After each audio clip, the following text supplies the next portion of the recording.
Labali Toure is a geographer, a geomatician, and is a research professor at the University of Siane Salom, Haj Ibrahima Naz. And he is the head of the Geomatics and Climatology sector within the Environment, Biodiversity and Sustainable Development Department. And after more than 10 years of experience, Dr. Lalabai Toure created in 2017 Geomatica, a center of expertise and research and development, which develops products, data, and sciences from space observation, allowing the access to decision makers to pre-processed data and thus facilitating strategic decision making. He has conducted several studies and missions in the field of applied geomatics in Senegal and in many countries in Africa. He has a good command of space policies and applications in Africa, having coordinated numerous projects for states, NGOs, local authorities, international organizations, the private sector, etc. He is a member of several research groups and author of several scientific articles and a book on the establishment of a GIS for land management in Senegal. He is also the vice president of the Network of African Geomatics Professionals. And therefore, I take this opportunity to welcome him on stage as our keynote speaker this morning. Kindly applaud as he comes on stage.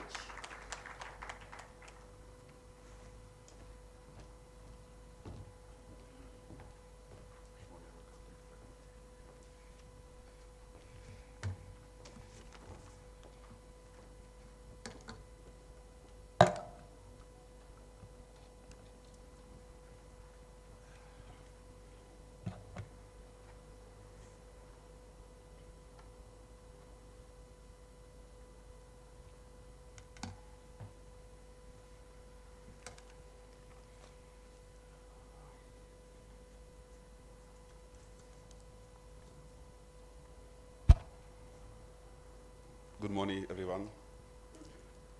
Thank you, Dr. Anna. Thank you for the invitation to Rcmrd. My name is Labali Toure. I'm from Senegal. It's a French country. This is my first time in Kenya, a beautiful country with beautiful people. My topic is about information integration for decision making. The production of data is a long process that requires the consideration of several aspects. My communications aims to exchange with you some points relating to the integration of data in decision making. We have in this topic two actors, data producers and decision makers, but also the data input and the decision like output. However, we note in many countries a bridge between data producers and decision makers, or allow use of data in decision making. Each one works on his side, forgetting or pretending to move forward without the other. It is a utopia. I think that most of the difficulties that our decision makers encounter are first of all linked to be the lack of integrations of reliable data to inform their decisions, but also the weak connection between the actors. The data produced can sometimes be complex in its form. The decision maker is in a hurry, he does not have much time, and he must decide quickly. What does he need? Are the data produced useful for decision makers? Are the decision makers aware of the data produced? Are decision makers equipped to understand and use data efficaciously? So many questions that concern us all.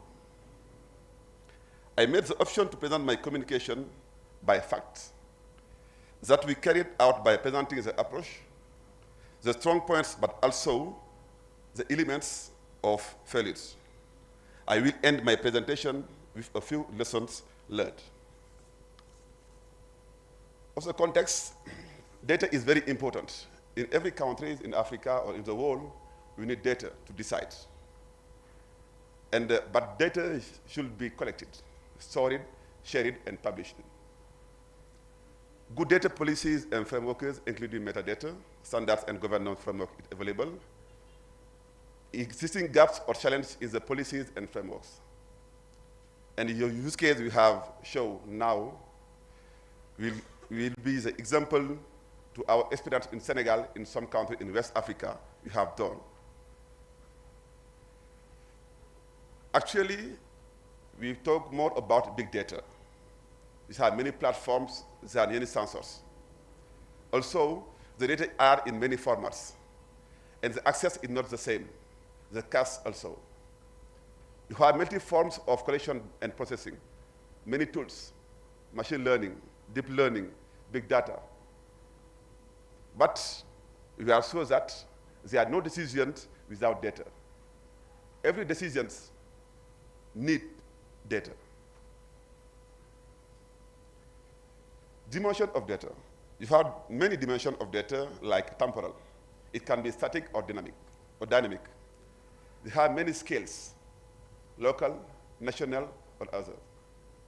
But also, it can be quantitative and qualitative, and spatial or not spatial. But it's important for me to know what is the opportunity of data. First, for whom? Actors. Why? Users. And what is the impact.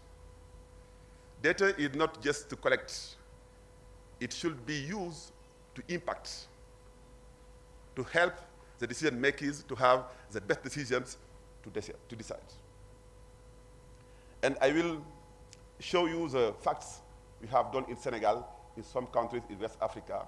What is the collaboration we have on production data producers, and the decision making. The first example is about satellite monitoring of the dynamics of large African cities, application to the urban center of Diamniadio in Senegal.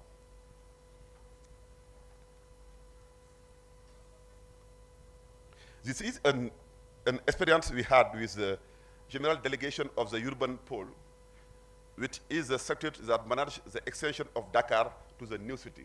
Diamniadio is a new city in Dakar, and the government needs to have tools to manage this center. And we are a researcher, and we have many data about this country, this place. And we work about how we can use. But at the first, they don't know what is the data we have collected. And we should many times to discuss with us to understand what is the impact of data if they use them for the decisions. And we use many data like satellite high resolution and very high resolution like Sentinel and the Pleiad satellites to know what is the dynamics of this area and what is the dynamics of builds in this area. And we have many tools. Why I take this example is an experience we have done. And I think that's the first thing you have done when you have data, is to discuss with the actors. The decision maker can't know what is spatial data, what is satellite, the satellite raster or vector, but they know the importance to data for decisions. And we give them the importance and the data, the real data, that can make us to take the best decisions. And now we have the satellites, Sentinel and Pleiad images, and we make a map, we show the dynamics of build in Dakar, in Diamniadio city. And we have the result for many years to 2020. You can see what is the new builds in this area,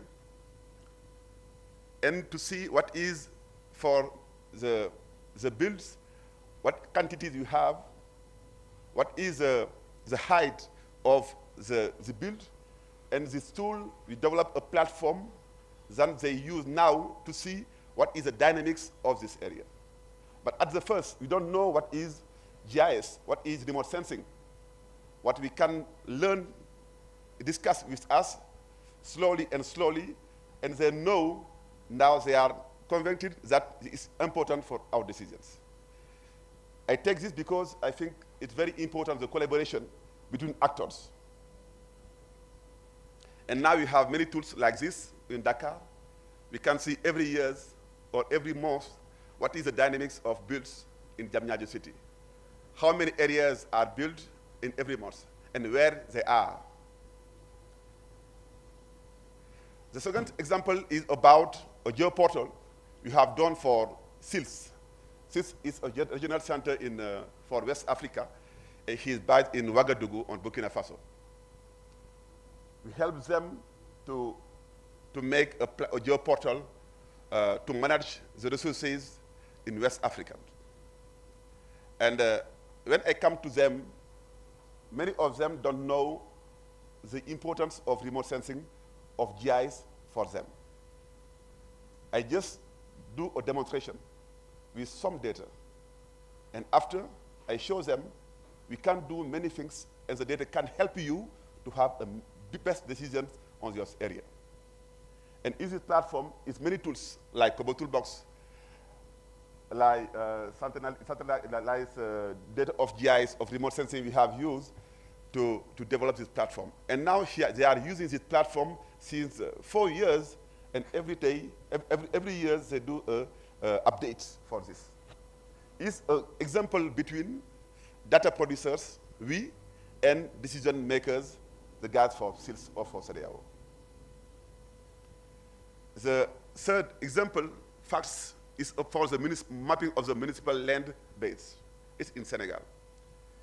In the localities, the communities of Rospecho, is the north of Senegal, and we help them to see what is the dynamics of land occupation and land use in this area. We use many drones. We use drones, satellite images, data collection with GPS, DGPS, to see the dynamics and the mapping of resources on the communities. And these tools help them now to see what are the best place to give land to another person. This example is also very important for us because it's a good collaboration we have done on producer, data, and decision makers. This example is about agriculture. On Senegal, you have valley of Senegal River. There are many, the big place for agriculture in Senegal. But they don't have many tools to manage the dynamics of agriculture places. And now, we come to them first to see us, what you do is very good. But we have some solution, it should be more for you. It takes 1 year or half because they agree to exchange with us. And here too, we have some demonstration with us, and after, they are agree to see, okay, we have our goal to see us what is the utilization of data, spatial data, to manage land occupation and land dynamics in this area. And the last is about the municipal tax collections. It's between data producers using integrate for the tax collection in Senegal. Because just the rural municipalities don't have tools, just the urban municipalities.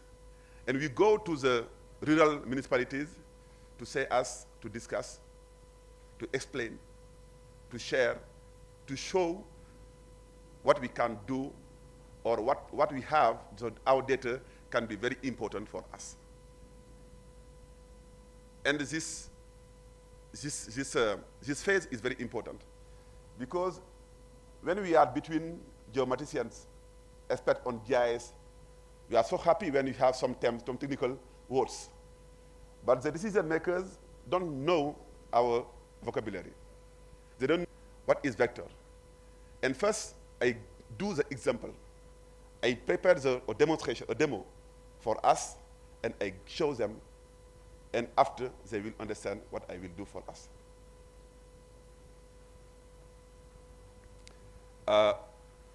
in many years of experience, you have learned many lessons.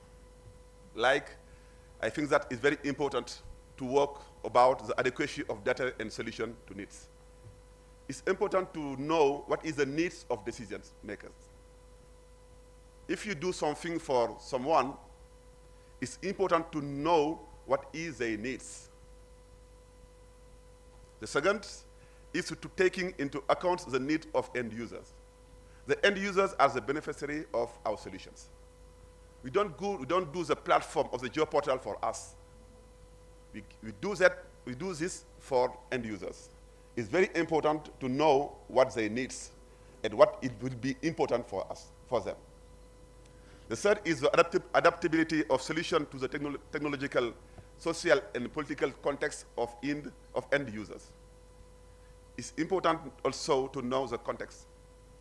The solution we done for Kenyan farmers can't be the same solution for Senegalese farmers. The context, the social context is very important before you do your solution or data.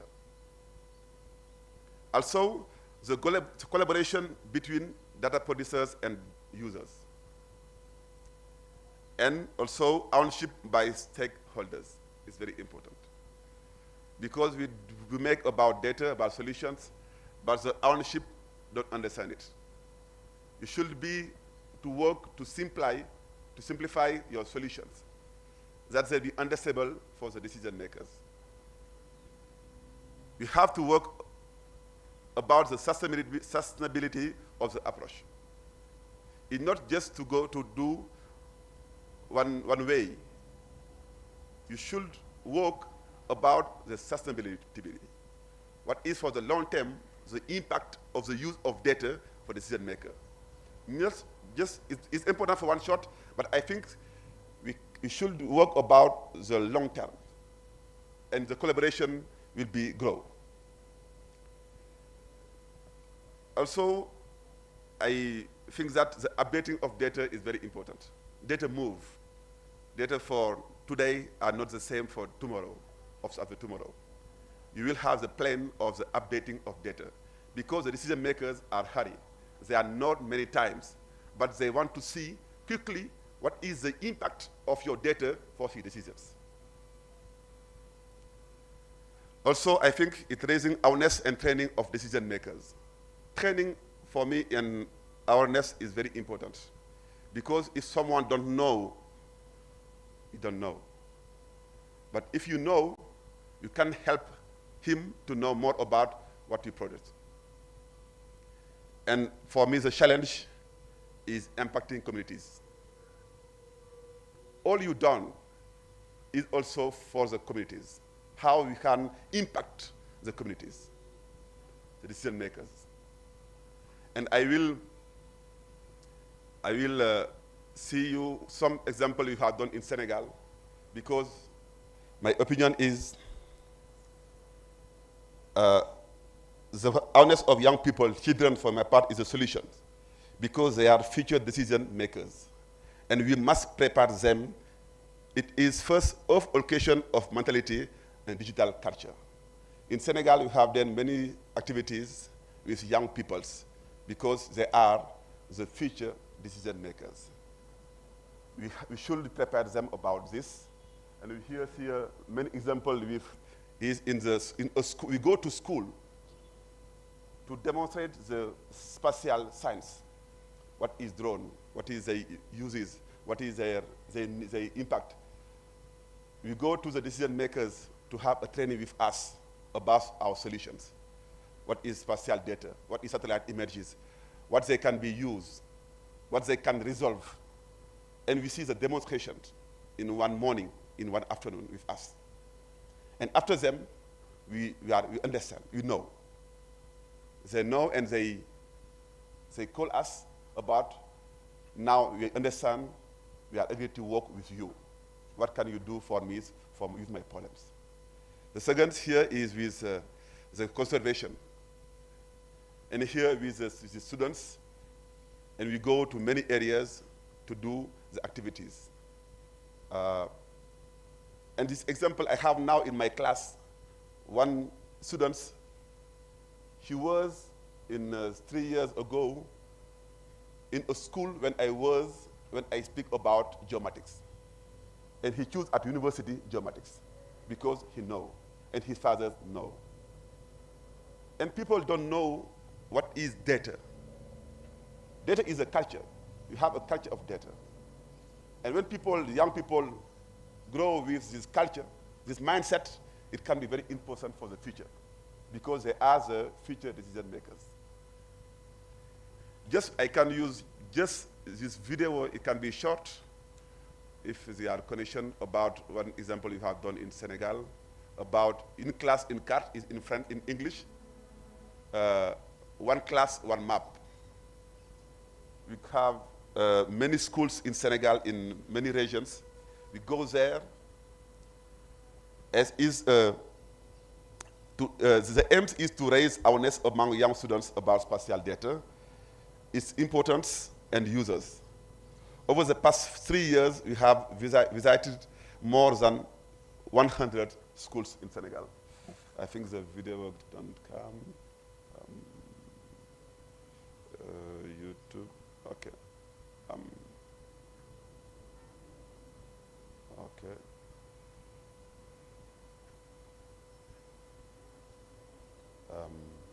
Okay. Just I need a connection to see you this video on YouTube.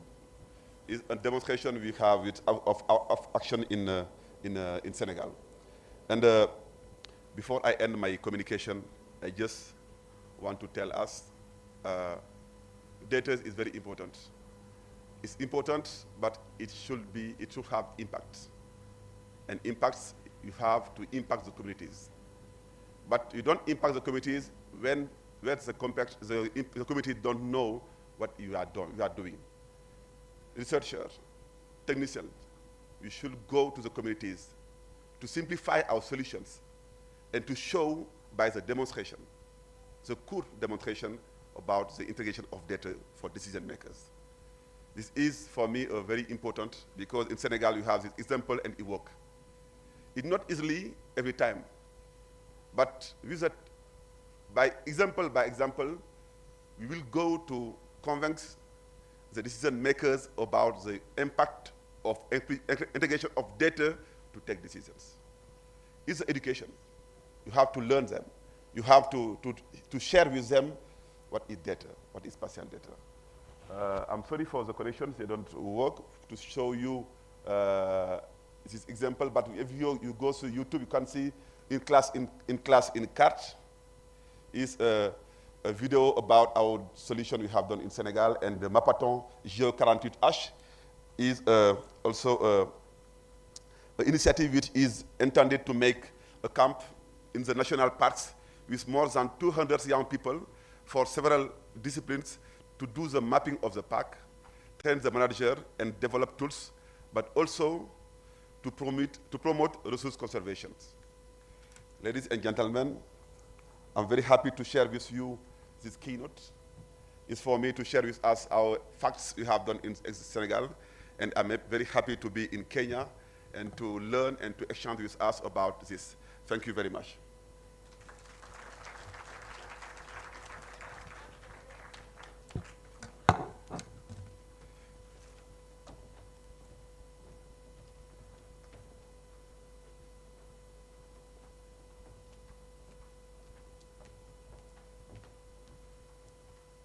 Thank you, Professor Toure, for a good presentation. And now we are going to move to our next session, and it is a panel session which will involve panel discussions. So the panel discussions are on the benefits of data integration, challenges, and way of improvements. So we are going to have it systematically by calling one panelist at a time. And in this case, we are going to start with Mr.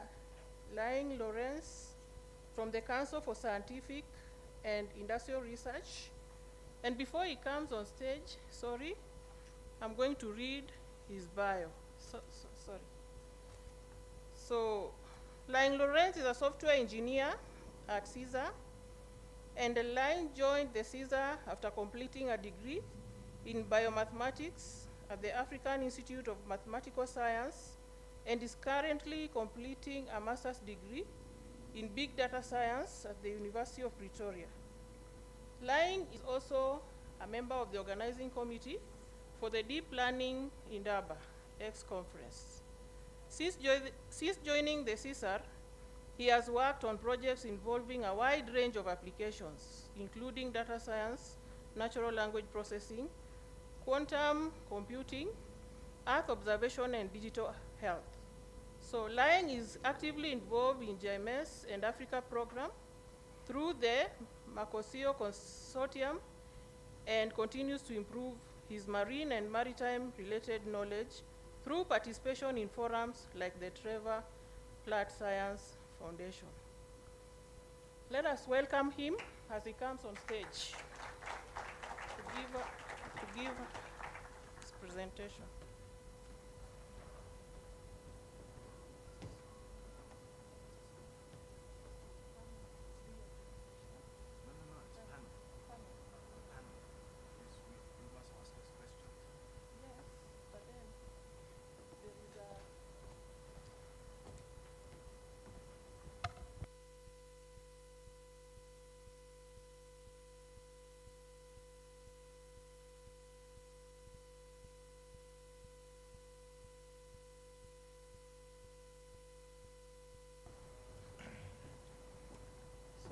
Sorry for that mix-up. And so the second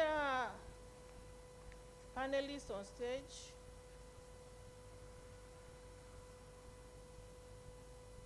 is Professor Simon Onyere from Kenyatta University.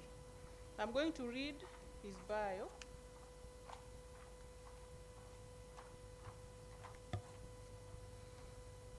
He has quite a long bio. So Simon M. Onyere, Professor Simon M. Onyere, since 1st of August 2018, has been the Director, Capacity Development and Consultancy Services, CDCS,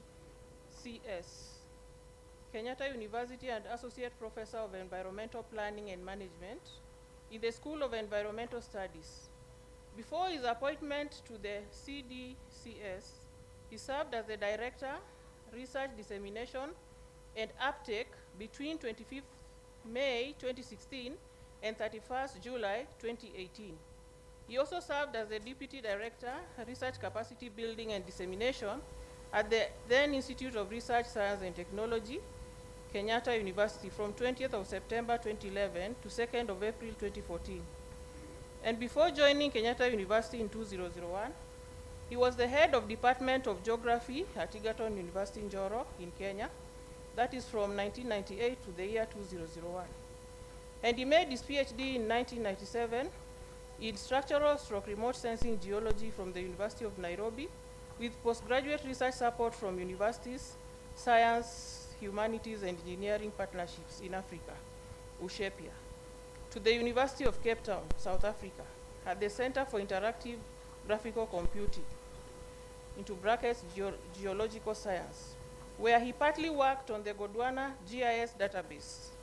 Onyere is trained through University Staff Development Program, that is UNISTAF 2006, on organizational development, quality in teaching and learning, and research management supported by DAD at Kassel, Germany, and has organized and participated in organizing a number of meetings and forums in Eastern Africa on quality in higher education.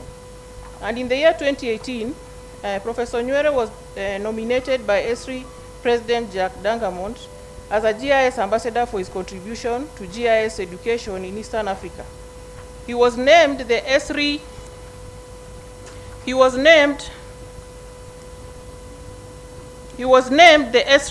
Geospatial Knowledge into brackets GIS champion in Eastern Africa in the year 2014 for his role in institutionalizing the use of GIS and technology, of knowledge and implementation of ESRI's 100 African Universities program in Kenyatta University, and advocating for the knowledge in Eastern Africa. The program makes available ArcGIS and remote sensing tools and expands access and use of GIS for teaching and research. For this effort, the Kenyatta University was recognized and awarded Special Achievement in GIS (SAG 2015) during the annual ESRI International User Conference in 2015. His earlier training in GIS saw him participate in the 9th United Nations International Course of 1999 on the remote sensing education for educators at Stockholm University, Sweden, sponsored by the United Nations Space Agency and SIDA. Professor Onyere was from June 2012 to April 2014 the Kenyatta University champion in the program on development and research uptake in sub-Saharan Africa, (DRUSA).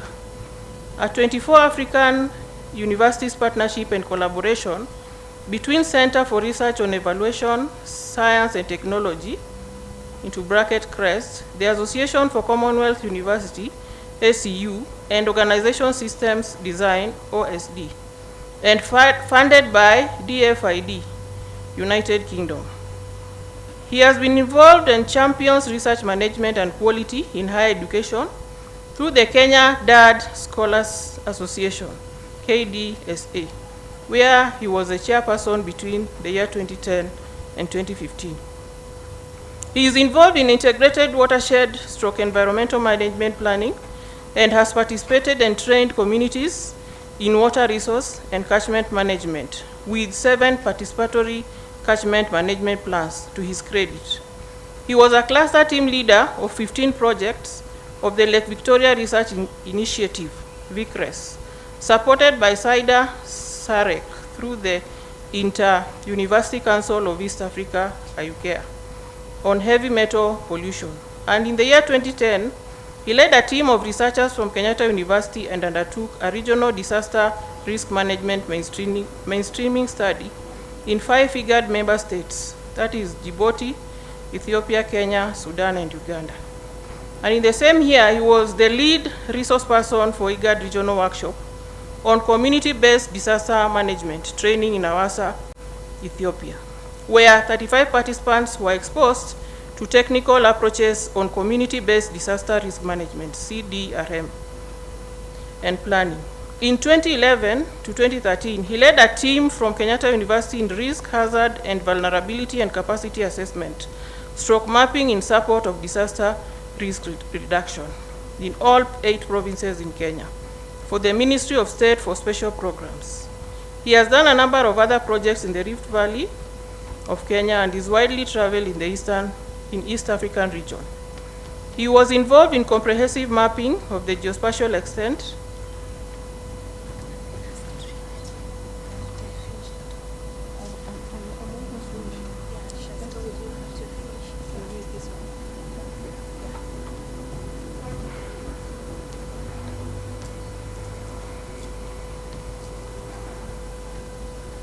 So there's an extension that I've been given to this. So in 2011 to 2013, he led a team from Kenyatta University in risk, hazard and vulnerability and capacity assessment, stroke mapping in support of disaster risk reduction in all 8 provinces of Kenya for the Ministry of State for Special Program. He has done a number of other projects in the Rift Valley of Kenya and is widely traveled in the Eastern region. He was involved in comprehensive mapping of the geospatial extent of 2011 to 2014 flooding of the Eastern Africa Rift Valley lakes in Kenya and its implication on the ecosystems, with a focus on Lake Naivasha, Lake Nakuru, Bogoria, and Baringo. Professor Onyere is a member of Kenya's National Platform on Disaster Risk Management. His memberships to regional networks include the Geological Society of Kenya, GSK, the Regional East Africa, the Regional Eastern Africa DAES Alumni Networking, into brackets REAL, on Polity in Higher Education, Water Capacity Building Network, WaterCap, and the UN University Network for Disaster Risk Reduction in Africa. His research is on the use of GIS and technology body of knowledge in global problem solving. He has researched and published on the subject and in applications for integrated environmental / watershed management and disaster risk management. His concern is on the expansion of the use of geospatial knowledge for teaching and research that saw him spearhead the establishment of the linkages between Kenyatta University and ESRI Eastern Africa under the 100 African Universities program, and between Kenyatta University and Regional Center for Mapping and Resource Development. He has also been key in the organization of ESRI Eastern African GIS Education Users Conference for the users conferences for the last since 2013, and has hosted the annual salute to GIS during the Global GIS Day. He teaches and researches in GIS and remote sensing for environmental planning and management, wetland resource management, integrated environmental management, planning for disaster preparedness, and management, planning for waste management, research methodology, and project planning.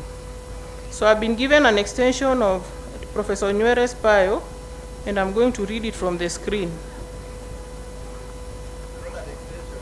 It's a summary. Okay. Sorry, I'm through. Now, this is a summary of Professor Onywere's bio. So Professor Simon Onyere is an associate professor, Department of Spatial and Environmental Planning, School of Engineering and Architecture, from Kenyatta University. He's a research associate, into bracket fieldwork coordination, at the KU Women's Economic Empowerment Hub, and a Kenya PI in the study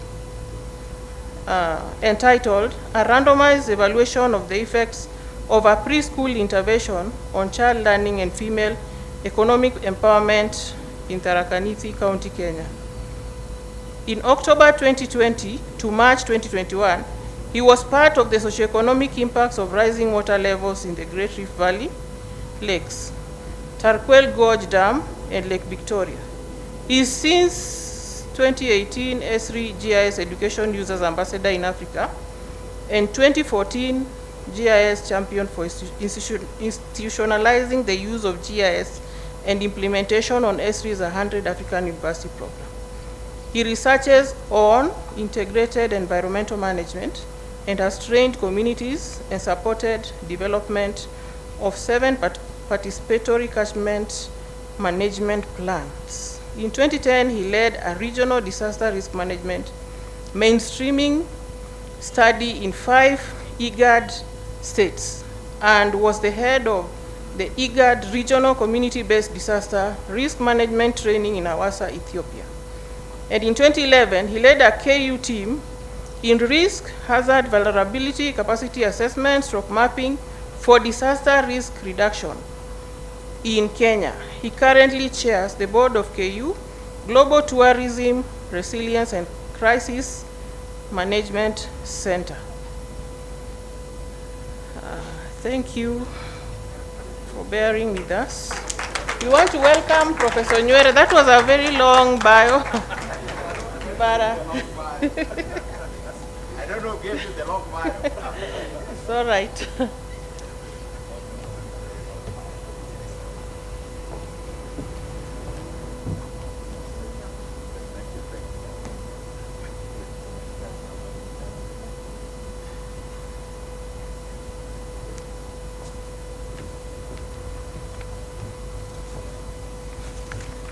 The next panelist on stage will be Ms. Anastasia Wahome from Rcmrd.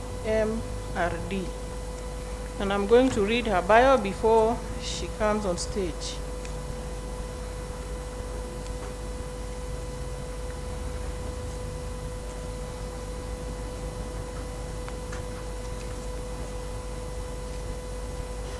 Ms. Anastasia Wahome is a science and data lead with a strong background in computer science and master's degree in GIS.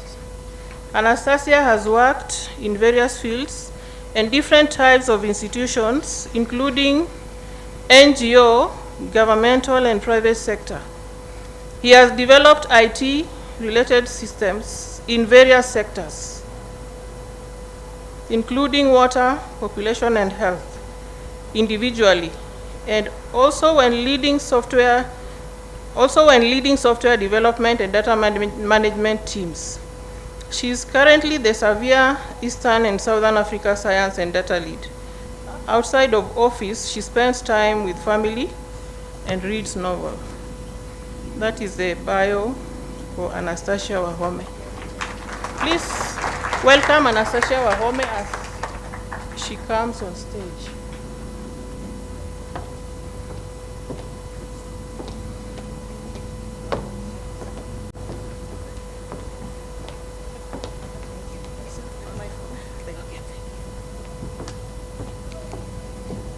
The next panelist is Professor Yashon Oma from the University of Botswana, and I'm going to read his bio. Professor Yashon Oma from Botswana.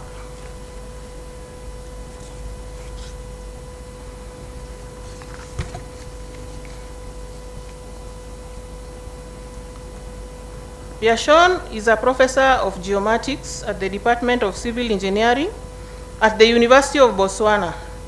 He holds a PhD degree in Geosystems Engineering from Chiba University, Japan, a master's degree in engineering, that is in geomatics engineering, from the University of Cape Town, South Africa, and a BSc Hons in surveying from the University of Nairobi, Kenya.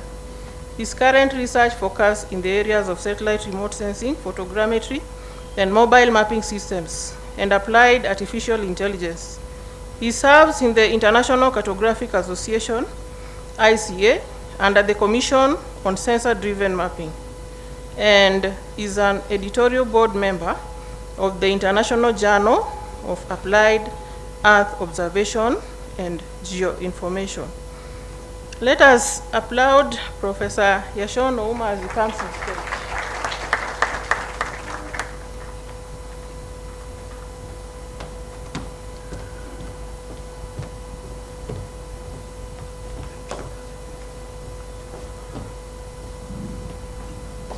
The fifth panelist is Dr. Felisa Makini from the Kenya Agricultural and Livestock Research Organization, KALRO. And I'm going to read her bio before we usher her on stage. Dr. Felisa Makini holds a BSc in Botany and Chemistry from the University of Nairobi, Kenya, and a master's in plant pathology from Georgia State University, USA. She also has a PhD in plant pathology from the University of Greenwich in UK, and has done several short courses in various fields. Prior to her current position, she worked as a deputy director in charge of the Department of Outreach and Partnerships, a new department in the former Kenya Agricultural Research Institute, KARI. She was responsible for promoting the dissemination and adoption of KARI technologies, products, and services.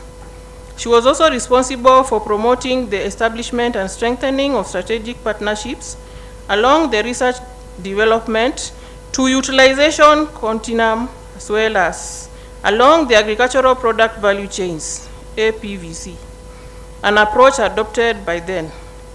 Recently, together with others, she published an operational field guide to innovation platforms as the lead author. Let us applaud her as she comes on stage. Dr. Makini, welcome on stage.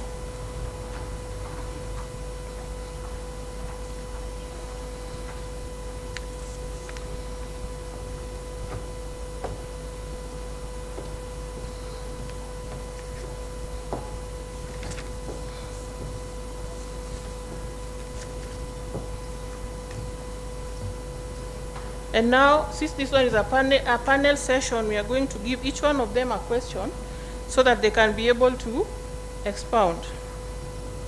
And the first question goes to Ms. Anastasia Bio. Kindly give us a brief introduction about your institution.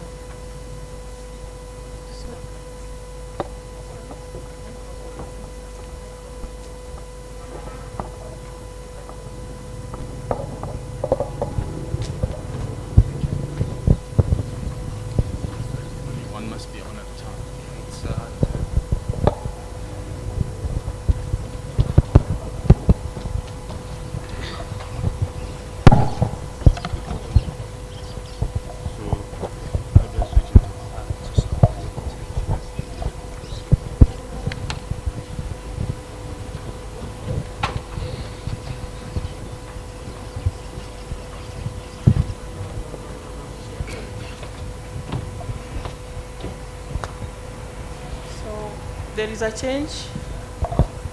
You are going to, each one of you is going to give a brief introduction about your institutions. Not only Ms. Anastasia. Okay, I'll start. Good morning, everyone. And I'll just say to start that normally with these conferences, by the third day, there's a lot less people.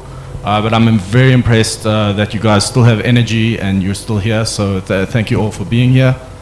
And thank you for your attention. As our moderator has said, I've come from South Africa. I will work in the capital city of South Africa, in Pretoria. But I grew up on the coast in a place of South Africa called the Eastern Cape. The Eastern Cape is, of course, the same part of South Africa that Nelson Mandela has come from. Of course, Nelson Mandela, it's nearly 10 years since he has left us, but in many ways, he has not ever left us. Even a few weeks ago, we were celebrating Mandela Day, not just in South Africa, but all over the world. And I just want to share a quote of Nelson Mandela with you. He has said, if you talk to a man in a language he understands, then that message goes to his head. But if you talk to him in his own language, that message will go to his heart. And so in the spirit of Mandela, I will say to all of you, usiogope kujaribu, usikate tamaa, Afrika ina kitu maalum. Don't be afraid to try. Don't give up. Africa has something special.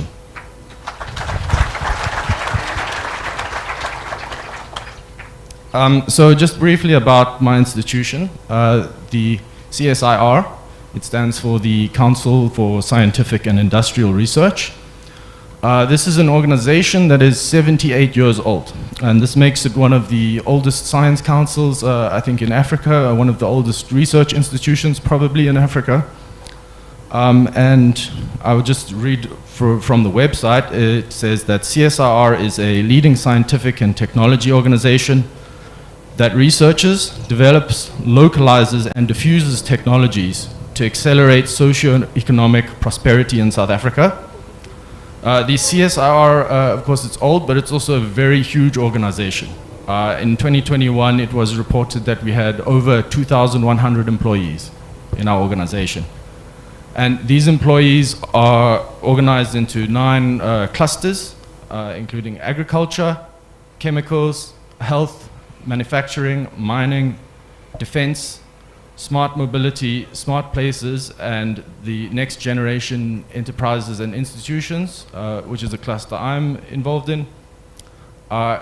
If you can imagine a triangle of government, academia, and industry, the CSIR is somewhere in the middle of those 3. The core CSIR values are called EPIC. They abbreviated as EPIC. And this is because we pursue excellence, we celebrate people, we personify integrity, and we welcome collaboration. And this last one, so although, of course, our mandate is to operate in South Africa, in the spirit of collaboration, in the spirit of prosperity, in the spirit of Mandela. We are here in Africa, and we are here to make impact. Thank you.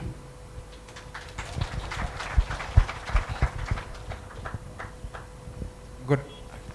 I proceed. Okay. Good morning, everybody. Sorry, I have, of course, a long CV, maybe 54 pages, so reading it through will be a nightmare, and they have actually tried to summarize it.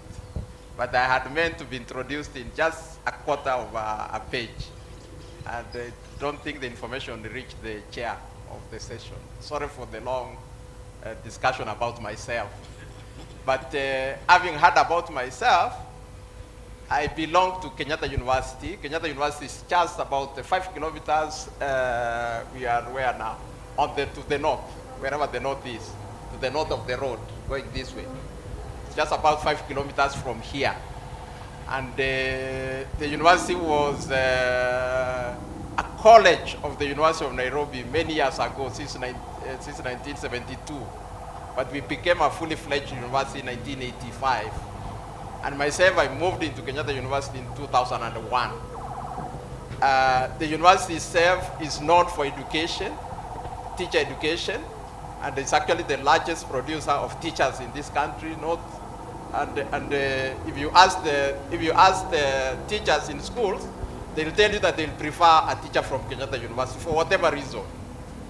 So, but because it started with education started with it, it has evolved over time.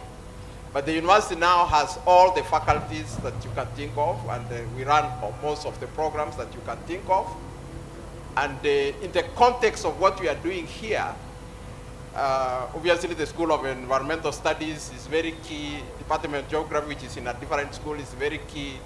And then we have now engineering is very key. And then we have architecture and the built environment.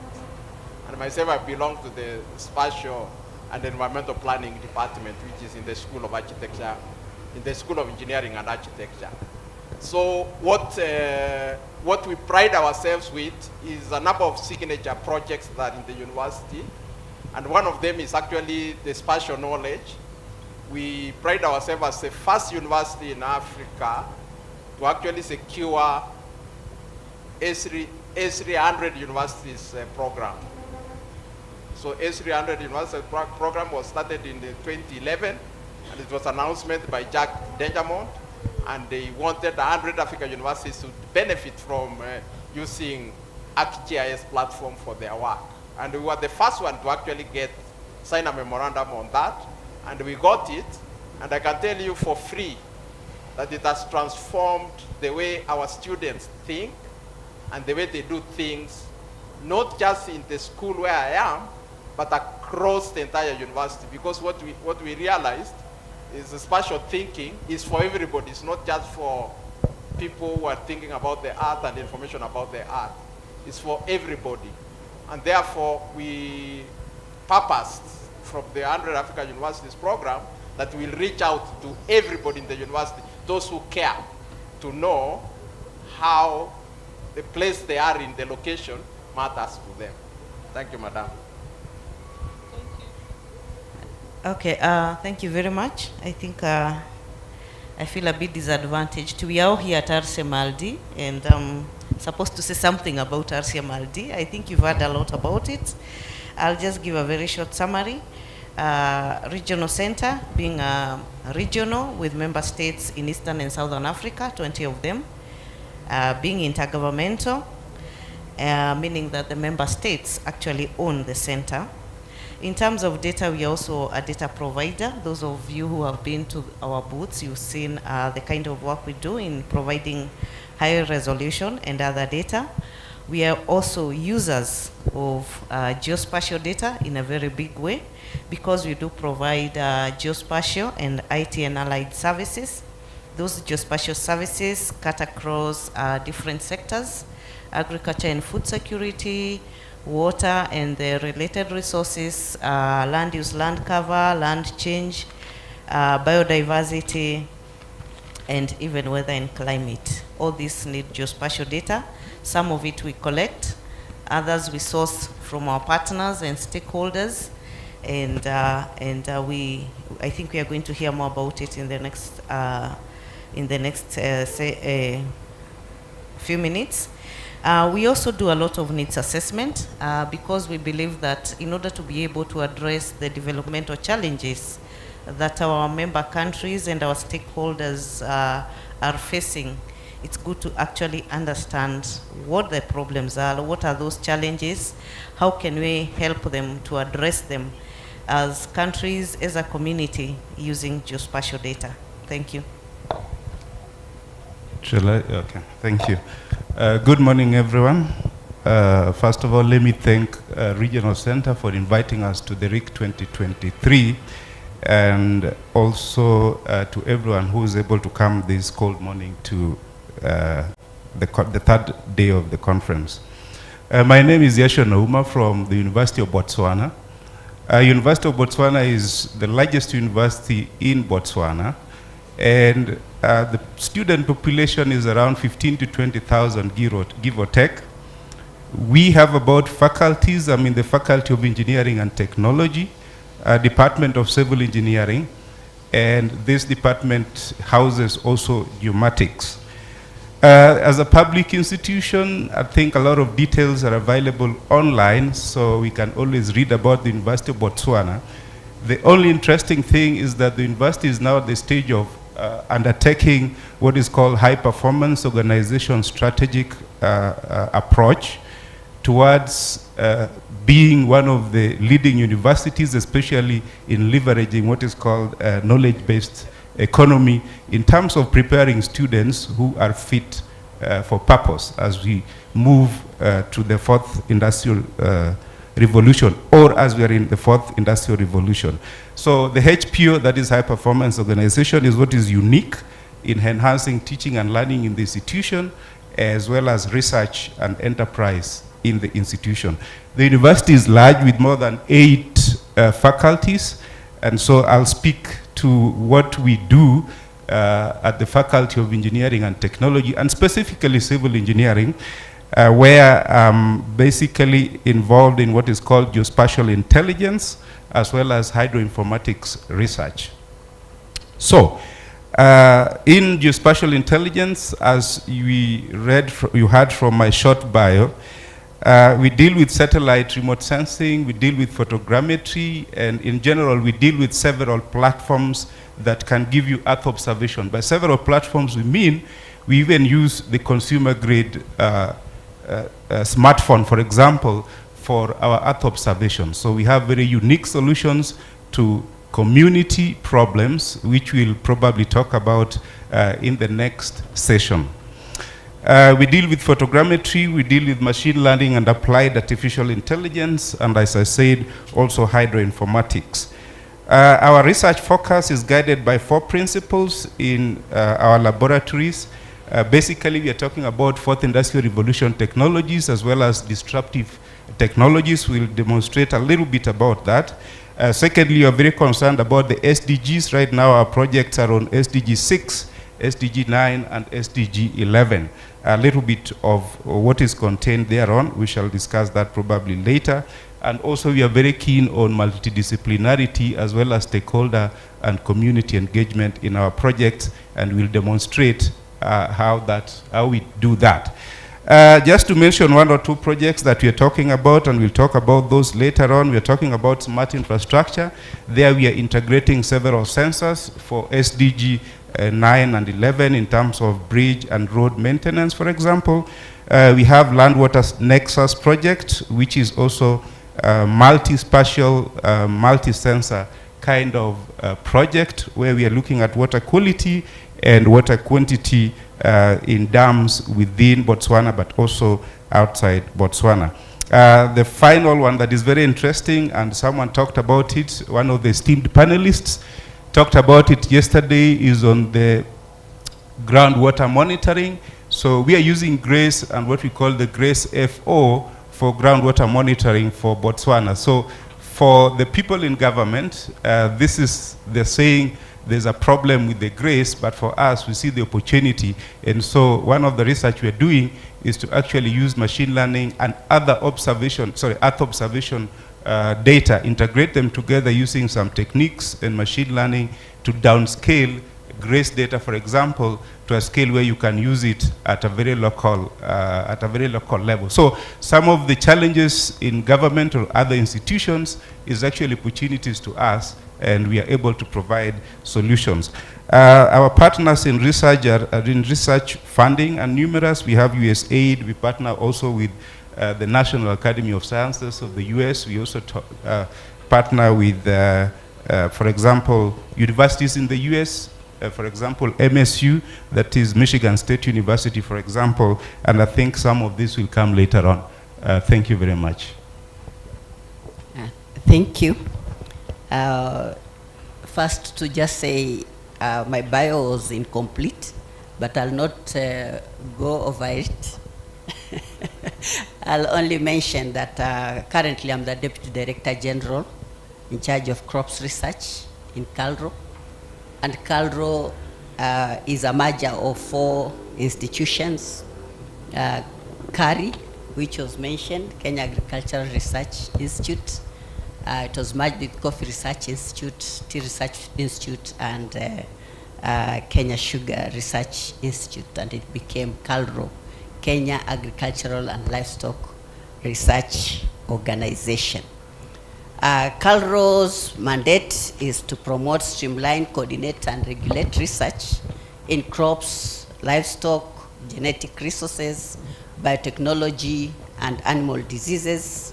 Its second mandate is to expedite equitable access to research information, resources, and technologies, and finally to promote the application of research findings and developed technologies in the field of agriculture and livestock.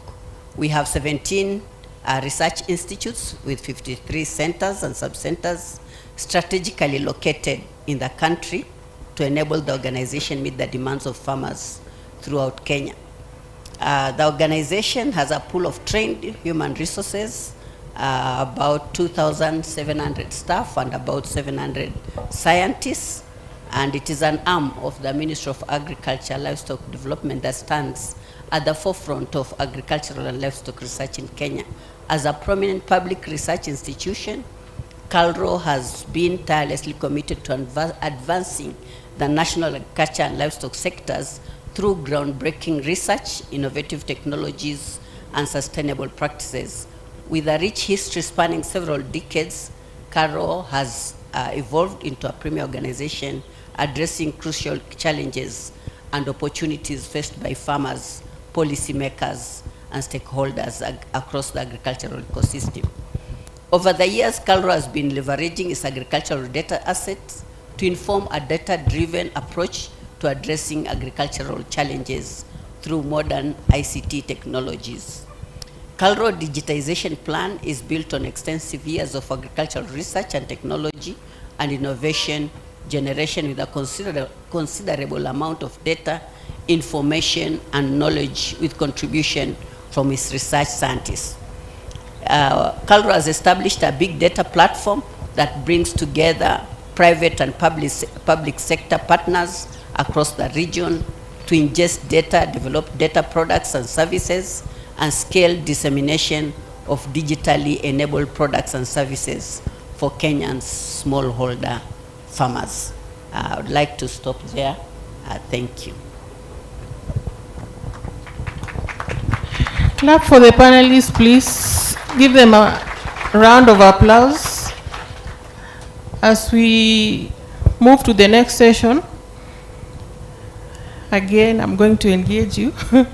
Just give me the first question, the other question that I'm going to pose.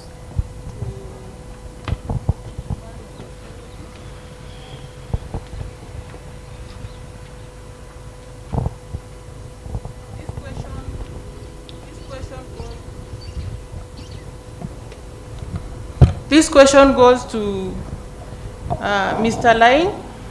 Lauren from the Council for Scientific and Industrial Research. Mr. Liang, what are the benefits of data integration and data fusion to your institution? Okay, so as I mentioned, the CSIR is a huge organization. I'm working in a cluster called Next Generation Enterprises and Institutions. And even within NGEI, there are certain impact areas, what are called impact areas. I work in an impact area called e-government. There are other groups within my cluster that work in fields like AI, augmented reality, cloud infrastructure, speech technology, high performance computing, et cetera, et cetera. And as I mentioned, there are many colleagues in the rest of the organization who are working on completely different things. So we are often told at CSR that you're working in silos, you need to collaborate more, but this is obviously quite difficult, especially, say, I have some colleagues that they're working in laboratories, they use test tubes and things. I work more on computer. Some colleagues are working on energy, maybe. So it is difficult to find these ways to collaborate within the institution. But again, this is only even remotely possible if we can consider data integration and data fusion.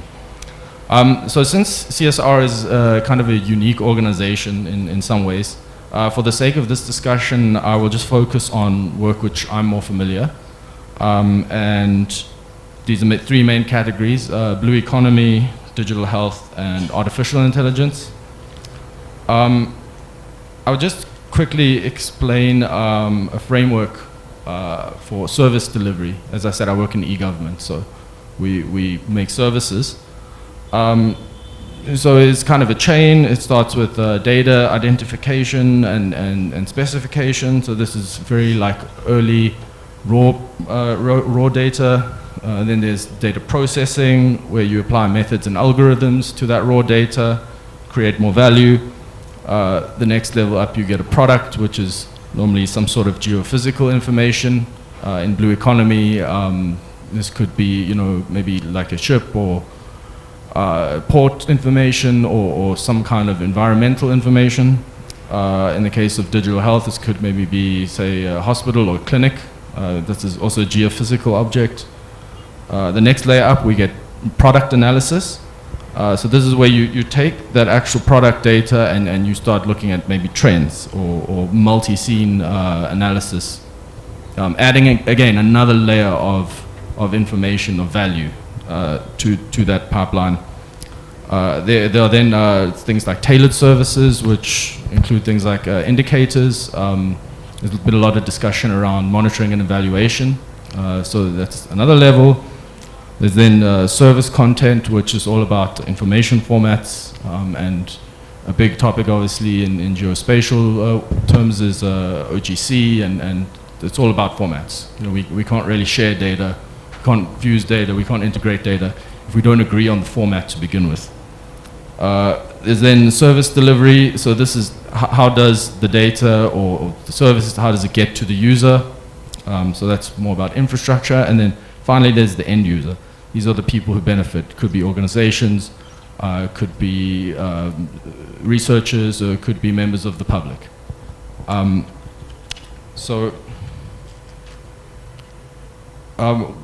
Within blue economy, we have many services. Some of you might be familiar with NASA's model also of data. It's similar to what I just described, going from level 0 to level 4. There's more processing along the chain as it goes. So in the blue economy, as the moderator mentioned during my bio, I work a lot in the GMS and Africa program. The CSR leads a consortium called Marcosio, which stands for Marine and Coastal Services for Southern Africa and the Indian Ocean Islands. So how we sort of evolved in that project was we first did a national level project where we looked at modeling environmental phenomena on the coast and other physical phenomena. And then when we started on the GMES project, we could take a lot of that work and extend it and repurpose it. We can integrate with other data sources in order to create services for Southern Africa, not just South Africa. So in that case, there's a lot of value created from data fusion. In the space of digital health, as I mentioned before, OGC standards, very important in Earth observation. It's a similar story in the digital health space. A lot of standards are sort of published by the World Health Organization. And this, again, it helps with interoperability, making sure that different systems can work with each other. They can share data, because this is really how value is created as well. And the way this benefits digital health, the data integration, data fusion, is just that we can provide better service delivery to communities, and this is enabled through better allocation of resources, better quality data. It just improves decision making. Lastly, I'll just briefly mention about AI. So obviously we've all heard of, well, I hope we've all heard of ChatGPT by now. It's taken off a lot. GPT, of course, stands for General Pre-trained Transformer. A transformer is not like a robot in the movies, but it's a type of neural network architecture. And these type of models, they are trained on, they're trained with what is called tokens. Token is just a word. I mean, it literally is just meaning a word, you know. So if I say my name is Lang, each of those words is a token. Now these models, because they're so huge and they're so generalized, they're trained on trillions and trillions of tokens. They collect a lot of data across the internet, across the world. And essentially, how does data integration and data fusion benefit these kind of models? Well, they wouldn't exist because they need that data that's been collected, it's been integrated, it's been fused. They need that data to be trained in the first place. So yes, it's essential. And I will move on to the next panelist to add some comments. Thank you, Mr. Liang, for answering that question so precisely. And so there is a question that I'm going to pose to Professor Yashon Oma from University of Botswana. Kindly give us the sample areas within your institution that benefits from data integration or fusion. Thank you, moderator. Well, our scenario is a little bit different or interesting because we are in research. In research, we look for the data and we develop methods that enable us to get the data that we want. So the benefits, for example, let me start by giving you a rough idea. If I want to automatically map water bodies within a country. Now, you need multi-temporal data, you need multi-spatial data. The problem is, it reaches a point whereby you can't get the open access Landsat data, for example. But Sentinel is available. The problem is, Sentinel is at a different spatial resolution, but it's of the same date. So the question you're going to ask is, how can I use, are you going to use the MODIS to replace the Landsat? So our understanding or use of data integration is more or less in troubleshooting problems and trying to see how we can mash together different data sets to solve a problem. The benefits to that, for example, is we are able to develop new models. For example, now we are developing a model that automatically within GEE can determine the best data from multi-source satellite data sets, open access, try to streamline the spatial resolutions. You have predefined your temporal resolution in terms of the date, and then you are able to apply whatever algorithm you're using to map, for example, the water bodies that I'm talking about. So the benefits to us are numerous, and of course the benefits are generic. If you are able to do that, then one of the things that's going to happen is that you're going to have what is called a unified platform in which you can revisit and run any kind of project that you are working on. The second thing is that allows for what is called migration and transformation of data. So you have different data sets you can migrate from different sources, transform them to fulfill a particular task. In that case also, management and maintenance of your database becomes very easy. So if I'm doing this project and I already have this database, then I can always go to the same database, which means it's well maintained and it's already in existence, then I can just use it for another project. So the unified environment also enables you therefore to have accurate data. You've used it before, you've validated it before, you don't have to go again, you only continue in terms of the time series. So those are generic benefits, they're numerous, but those are the few that I can point for now. Thank you. Thank you, Professor Yashon. He has pointed out some of the areas that benefit from data integration within his institution. So the next question will go to Professor Onyere from Kenyatta University. What are the challenges or limitations in data integration within your institution? Thank you very much. If you allow me to stand, it gives me more energy to... It's all right, Prof. Okay. Yeah. Thank you very much. I may not necessarily point out to my institution. I just wanted to give a context of what I feel is not being done on data integration.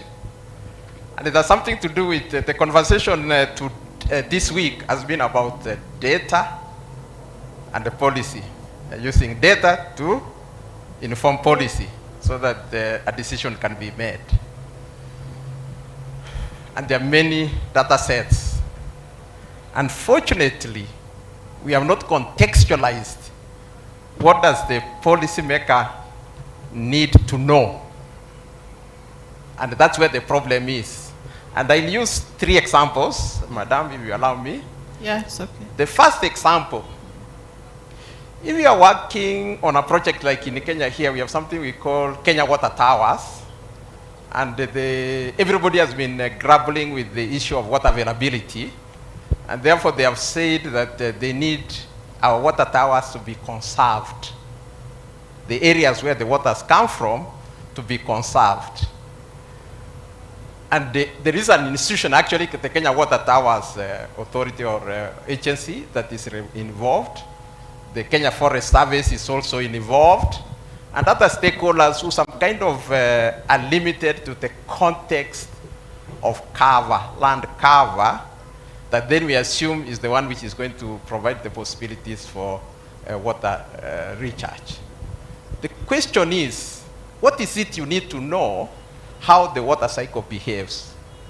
And in my view, if the policymaker does not understand that we need to retain water where it falls. When it rains, we actually need to retain water where it falls. And therefore, when you go to our water towers, what do you see? That's a question they need to answer. When they are there, what do they see? And what they see, what does it mean in terms of water availability in the end? And you will see that there are many things that then come on which are not really related to collecting data per se, collecting rainfall data, for example, just knowing that we have enough rain. But there are other things that are happening there, issues of how people are settling there, issues around on how they are using the land, issues on how the water is behaving on the land, and so on, which are again influenced by the nature of and the character of the soil, the nature and the character of the geology and landscape in that particular location. And then you start to realize that, to retain water in the water tower, the idea of the context of a water tower is basically a storage. To enable us to store water in the water tower, there is much more than just saying that let us leave this, let us conserve this area. We need to understand where will the water come from to get there. When the water gets there, where does it go? If it goes there, what happens where it goes? Can we then measure all these variables and then make sense of what is happening? And that's where integration comes in. You realize that there are many stakeholders who will have to be involved, and not just the people of the vegetal part of the earth, the plant part of the earth. There are many other stakeholders who will be involved. Example number 2. Recently, and I'm very passionate about this, I've been researching about the lake level rise for the last, since 2010 anyway. We have had a lake level rise in the Rift Valley. And when the lake waters rose, they simply spread out and flooded the entire area where they could be able to flood. You may not know, but actually Lake Baringo, for example, rose vertically 15 meters. 15 meters. How high do you think this thing is, this dome? Meters. Okay. I'm asking geospatial people, how high do you think it is from the floor to this, the top of the dome? Maybe 6 meters, maybe 6 or 7 meters. Are you getting the point? The water in Lake Naivasha rose 15 meters. Water in a lake rising 15 meters, and the lake is not a basin that is growing. The basin is not growing. The basin is there. The water is at a particular boundary. And then it starts rising up to 15 meters. It actually submerged every building that was in the proximity of the 5-meter elevation from the shores of the lake. And what does it mean and it was not a sudden submerge. The water just came slowly. It came slowly, then you realize that you are near the water. And then what do? You move yourself and go and settle a little bit far from where it is. And in another year, the water is there, and then you move again. What am I saying? As the water was rising, who was concerned? Who was supposed to be concerned that the fact that the water is rising, and it's rising in ways we did not understand? Who was supposed to be concerned? And then you realize the people who are supposed to be concerned, or the stakeholders who are supposed to be concerned, are numerous. Anybody who is interested in issues of riparian vegetation will be interested. Anyone who was interested in settlements will be interested. Anyone who was interested in agriculture will be interested. Fortunately, in a place like Lake Baringo, we have all the stakeholders. We have Calro there, we have Carefree there, we have Chemfree there, Kenya Marine Fisheries Research Institute is also there. We have literally almost every department of government in that particular place. The question I have, were they collecting data as the lake was rising and informing us on the behavior of their very specific data sets and what the data sets was telling them about their own areas of interest? Munisi, can you answer that question? Were they collecting it? You have no idea. Okay? They were not. They were not. So, when we say collecting data to inform policy, you have a living problem. And when you are having a living problem, the very institutions which are actually on the ground are not collecting data and telling the same government which they serve that from our data sets, this is what the lake is doing, and this is the actual impact on our own specific domain. Even in fisheries, there was a very specific impact on the fisheries domain. Need I say what is required to integrate the data? There's a lot of information to be collected. It's not a question of the regular data that is collected every day. It's a question of fit for purpose. My friend here, Casper, says a very interesting thing. Fit for purpose. Collecting data, fit for purpose. We were having lake level rise. Who was collecting data fit for the lake level rise? And then that is the data that will inform policy so that they redefine the fiscal planning of that environment and the settlement areas that must be met, and so on and so on. My that example and the last one. Yeah. We have a very interesting infrastructure, the Thika Superhighway, and very recently we developed the expressway. Maybe our visitors may not know what is the expressway. Does everybody know what's the expressway? We have an expressway here. The expressway is a marvelous design. the problem I have, or the problem that is there, when they constructed the expressway, did they design where the runoff from the expressway will go? Hello? Was that designed? So, it rains now, and the water that is accumulating on the hard surface on the expressway can only flow to the drainage lines that they have constructed. Unfortunately, the drainage line is maybe a 4-inch pipe or a 6-inch pipe. But the runoff from the expressway cannot fit into that inch pipe as it drains through because they are all so far and wide. And what happens?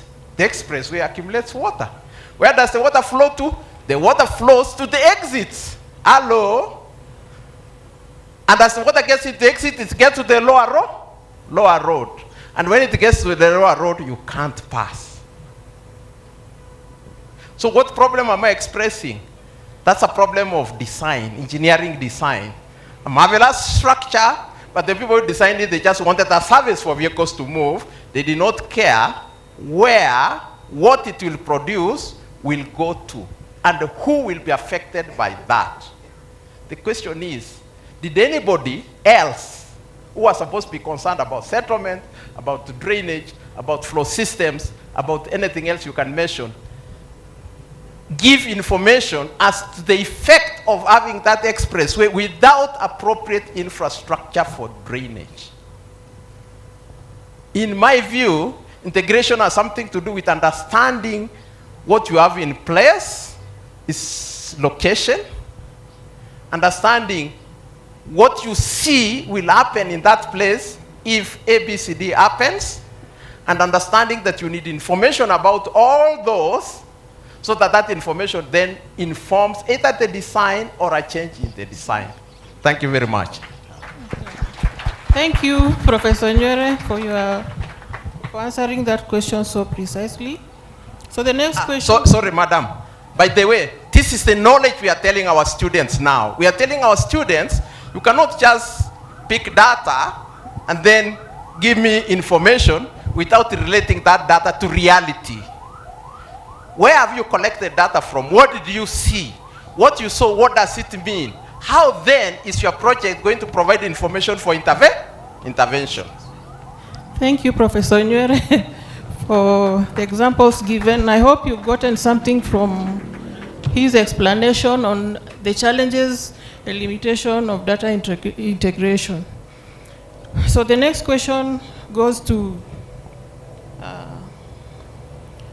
Ms. Anastasia. What are the limitations that you normally face as a data scientist when enhancing data integration? What are the limitations that you normally face as a data scientist? Okay, for that question, maybe before I get to that, I just want to add maybe a comment on the previous ones a bit. Yeah. There was a question about the benefits, and I'll just be I'll summarize very much because I don't want to use a lot of time. No problem. So, as I said, at the regional center, we find that you need to reuse data or share data with different stakeholders or partners that you are developing these applications with. So some of the benefits that we find include a reduction in duplication of effort. We all know that collecting data is very expensive, it's time consuming.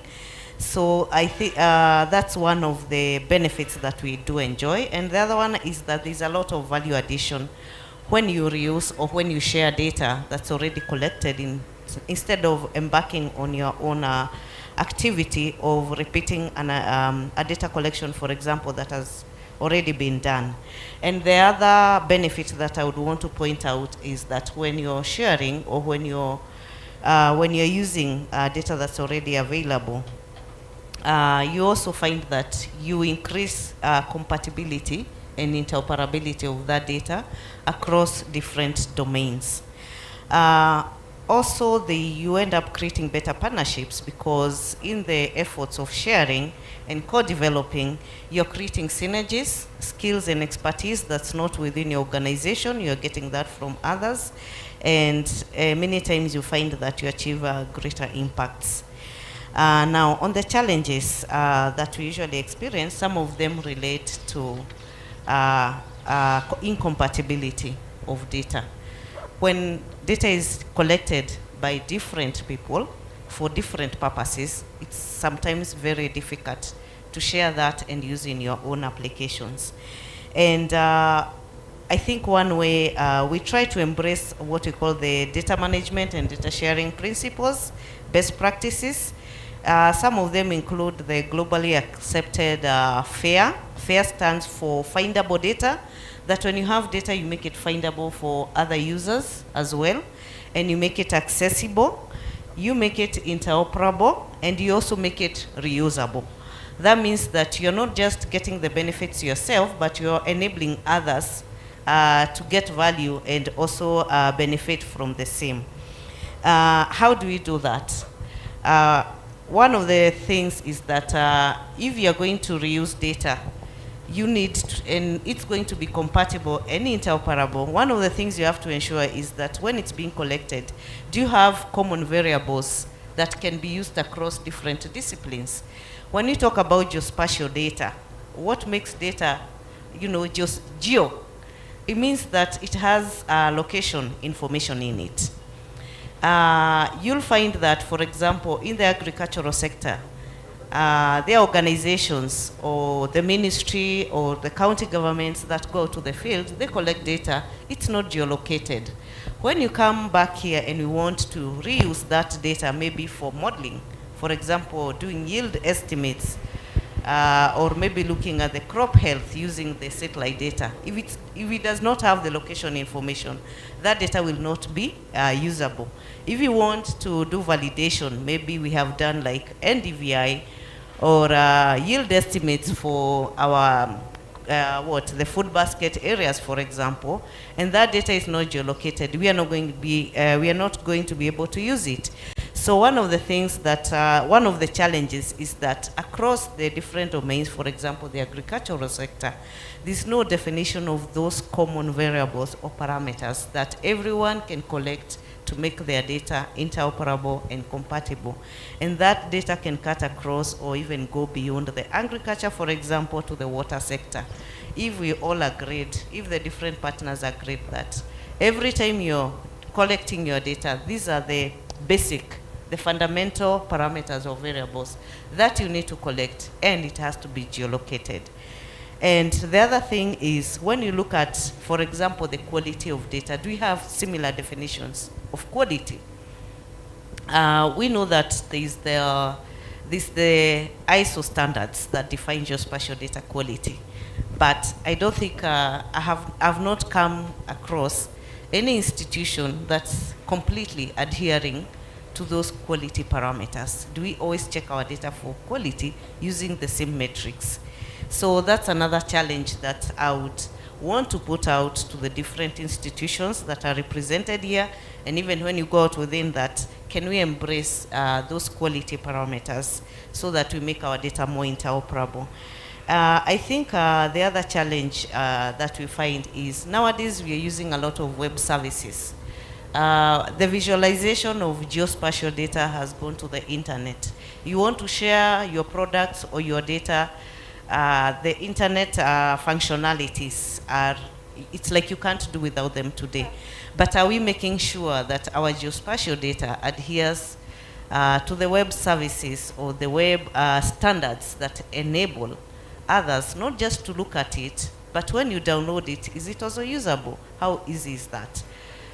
This is the Open Geospatial Consortium. It creates and enforces, or rather tries to enhance the use of those standards, and that's one area that I would say it's not a difficult area to achieve. It's not difficult to embrace those best practices, but I think we also need to look at when you have that challenge of getting data from another source and not being able to use it, what's the next step that you take? And I think I would want to say, let's all embrace the best sharing, data sharing and data management principles.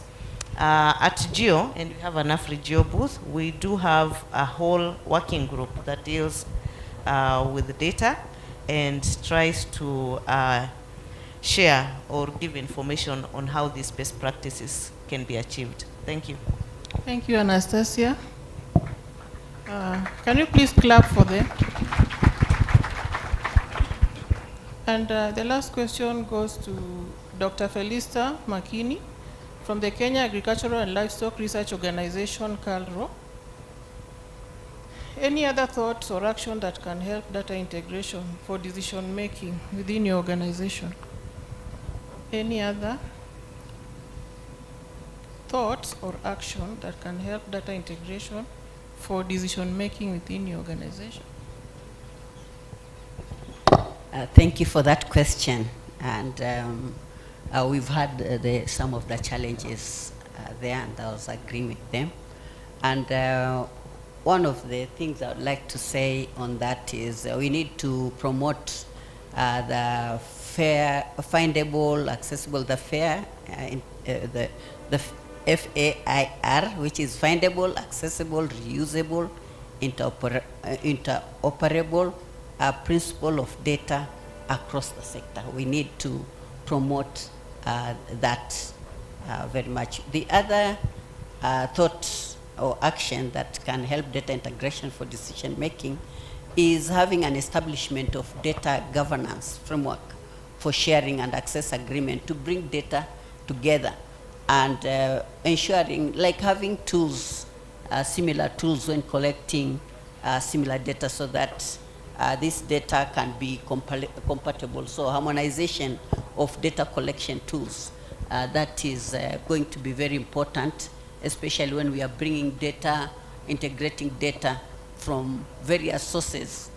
And that is going to be very important in to harmonize, to enhance compatibility.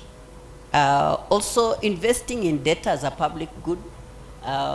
Data, sometimes everyone wants to keep their data, but if it is invested as a public good, it will be more available, more accessible, and then it becomes very usable, because if you need to make decision on whatever area, you'll have access to a lot of data which can be integrated and fused, and to help in data in making decisions. I've already also mentioned about having a framework, a governance framework for sharing and an access to to have agreement of bringing data together. That is going to be very important when it comes to decision making, especially for non-data scientists like us. You heard I'm a plant pathologist, and so we need a framework that will help us to make decisions on this, on that. So having a data governance is going to be important. And so thank you. That's what I'd like to share. Thank you, Dr. Makini. Can you please give her a round of applause? Those were very, they were very important insights into the issues of data integration. And now I want to give each one of our panelists just some few minutes, 1 minute or two, to give us some parting shot before they leave the stage. Starting from the other end, Ms. Aliang Lawrence from the Council for Scientific and Industrial Research. Sorry, just could a parting shot. Oh, just a parting. Yeah, just a parting shot. Okay, so I guess just in summary, I've been, I have to say, I've been very impressed with all the attendees here. There's been a very young crowd. I've had a lot of very interesting, engaging conversations. My one friend, Mr. Maraka. Sorry, I've met a lot of people this week, so I can't remember everyone's names. But the one gentleman was telling me that, you know, basically, it's very impressive how a lot of you guys are very knowledgeable about the problems in your countries and what we can do to help solve them. And this gentleman was telling me that the education system in Kenya, it's changing from a system that is able to train people to have jobs, and slowly it's transitioning to a system that is training people to create jobs. And what we have here in Africa, we have a very large young population. What you've seen, I think, this week from a lot of the partners here, Digital Earth Africa, ESRI, the Regional Research Hub, Resource Hub, sorry. There's a lot of data available, there are a lot of tools available, there's a lot of help available, and it's up to you guys. I challenge you guys to take those resources, take that data, and build on top of it. Build on top of it, and that way we can prosper and move forward. Thank you. Next is Professor Onyere. Yeah, thank you very much. Mine is a funny statement. I know that it's a funny statement. Data is there, but data is useless if it is not converted into information, turned into information. So there's a lot of data collected, actually is available. Maybe the problem we have is these young minds to convert that data into information. And then once you have the information, what do you do with it? You convert the information into matter, into materials, into tangible things we can have. So the job creation is talking about is precisely that. It's not that you are going to create anything, it's just that you have information that you think if A, B, C, D can use, they will produce more and therefore will benefit more. So my challenge to us, can we convert data to information and then information to matter? Thank you, Professor Onyere, for that nice parting shot. And next is Ms. Anastasia Bio. Thank you very much. I think for me, I want to capitalize on what the Deputy Director from Caro has said. Data is a public good. I think when we all embrace something that we know that is good for all of us, because we are the public. When you talk about public good, we are not talking about other people. And I think there's a quote or what I would call a guiding principle that says, do unto others what you'd want them to do unto you. If you want to get data from another person, also be ready to share. What you're sharing should be of good quality. Please create metadata when you do your data so that you share something that's of good quality and expect the same from the others because they are also thinking in the same way. When you talk about platforms, and I know like Professor Onyere said, there's a very young population with us in this conference and out there. Embrace technology, move with it. There are a lot of platforms. In Africa, we are always singing about the challenges of affordability. But we know that we can leverage, like the cloud, for example, and be able to do something. It may not be everything, but it's there. So let's share, and let's make sure that it's good quality. Thank you. Thank you very much, Ms. Anastasia. The next panelist is Professor Yashon Oma from University of Botswana. Please give us some parting shot in relation to data integration. Thank you, thank you. I think, like I said before, for us in academics, we don't store data, or we are not repositories of any types of data. We use the data, but in the process of trying to get the data from those who have the databases, for example, from the government, I think three things, we've realized three things.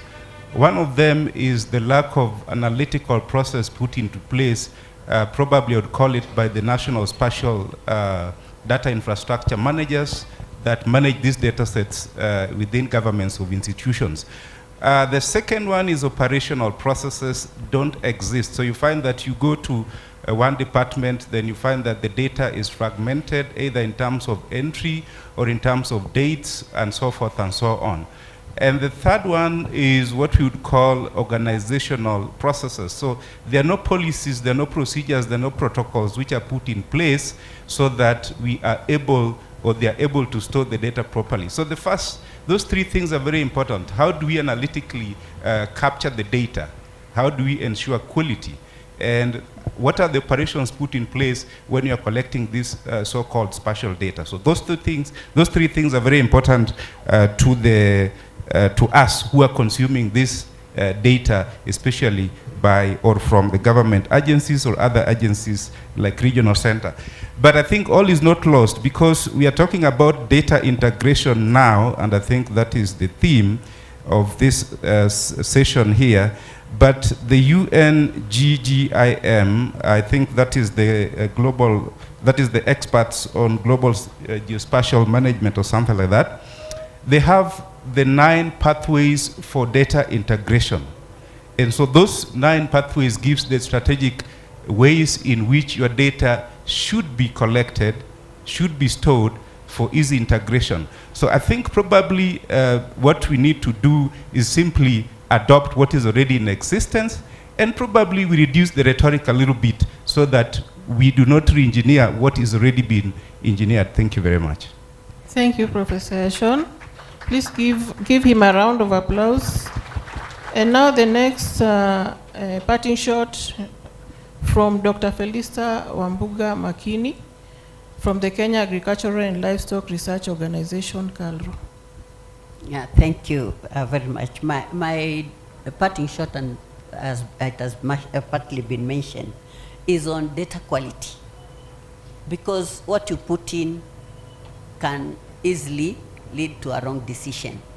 And for me, my challenge to data scientists here, I don't know whether there's a way of standardizing data collection, data storage, and all this, so that we can ensure that the data that is there is quality data, so that when the integration is done and decisions are made, the basis and actually the quality of the decision will be from quality data. And that is a parting shot I want to bring out, and to also ask the data scientists to look at that. I understand there have been platforms, they've been mentioned here, but is there a way to standardize? You know, in other areas we do standards of different products. I think even for data, it is possible to do that, because you're integrating a lot of data from different sources, but it may not be standard data, such that you can actually make a decision having that confidence that that data, all of it, was quality data. Thank you. It's okay. Thank you very much, Dr. Felisa Wambuga, for your parting shot. I hope you have gained from all this presentation. And in case you have any further question, you can do some follow-up. You've already seen their faces. If you have some interesting question or maybe a concern that you'd like to maybe ask from our panelists, you're free to do so after the session. Please clap for them as they leave the podium. Thank you very much.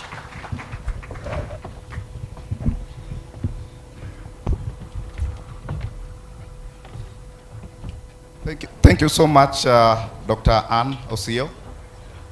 This is a true definition of a high-level, panel, starting with Professor Onyere, Professor Yashon, Lane, Anastasia, as well as Felisa, and being moderated by Dr. Osio herself. And at some point, I was feeling like, when I saw Professor Onyere standing here and then asking Professor Munishi a question, I said, well, oh, okay. It's going to take another 2 hours here. But again, thank you so much. You are right on time. We are within the range of what we anticipated. After this particular session, we'll be going for breakfast, serving stations on this other side. And other than that, all the events will be around this particular main tent. We'll be having an academic launch being moderated by our able Professor Munishi from Sokoine University. Thereafter, we have another session with the KQ Aviation. They'll be having a demonstration just behind the tent for how to fly the drones. I think for them it will be a little bit, we want to go a little bit beyond what we did last year. if they have an opportunity, they'll be able to demonstrate a few things here. Just a last word. Right now we are talking about, after information, we have data collection, policy, etc. for informed decision making.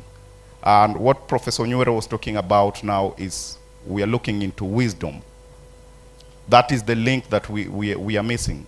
How are you going to use the information to make the decision? And wisdom is a little bit, they say each one of them, you can be wise at some point, then you go to some other place, you are not treated as a wise person. And so for that, we have still the booths. You can still visit the booths. We have, for the guys who have already downloaded the application, please continue voting for the best booth. We'll be having awards for that. We have feedback as well within the booths. I think when we're done, the Secretariat will be showing the QR code for you to scan. We'd like to improve and make these sessions more better later. Yeah, please, let's go for a breakfast. We'll be back at after exactly 30 minutes for the next session. Thank you so much. One thing you have forgotten. I told you. This young man just mentioned about wisdom, and the wisest man was Solomon, I think, in the Bible. And we are told that all the time, thank him, you don't know, but we actually know because we live by the grace of God. By the grace of God. So as you go for your tea, may I pray for the tea? Yes, our Heavenly Father, we thank you this morning. We thank you even for the congregation that is here and the youthful congregation that is here, oh Lord, and the learning that we are getting, oh Lord, and we pray that you give us the strength, wisdom, and the knowledge to absorb this and make use of it. And as we go to take our tea, Lord, we ask for your blessings, and we continue to pray that, Lord, even for those who don't have, direct them to where they can get this food, oh Lord. And we know it is from their work of their hands that they can get the food. Give them the energy and the wisdom to work so that they can get the food to eat. We thank you and bless you. I pray all this believing in Jesus Christ our Lord. Amen.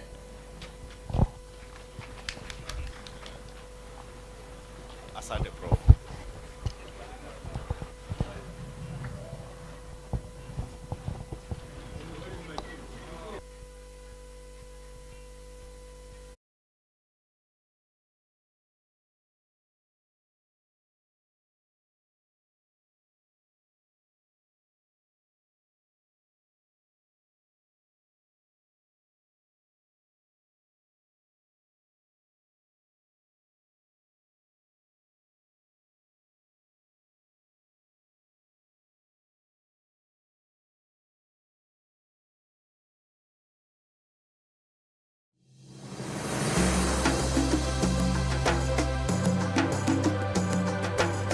Thank you all for being here.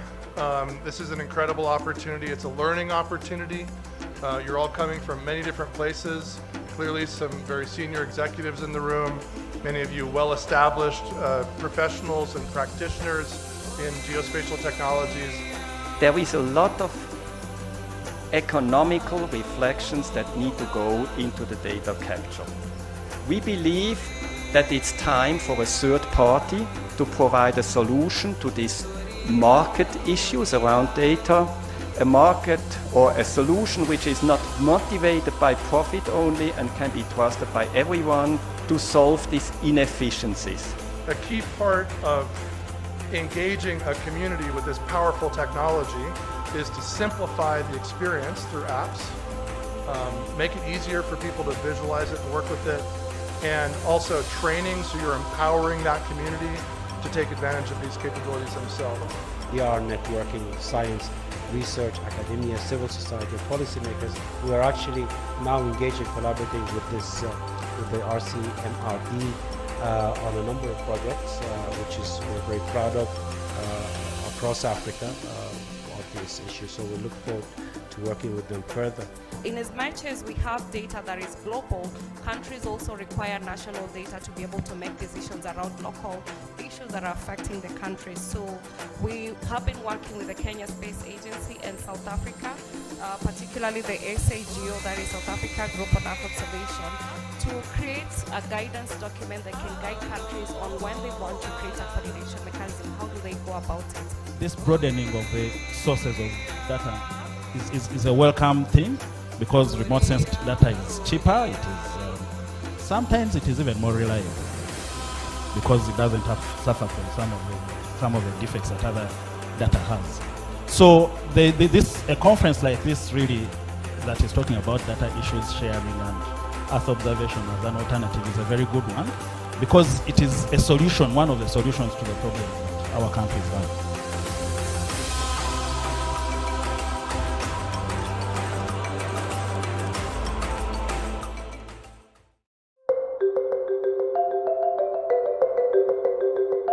Africa is a great continent with a rich and diverse environment and the fastest growing population in the world. As a result, its beauty is under constant threat from climate change, environmental degradation, food security, and access to water. To rise to the challenge, Africa's innovative spirit has brought new technologies to tackle these issues. However, the lack of actionable data and information on key trends is hampering progress. The continent needs decision-ready information such as the rate of desertification, agricultural productivity, location of illegal activities like mining, and deforestation hotspots. Digital Earth Africa will address this gap. A continental-scale data infrastructure using Earth observation from satellites, Digital Earth Africa will provide operational data and information to drive decision-making and address these challenges. Decades worth of data will be available free and open in analysis-ready formats, enabling innovators and government to access and analyze changes to the continent. Decision makers will be able to identify trends impacting our future. Farmers will have access to new insights, allowing them to make better decisions on agricultural practices, leading to better yield. Small businesses will readily access satellite data to innovate and create new products, presenting new opportunities and increasing profitability, leading to economic growth. Leveraging from lessons and achievements of Digital Earth Australia and the Africa Regional Data Cube, Digital Earth Africa will make it easy to access critical information to shape the growth of all sectors across the continent. Digital Earth Africa will work with partners across the continent to transform how Earth observations can be applied to address some of the most pressing developing challenges in Africa. Ultimately, it will help everyone make better decisions and drive action in support of national development priorities, sustainability, and economic growth.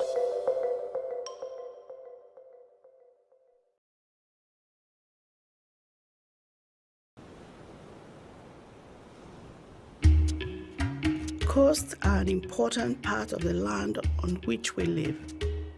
In order to protect these special areas, we must understand how they are being impacted by weather, a changing climate, and the expanding human population.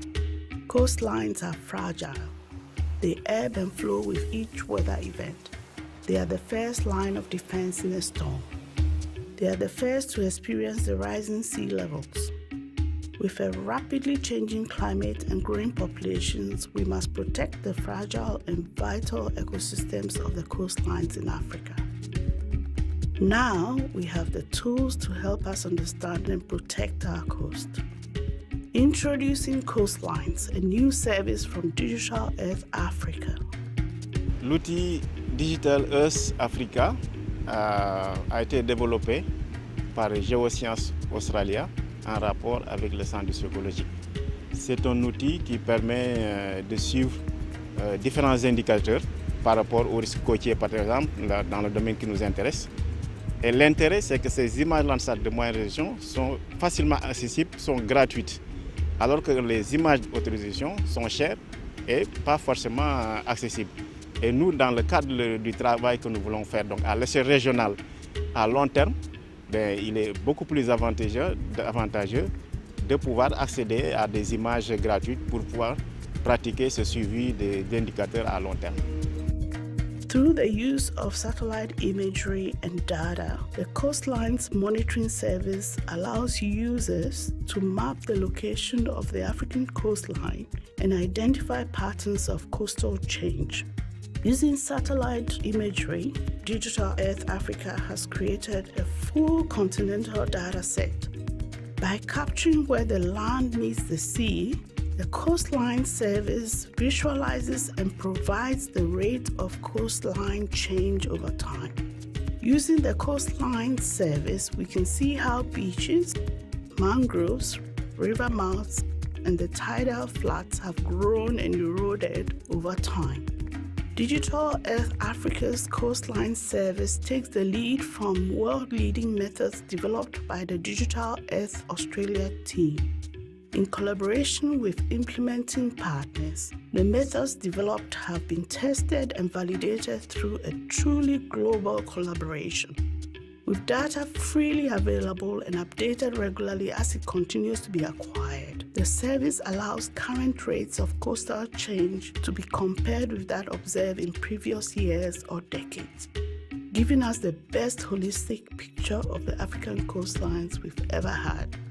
Although still in the early stages, the Coastlines Monitoring Service is already having an impact. On peut d'ores et déjà se projeter sur les perspectives d'usage. Donc la première idée qui vient à l'esprit, c'est d'utiliser l'outil pour le suivi du trait de côte au niveau de 3 échelles, l'échelle régionale, l'échelle nationale ou bien l'échelle locale. Donc l'autre idée qui vient à l'esprit, c'est de pouvoir utiliser l'outil Digital Earth Africa Coastline dans le cadre de l'Observatoire régional du littoral ouest africain pour le suivi de l'indicateur érosion et accrétion. Le littoral ouest africain a quelques particularités, mais globalement, il y a également des spécificités qui sont partagées avec, par exemple, l'ensemble du littoral au niveau mondial. C'est une zone qui concentre beaucoup de personnes. 50% de la population urbaine est localisée au niveau du littoral. Il y a l'essentiel des activités économiques également est concentré au niveau de cet espace-là. Et sur le plan de la biodiversité, presque 50% du linéaire est composé de vasières à mangroves. Or, les mangroves, ce sont des zones de haute biodiversité qui regroupent beaucoup d'espèces végétales, halieutiques, etc. Coastal erosion has both an economic and societal impact. By mitigating coastal erosion risk in 3 key sectors, Digital Earth Africa could inject some $460 million per year into Africa's economy and change the lives of around 270 million people. There is more we can do to help stem the tide and protect the special ecosystems in Africa.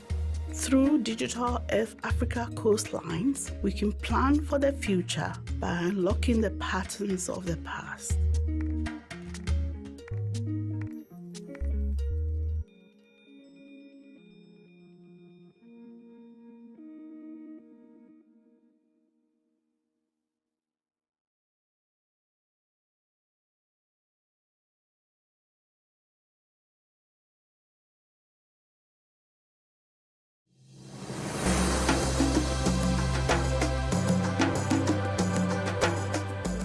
This is a special occasion, being our 7th edition of the International Conference, and I hope it is a start of great things for all of us in building the impact of geospatial technology and space science on our continent. It's going to be an interesting session based on the CVs and experience that these individuals have.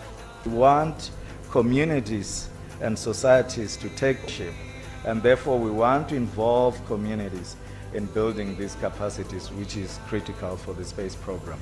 The call for the link between science and policy has been very eminent. This is simply linking science and policy, generating the knowledge, and then getting it informed. Being a UN agency, we here are all mandated to be able to support. Unless we deform the form, and that's what we are doing. What we've been able to do with Rcmrd through the less than 2 years that we've been partners shows the amazing potential that exists in our synergies. Our future starts with geographic understanding. and recognizing our world as an interdependent ecosystem that we as humans can shape with the decisions that we make. I hope that this will provide us a platform to even form new collaborations that we can be able to leverage on and that will be geared towards bridging the gap between science and policy. Thank you all, and let us keep the collaborative spirit for the good of those we seek to serve. We need to move away from data dissemination to data utilization. Congratulations on the 7th RIC conference, and we're really looking forward to the next 3 days. Thank you.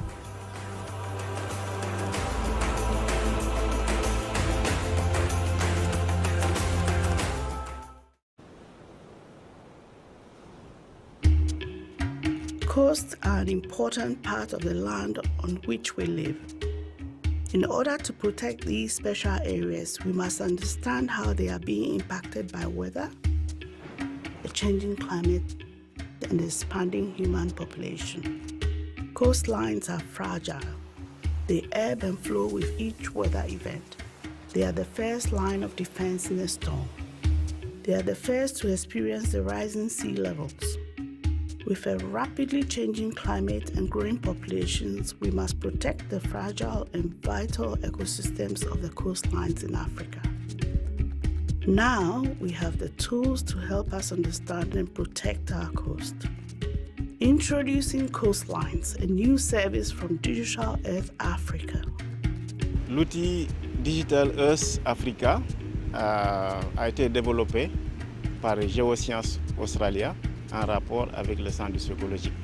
C'est un outil qui permet différents indicateurs par rapport aux risques côtiers, par exemple, dans le domaine qui nous intéresse.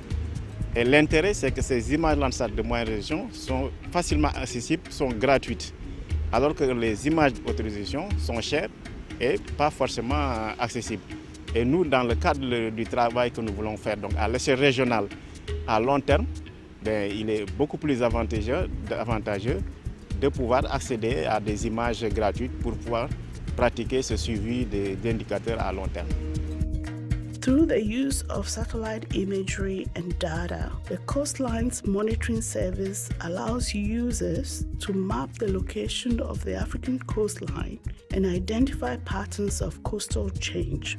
Using satellite imagery, Digital Earth Africa has created a full continental data set. By capturing where the land meets the sea, the Coastline Service visualizes and provides the rate of coastline change over time.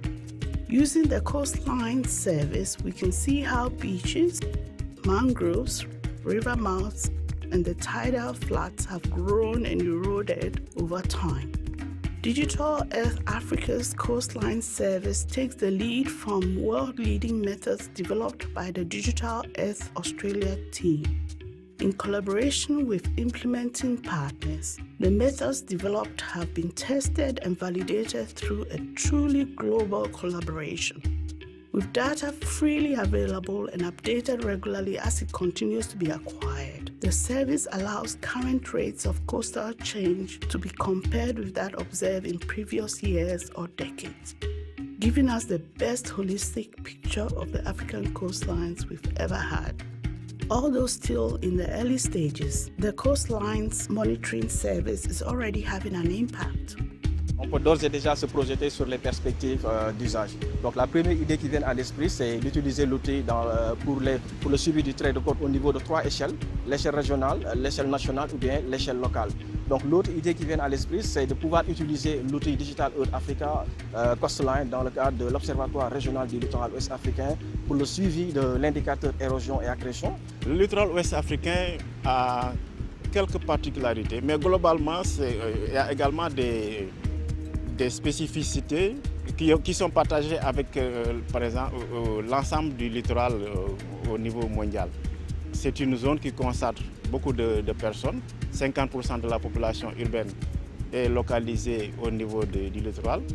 Il y a l'essentiel des activités économiques également est concentré au niveau de cet espace-là. Et sur le plan de la biodiversité, presque 50% du linéaire est composé de vasières à mangroves.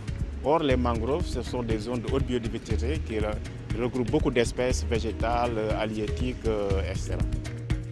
Coastal erosion has both an economic and societal impact. By mitigating coastal erosion risk in 3 key sectors, Digital Earth Africa could inject some $460 million per year into Africa's economy and change the lives of around 270 million people. There is more we can do to help stem the tide and protect the special ecosystems in Africa. Through Digital Earth Africa coastlines, we can plan for the future by unlocking the patterns of the past.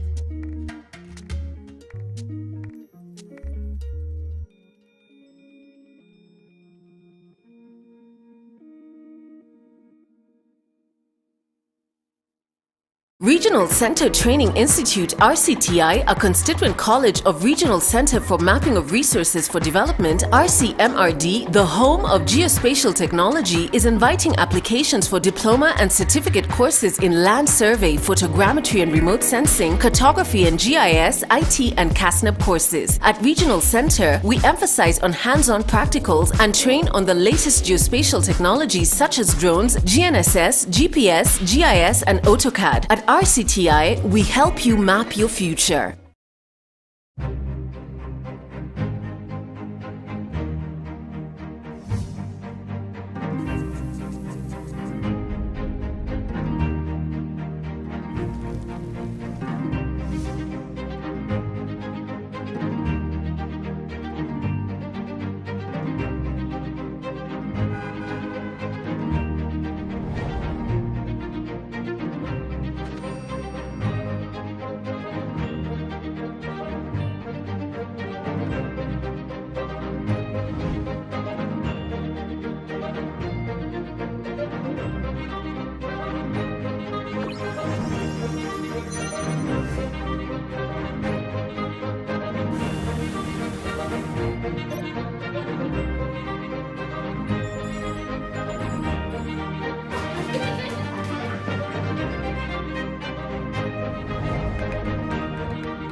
Thank you all for being here.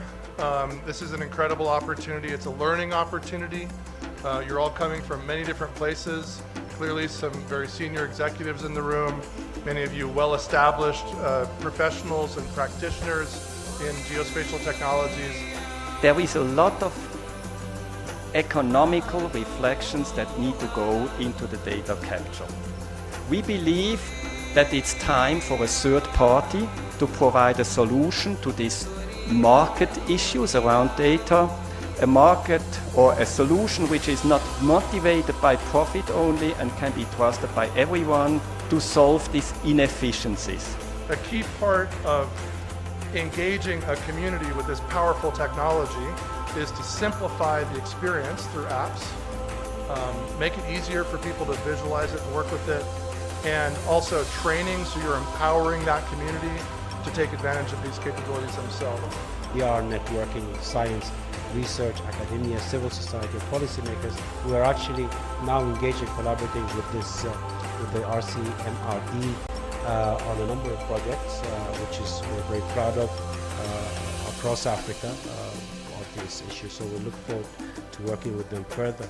In as much as we have data that is global, countries also require national data to be able to make decisions around local issues that are affecting the countries. So we have been working with the Kenya Space Agency and South Africa, particularly the SAGO, that is South Africa Group on Earth Observation, to create a guidance document that can guide countries on when they want to create a coordination mechanism. How do they go about it? This broadening of the sources of data is a welcome thing, because remote sensed data is cheaper. It is sometimes it is even more reliable, because it doesn't have suffer from some of the defects that other data has.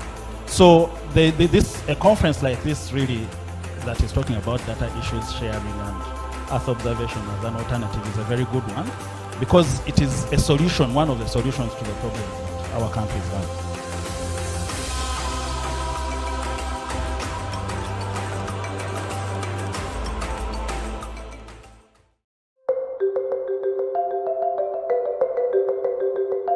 Africa is a great continent with a rich and diverse environment and the fastest growing population in the world.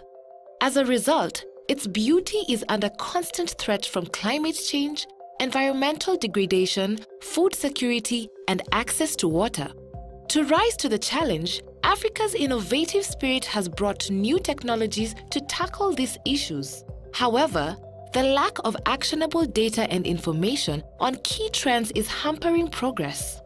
The continent needs decision-ready information such as the rate of desertification, agricultural productivity, location of illegal activities like mining, and deforestation hotspots. Digital Earth Africa will address this gap. A continental-scale data infrastructure using Earth observation from satellites, Digital Earth Africa will provide operational data and information to drive decision-making and address these challenges. Decades worth of data will be available free and open in analysis-ready formats, enabling innovators and government to access and analyze changes to the continent. Decision makers will be able to identify trends impacting our future. Farmers will have access to new insights, allowing them to make better decisions on agricultural practices, leading to better yield. Small businesses will readily access satellite data to innovate and create new products, presenting new opportunities and increasing profitability, leading to economic growth. Leveraging from lessons and achievements of Digital Earth Australia and the Africa Regional Data Cube, Digital Earth Africa will make it easy to access critical information to shape the growth of all sectors across the continent. Digital Earth Africa will work with partners across the continent to transform how Earth observations can be applied to address some of the most pressing developing challenges in Africa. Ultimately, it will help everyone make better decisions and drive action in support of national development priorities, sustainability, and economic growth.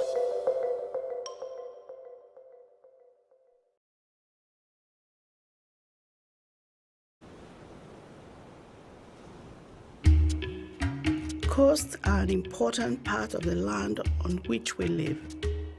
In order to protect these special areas, we must understand how they are being impacted by weather, a changing climate, and the expanding human population. Coastlines are fragile. They ebb and flow with each weather event. They are the first line of defense in a storm. They are the first to experience the rising sea levels. With a rapidly changing climate and growing populations, we must protect the fragile and vital ecosystems of the coastlines in Africa. Now we have the tools to help us understand and protect our coast. Introducing Coastlines, a new service from Digital Earth Africa. L'outil Digital Earth Africa a été développé par Géosciences Australia en rapport avec le Centre psychologique. C'est un outil qui permet de suivre différents indicateurs par rapport aux risques côtiers, par exemple, dans le domaine qui nous intéresse. Et l'intérêt, c'est que ces images Landsat de moyenne résolution sont facilement accessibles, sont gratuites, alors que les images d'autorisation sont chères et pas forcément accessibles. Et nous, dans le cadre du travail que nous voulons faire, donc à l'échelle régionale, à long terme, il est beaucoup plus avantageux de pouvoir accéder à des images gratuites pour pouvoir pratiquer ce suivi d'indicateurs à long terme. Through the use of satellite imagery and data, the Coastlines Monitoring Service allows users to map the location of the African coastline and identify patterns of coastal change. Using satellite imagery, Digital Earth Africa has created a full continental data set. By capturing where the land meets the sea, the Coastline Service visualizes and provides the rate of coastline change over time. Using the Coastline Service, we can see how beaches, mangroves, river mouths, and the tidal flats have grown and eroded over time. Digital Earth Africa's Coastline Service takes the lead from world-leading methods developed by the Digital Earth Australia team. In collaboration with implementing partners, the methods developed have been tested and validated through a truly global collaboration. With data freely available and updated regularly as it continues to be acquired, the service allows current rates of coastal change to be compared with that observed in previous years or decades, giving us the best holistic picture of the African coastlines we've ever had. Although still in the early stages, the Coastlines Monitoring Service is already having an impact. On peut d'ores et déjà se projeter sur les perspectives d'usage. Donc la première idée qui vient à l'esprit, c'est d'utiliser l'outil pour le suivi du trait de côte au niveau de 3 échelles, l'échelle régionale, l'échelle nationale ou bien l'échelle locale. Donc l'autre idée qui vient à l'esprit, c'est de pouvoir utiliser l'outil Digital Earth Africa Coastline dans le cadre de l'Observatoire régional du littoral ouest africain pour le suivi de l'indicateur érosion et accrétion. Le littoral ouest africain a quelques particularités, mais globalement, il y a également des spécificités qui sont partagées avec, par exemple, l'ensemble du littoral au niveau mondial. C'est une zone qui concentre beaucoup de personnes. 50% de la population urbaine est localisée au niveau du littoral. Il y a l'essentiel des activités économiques également est concentré au niveau de cet espace-là. Et sur le plan de la biodiversité, presque 50% du linéaire est composé de vasières à mangroves. Or, les mangroves, ce sont des zones de haute biodiversité qui regroupent beaucoup d'espèces végétales, halieutiques, etc. Coastal erosion has both an economic and societal impact.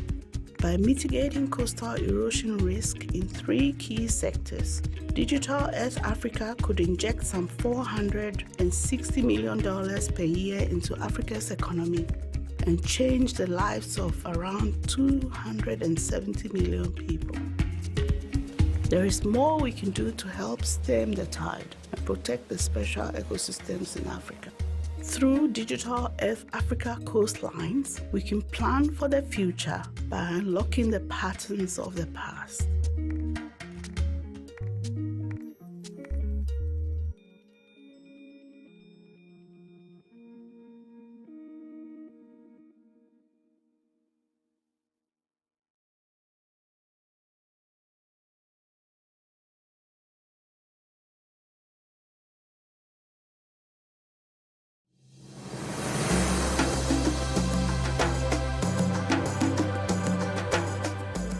This is a special occasion, being our 7th edition of the International Conference, and I hope it is a start of great things for all of us in building the impact of geospatial technology and space science on our continent. It's going to be an interesting session based on the CVs and experience that these individuals have. We want communities and societies to take ownership, and therefore we want to involve communities in building these capacities, which is critical for the space program. The call for the link between science and policy has been very eminent. This is simply linking science and policy, generating the knowledge and then getting it informed. Being a UN agency, we here are all mandated to be able to support governments. So we believe we cannot reform unless we deform the form, and that's what we are doing. What we've been able to do with Rcmrd through the less than 2 years that we've been partners shows the amazing potential that exists in our synergies. We believe that our future starts with geographic understanding and recognizing our world as an interdependent ecosystem that we as humans can shape with the decisions that we make. I hope that this will provide us a platform to even form new collaborations that we can be able to leverage on and that will be geared towards bridging the gap between science and policy. Thank you all, and let us keep the collaborative spirit for the good of those we seek to serve. We need to move away from data dissemination to data utilization. Congratulations on the 7th RIC conference, and we're really looking forward to the next 3 days. Thank you.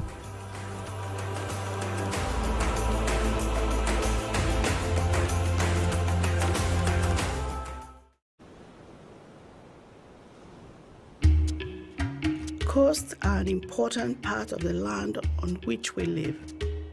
In order to protect these special areas, we must understand how they are being impacted by weather, a changing climate, and the expanding human population.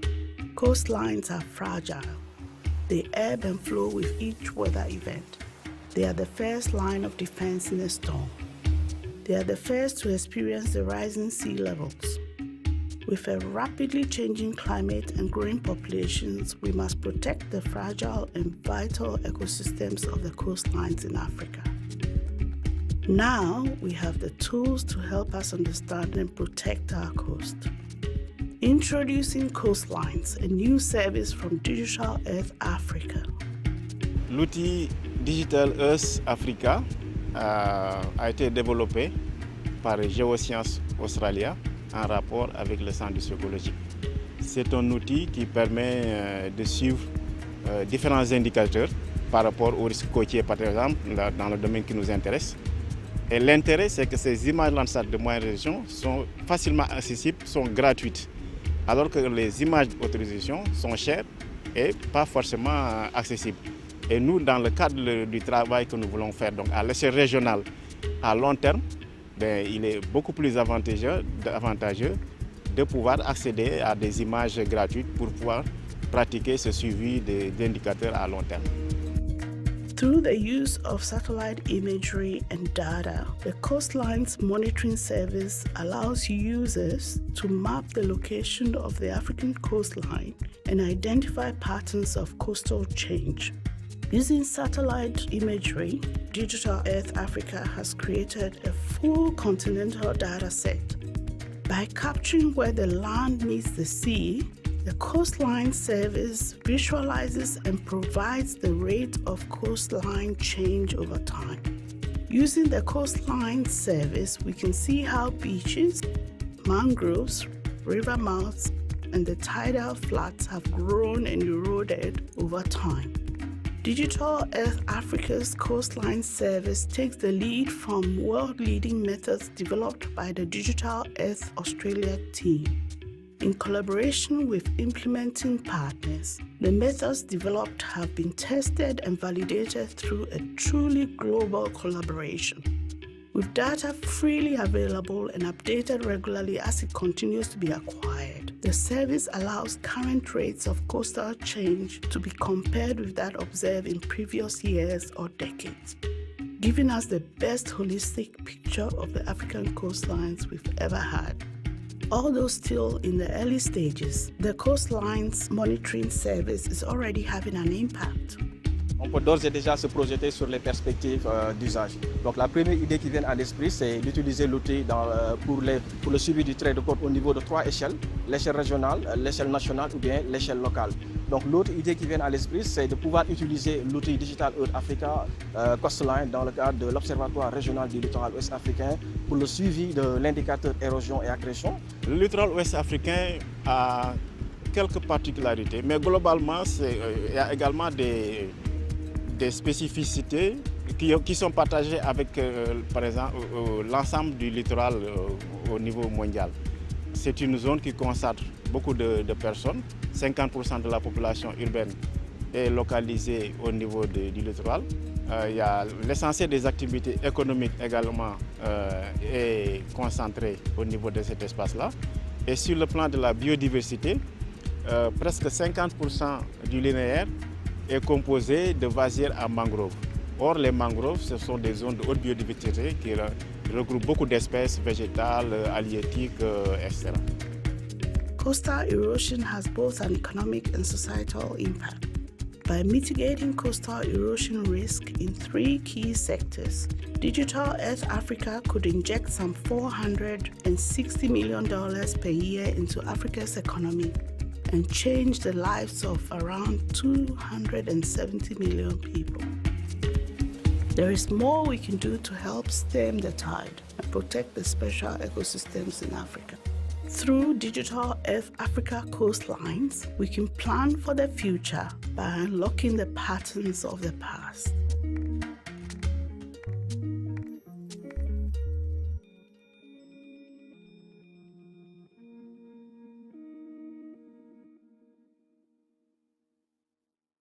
Regional Center Training Institute RCTI, a constituent college of Regional Center for Mapping of Resources for Development Rcmrd, the home of geospatial technology, is inviting applications for diploma and certificate courses in land survey, photogrammetry and remote sensing, cartography and GIS, IT and CASNEP courses. At Regional Center, we emphasize on hands-on practicals and train on the latest geospatial technologies such as drones, GNSS, GPS, GIS and AutoCAD. At RCTI, we help you map your future.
Thank you all for being here. This is an incredible opportunity. It's a learning opportunity. You're all coming from many different places. Clearly some very senior executives in the room. Many of you well-established professionals and practitioners in geospatial technologies. There is a lot of economical reflections that need to go into the data capture. We believe that it's time for a third party to provide a solution to these market issues around data, a market or a solution which is not motivated by profit only and can be trusted by everyone to solve these inefficiencies. A key part of engaging a community with this powerful technology is to simplify the experience through apps, make it easier for people to visualize it and work with it, and also training, so you're empowering that community to take advantage of these capabilities themselves. We are networking with science, research, academia, civil society, policymakers who are actually now engaged in collaborating with this, with the Rcmrd on a number of projects, which is we're very proud of across Africa of these issues. So we look forward to working with them further. In as much as we have data that is global, countries also require national data to be able to make decisions around local issues that are affecting the countries. So we have been working with the Kenya Space Agency and South Africa, particularly the SAGO, that is South Africa Group on Earth Observation, to create a guidance document that can guide countries on when they want to create a coordination mechanism. How do they go about it? This broadening of the sources of data is a welcome thing, because remote sensed data is cheaper. It is sometimes it is even more reliable because it doesn't have suffer from some of the defects that other data has. So a conference like this really that is talking about data issues sharing and Earth observation as an alternative is a very good one, because it is a solution, one of the solutions to the problems that our countries have.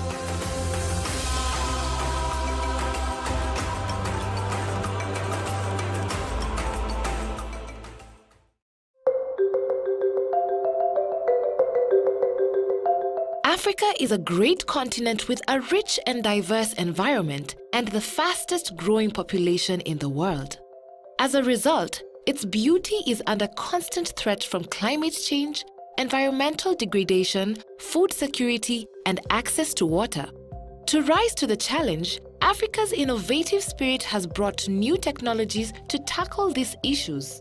However, the lack of actionable data and information on key trends is hampering progress. The continent needs decision-ready information such as the rate of desertification, agricultural productivity, location of illegal activities like mining, and deforestation hotspots. Digital Earth Africa will address this gap. A continental-scale data infrastructure using Earth observation from satellites, Digital Earth Africa will provide operational data and information to drive decision-making and address these challenges. Decades worth of data will be available free and open in analysis-ready formats, enabling innovators and government to access and analyze changes to the continent. Decision makers will be able to identify trends impacting our future. Farmers will have access to new insights, allowing them to make better decisions on agricultural practices, leading to better yield. Small businesses will readily access satellite data to innovate and create new products, presenting new opportunities and increasing profitability, leading to economic growth. Leveraging from lessons and achievements of Digital Earth Australia and the Africa Regional Data Cube, Digital Earth Africa will make it easy to access critical information to shape the growth of all sectors across the continent. Digital Earth Africa will work with partners across the continent to transform how Earth observations can be applied to address some of the most pressing developing challenges in Africa. Ultimately, it will help everyone make better decisions and drive action in support of national development priorities, sustainability, and economic growth.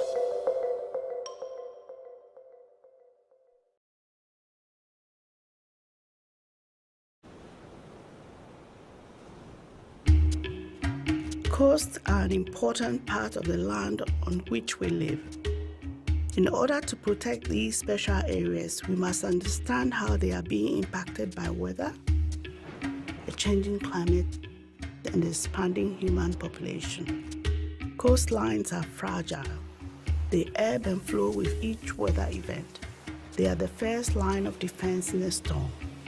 They are the first to experience the rising sea levels. With a rapidly changing climate and growing populations, we must protect the fragile and vital ecosystems of the coastlines in Africa. Now we have the tools to help us understand and protect our coast. Introducing Coastlines, a new service from Digital Earth Africa. L'outil Digital Earth Africa Pantaleo, so that you can proceed with the moderation. The floor is yours. En rapport avec le centre du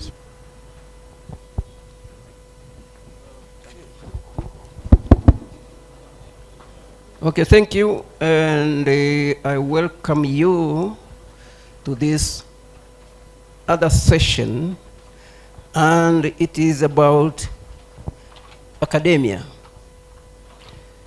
Now, before I continue, I would like to ask a question. I asked the same question in my first presentation on the first day.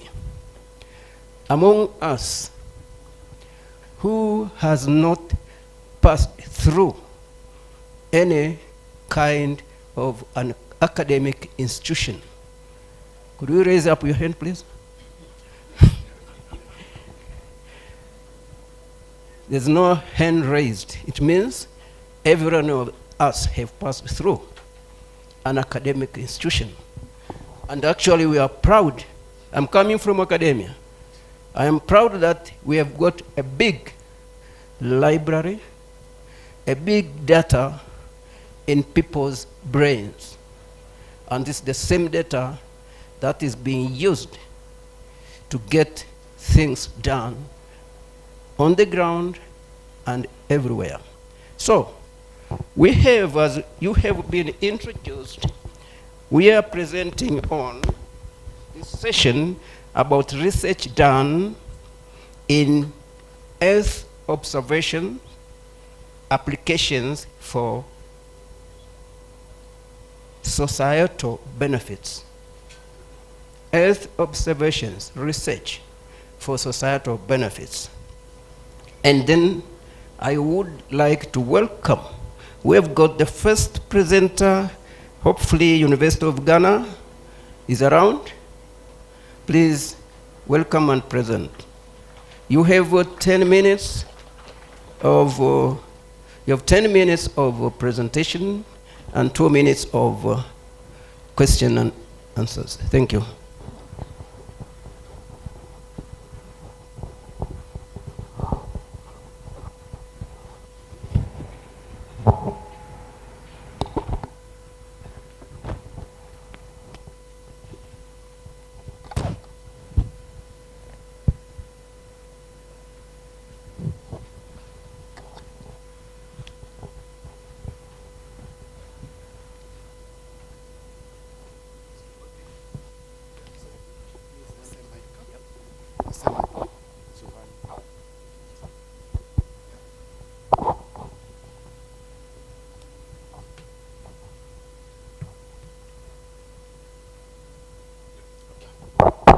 Hello.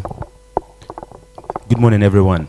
My name is Kwame Ajikum. I'm part of faculty at the Department of Marine and Fishery Sciences at the University of Ghana. And I'm also the project coordinator for MacNOAA. It's a GMS in Africa project where I work together with 18 countries and 11 partners for both West and North Africa. I'm going to show you how we are using satellite data for marine resource and coastal resource management. I work together with 11 partners. They are based in Egypt, Morocco, Tunisia, Senegal, Ghana, Ivory Coast, and Nigeria. There's also Benin. So why are we doing this? As part of the GMS in Africa project, our main focus is build capacity within countries in Africa to be able to utilize Earth observation data for various stuffs. From where I come from, we are only looking at marine systems and coastal systems. So the idea is, how do we make data available, easily or readily available for everyone? Everyone interested in Earth observation, everyone interested in marine resource and coastal resource management. How do we provide you satellite data or related data that can allow you to know how your resources are doing, how our lives are affecting these resources and so forth. Then we are doing all of this within the context of the African Space Program. So how do we also build capacity among young Africans like you to be able to take up data, process them, generate products from them that our government can use. At the end of the day, we are doing all of this to provide information for the decision maker so that he becomes knowledgeable, he knows his environment, he knows how his resources are doing, so that he can better manage these resources. So what are the services that we generate between the partners or the people within the consortium? About 6 of them. Monitoring and forecasting oceanographic variables, looking at sea surface temperature, ocean color dynamics, and so forth, and how it's connected to processes that drive fish, upwelling, fronts development, and so forth. Then, how do we develop fisheries resource management products? I'll show you a few of them to curb illegal fishing and so forth. Then, we have a service that targets fishermen. So, in West Africa, largely, fishermen that we work with use very small canoes, wooden canoes. So they are always at the mercy of the weather at sea. How do we generate information for them that can help them plan when it's safe to go to sea, so that we reduce accidents at sea and death? And we will talk about coastal vulnerability, shoreline. It's a product Digital Earth is generating. I wouldn't go so much into that. Then some coastal vegetation mapping products. Then we will also look at oil spill ship detection services.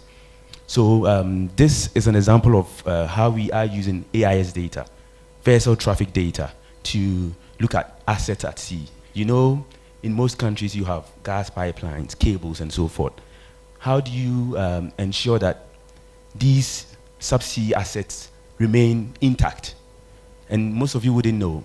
Most of the time, some of these assets are affected by vessel operations. In my country, back I think in 2014, 15 thereabout, we had power cuts for almost the entire year, all just because the gas we take from Nigeria, the pipeline got severed by a fishing vessel. This fishing vessel dropped its anchor on it, broke it. Then for a whole year, there were a lot of power cuts. And the government lost power just because of this issue. So you can see why it's important that we find ways to integrate satellite data, AIS data, in protecting these assets at sea. So in this example, you are seeing a vessel traffic data overlaid on a gas pipeline. And you can see those red dots. It shows you where the behavior of the behavior of vessels that looks like fishing. Here, it's likely they might drop an anchor or stay around that subsea cable. And if it's not so deep, they could sever it. So when you have such information, you can generate alerts for the manager involved, and he has a fair idea who is within which space. And assuming you find a vessel close to such an asset, you just call the Navy, they go there, they scream at them, and they move away. We are doing this for Ghana. This is a targeted service. So an insurance company asked me to do this. And this is something I think we can replicate in anywhere in West Africa, if and only if we have the data. We are also going to do this for Cape Verde. Recently, 2 weeks ago, I had a chat with the data center in Cape Verde, and they want us to do this service for them. So if you don't know AIS data, this is AIS data. It's satellite data. Vessels tell the rest of the world, everyone, this is my position, and there are satellites in space that can listen to them. So they tell you who they are, how fast they are traveling, where they are heading to, and so forth. And we collect this data real time, every minute, at our center, and we can process them to generate some of the products I'll show you. So this is an example of how we are using Sentinel data to detect oil spills and ships. In this example, it's a blend of satellite data, AIS Sentinel-1, to know where the vessels are, who is reporting his or her position, and this will allow us to detect dark targets that are not reporting their position. They have the potential to be involved in illegal fishing, piracy, and all of that. So this is how we use satellite data. I'm showing this example within another context.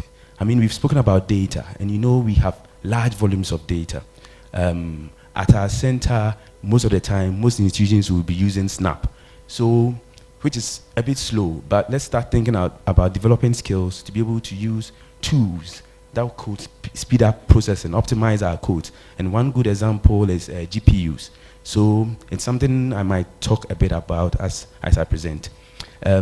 We acquire AIS data from Copernicus. Most of you will know about Copernicus. So Sentinel-1 is one of the constellation of satellites there.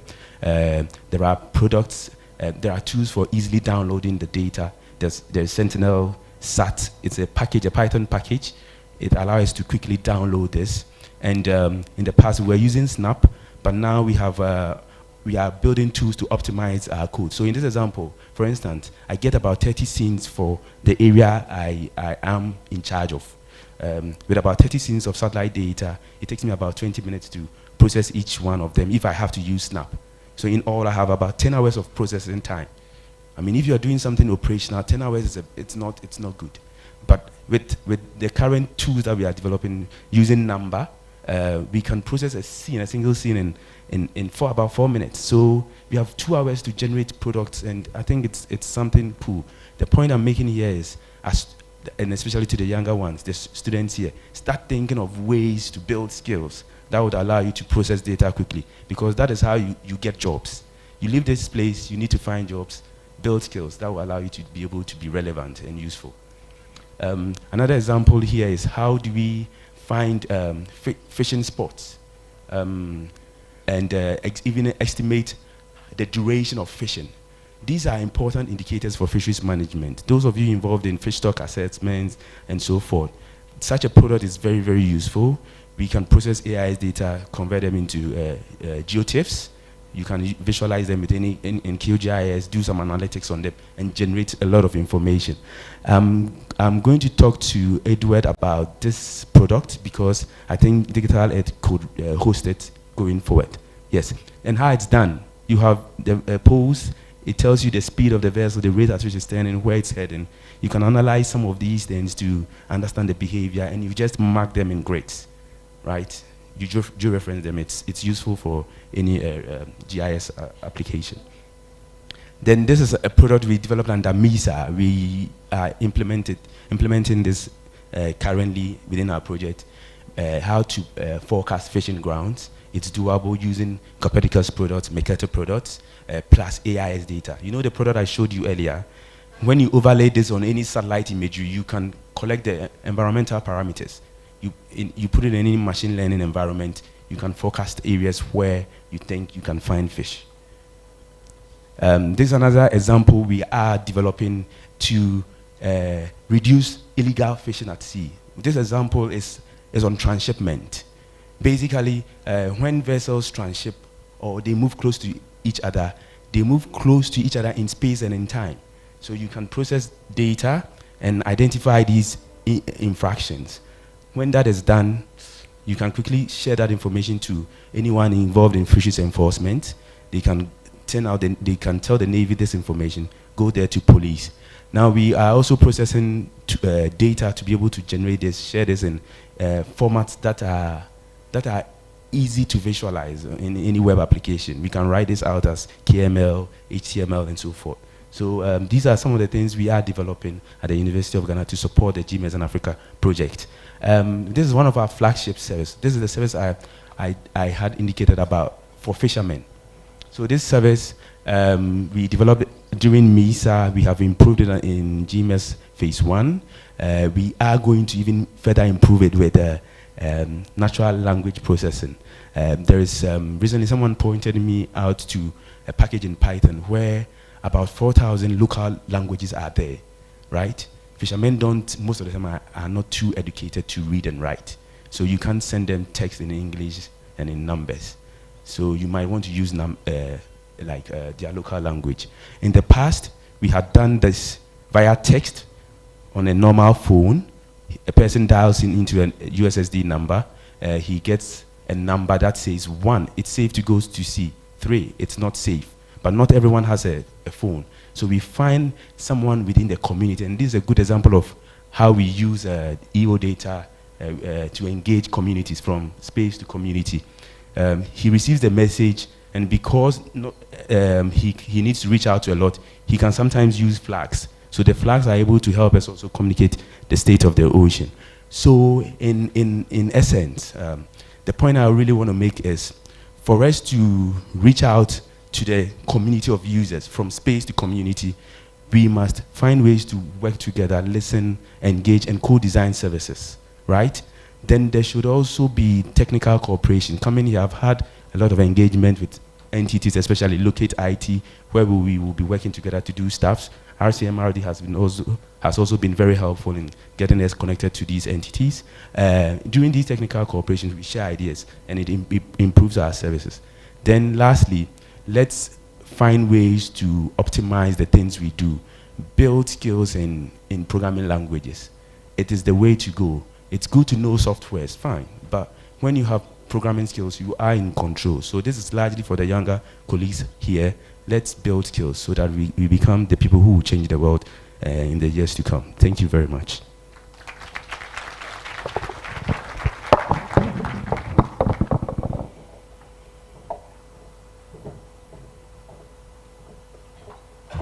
Okay, thank you for the very good presentation. In fact, on informing decision with regards to ocean and marine management and fisheries. We've heard of this, that they are supplying information, even showing vessel travels, where they are, their position, where they are heading to, and possibly what they are doing. So that's actually a very important information. But also with fisheries, informing fisher folks about what is happening in the sea, in the ocean. So that's a good information. Now, we had maybe discussed this, that with the questions, maybe we could accumulate them, and then at the end, they will all contribute to answering any question that is there. So keep your question, please, and wait until the end, and you ask your question. I would welcome again the university. Is there any two? We are told, I'm told that there are some universities might have 2 presentations, but if there is no, there is Kenyatta University.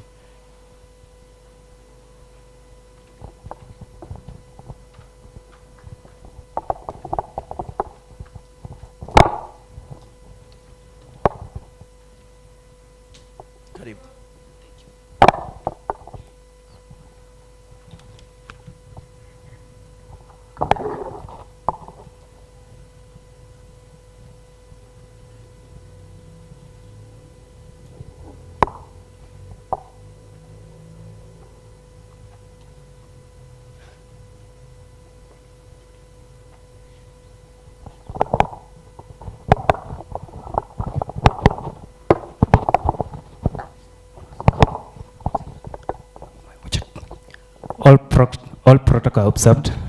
Ladies and gentlemen, good morning. My name is Isaiah Ondabwa, coming from Kenyatta University, and I'm here to present just a portion of the work we, the community of Kenyatta University, are doing. And my focus mainly is in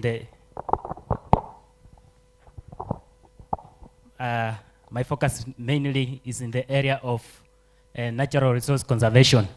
I have a background in environmental planning and management, but I've moved into specialization of GIS and remote sensing for natural resource. I am also a researcher working on various projects. I've worked on a project in the coast called CAMPSET, being implemented by the State Department of Fisheries and Blue Economy, that focuses on restoration of coastal ecosystem and also improvement of livelihood. So in today's presentation, we want to look at, we have been talking about data, we have been talking about GIS technology that we have in place. What are we doing that can help the community? And as you can see, I have titled my presentation as mangrove cover assessment, a remote sensing analysis to support community-based restoration and conservation of mangroves, and specifically in Gazi. And as we know, what we are talking about is the coastal zone being a sensitive and dynamic ecosystem, whereby we see there is the blue economy concept that is coming up attributed to the ocean, but we also have the mangrove vegetation, which play an important role in the regulation of the climate in the region.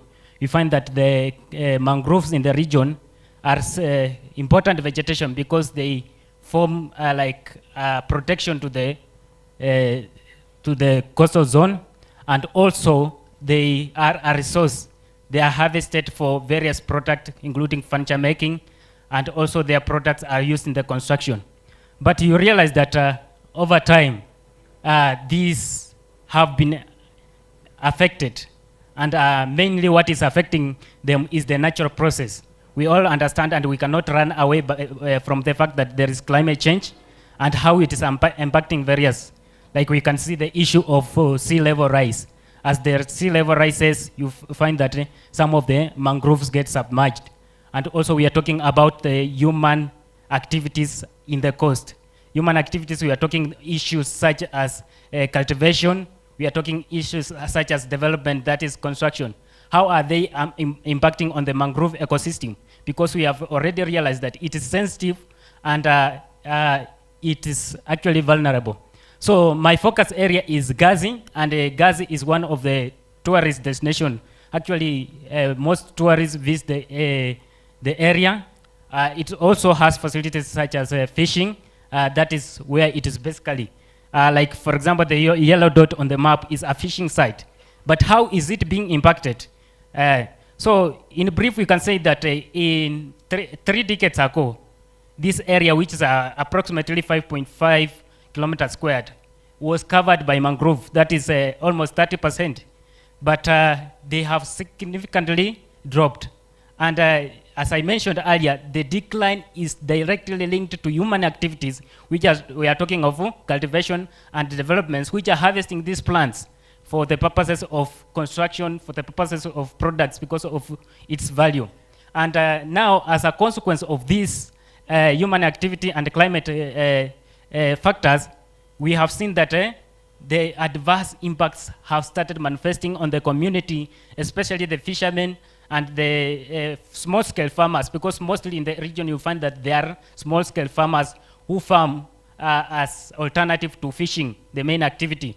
And some of the impacted farming activities are seaweed farming because of now the deterioration of the mangrove.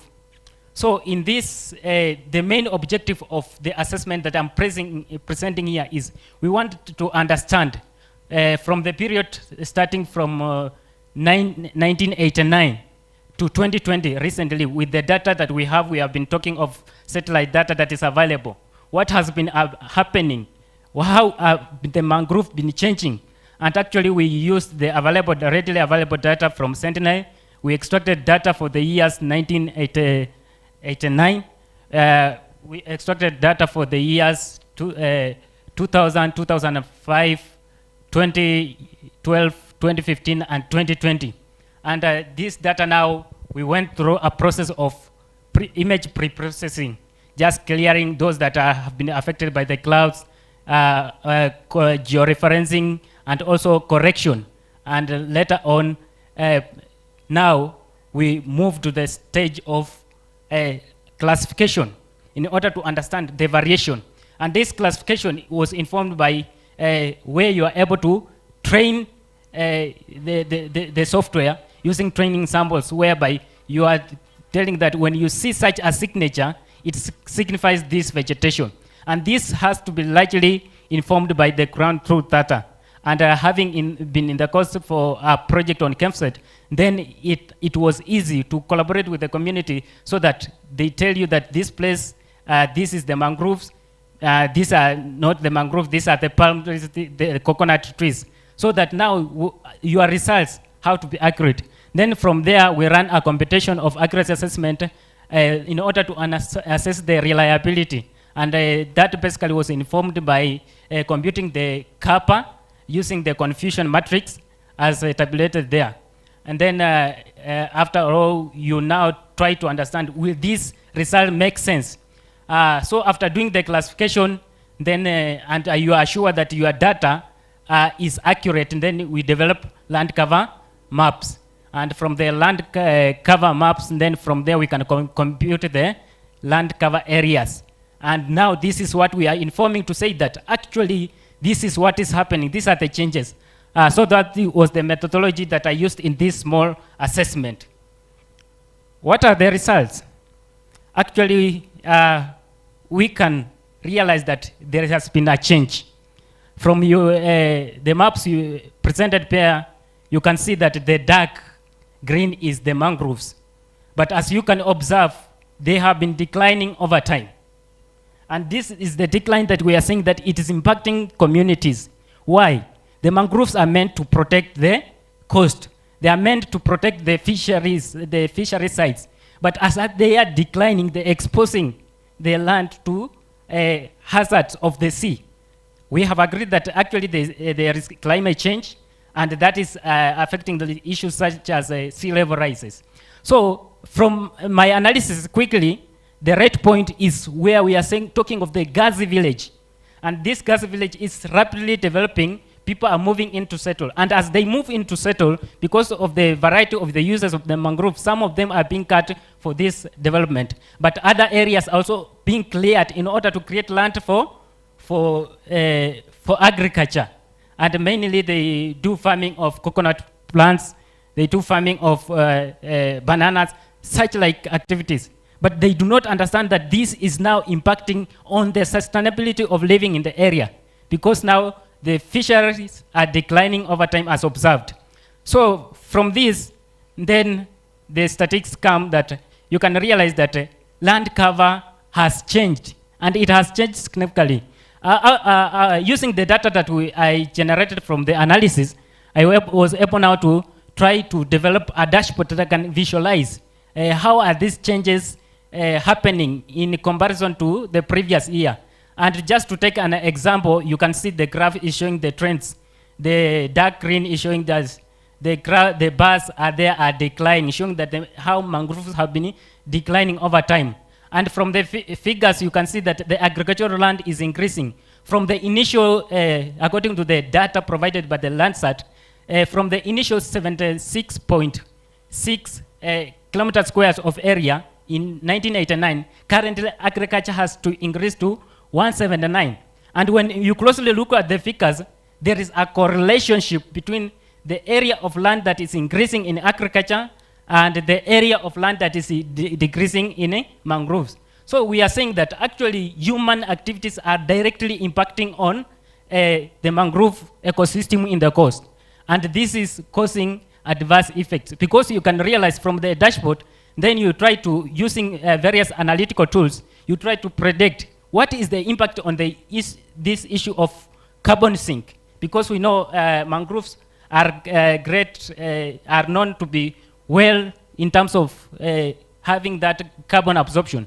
But you realize that comparing the year 2020, where the mangrove were at 179.9 kilometers square, that's coverage, to the year 2020, where they have to reduce to 76.6, the change in carbon sinks has reduced efficiency to 20%.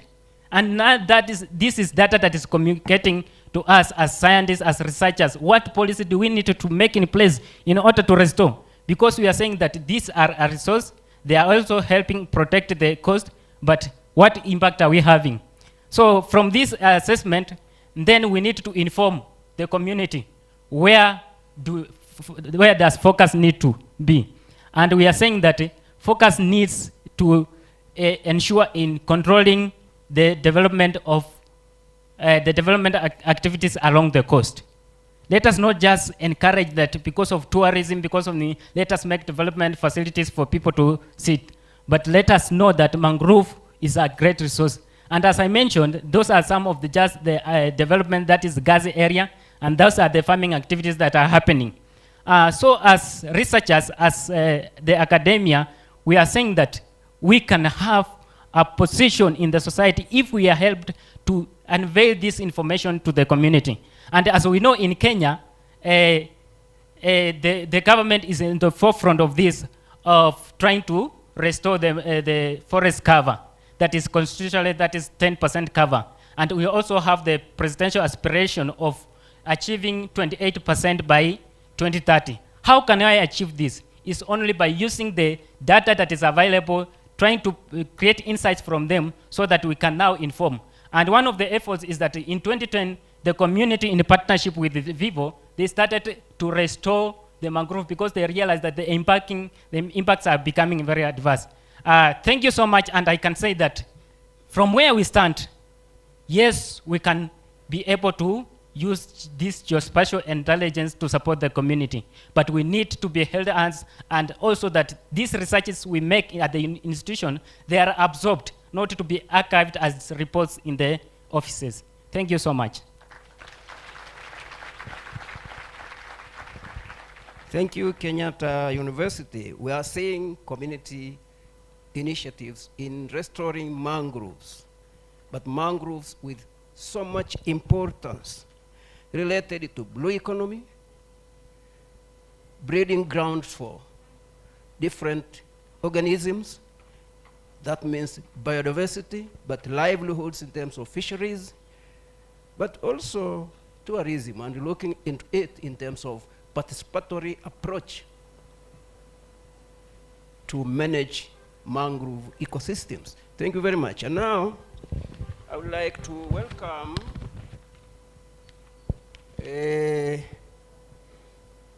Technical University of Kenya. Technical University of Kenya. Thank you.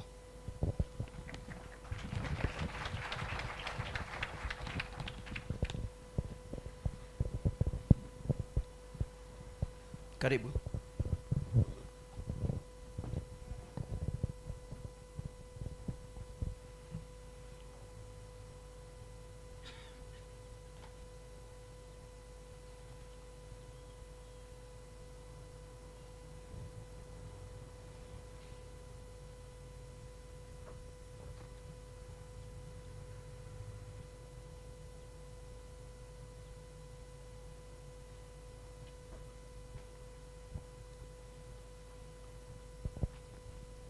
Okay, good morning, everyone. It's afternoon, I'm sorry. Hope you are all doing fine. Okay, so my name is Pamela Auma from the Technical University of Kenya, and my co-author is Dr. Anne Osio. So on the topic, socio-economic impacts of flooding on land use, land cover, around Lake Victoria, Kenya, a case study in Kisumu County. So Lake Victoria is the second largest lake, freshwater lake in the world. That's after Lake Superior in North America. Lake Victoria is actually shared amongst 3 countries in Africa, being Kenya, Uganda, and Tanzania. And in Kenya, a bit of it protruded into Kisumu County. Lake Victoria actually affects the type of climate that is in Kisumu County, with the temperature ranging between 12 degrees to 26 degrees. It also affects the kind of vegetation that we see in that area. So on to my problem of statement, people and beach businesses have been brought down since the onset of flooding back in 2019. Another thing is that Kenya and the county government of Kisumu has lost more than 500 million since the onset of the flooding. Bandas, these are places where fish are being weighed before they're taken to other places for business. They are submerged underwater.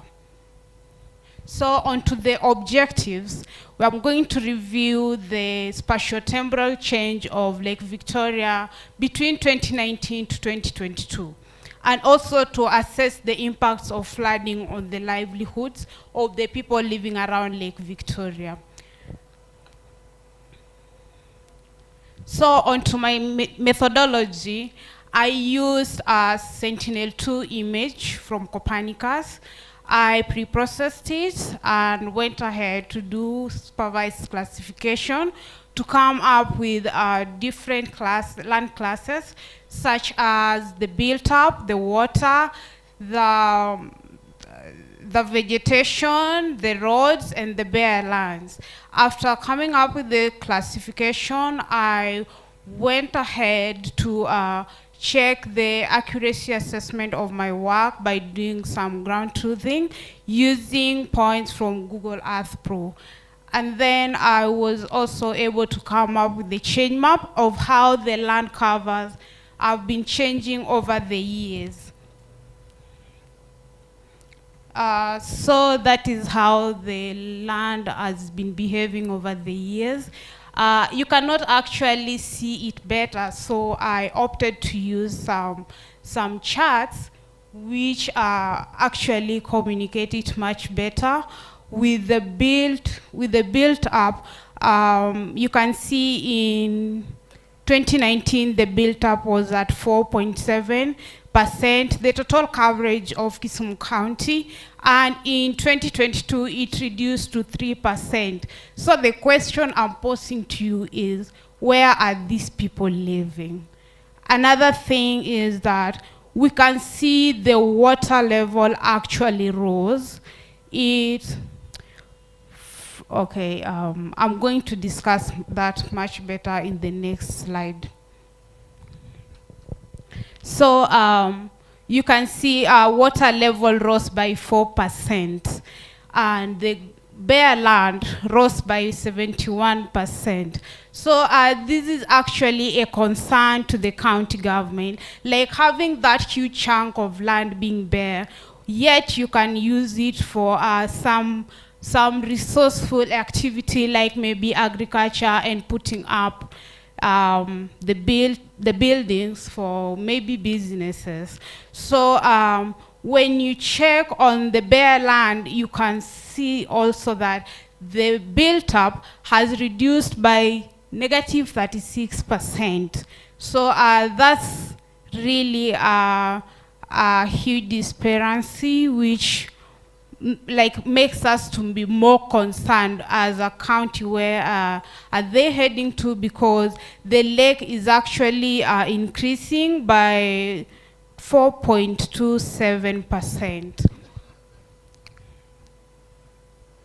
So the conclusion is actually just what I've said, that the lake is claiming the land, and most part of the land is now bare, and the question is, why is it bare? So on my recommendations, I'm going to say that the floodplains can be used for rice farming, and this one can be only achieved by the concerned organizations such as KALRO, that is Kenya Agricultural and Livestock Research Organizations.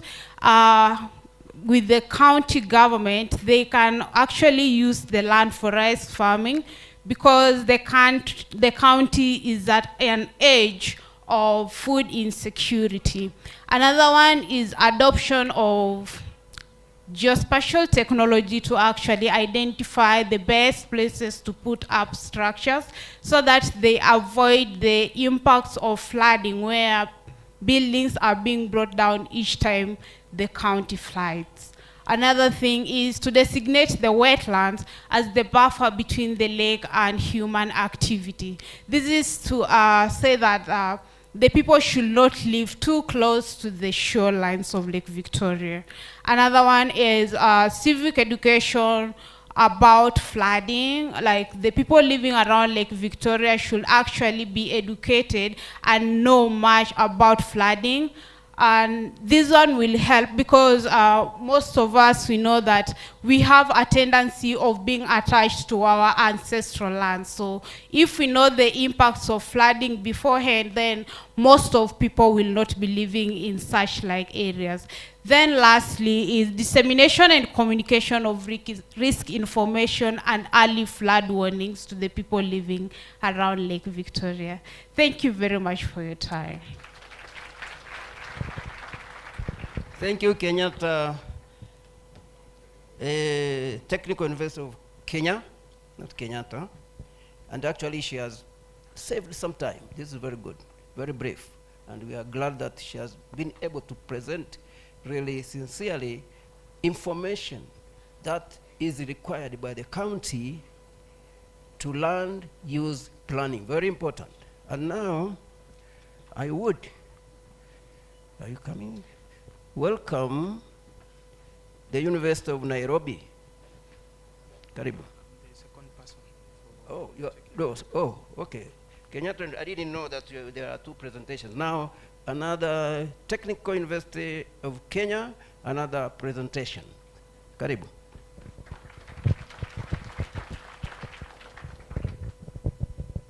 Good afternoon, everyone.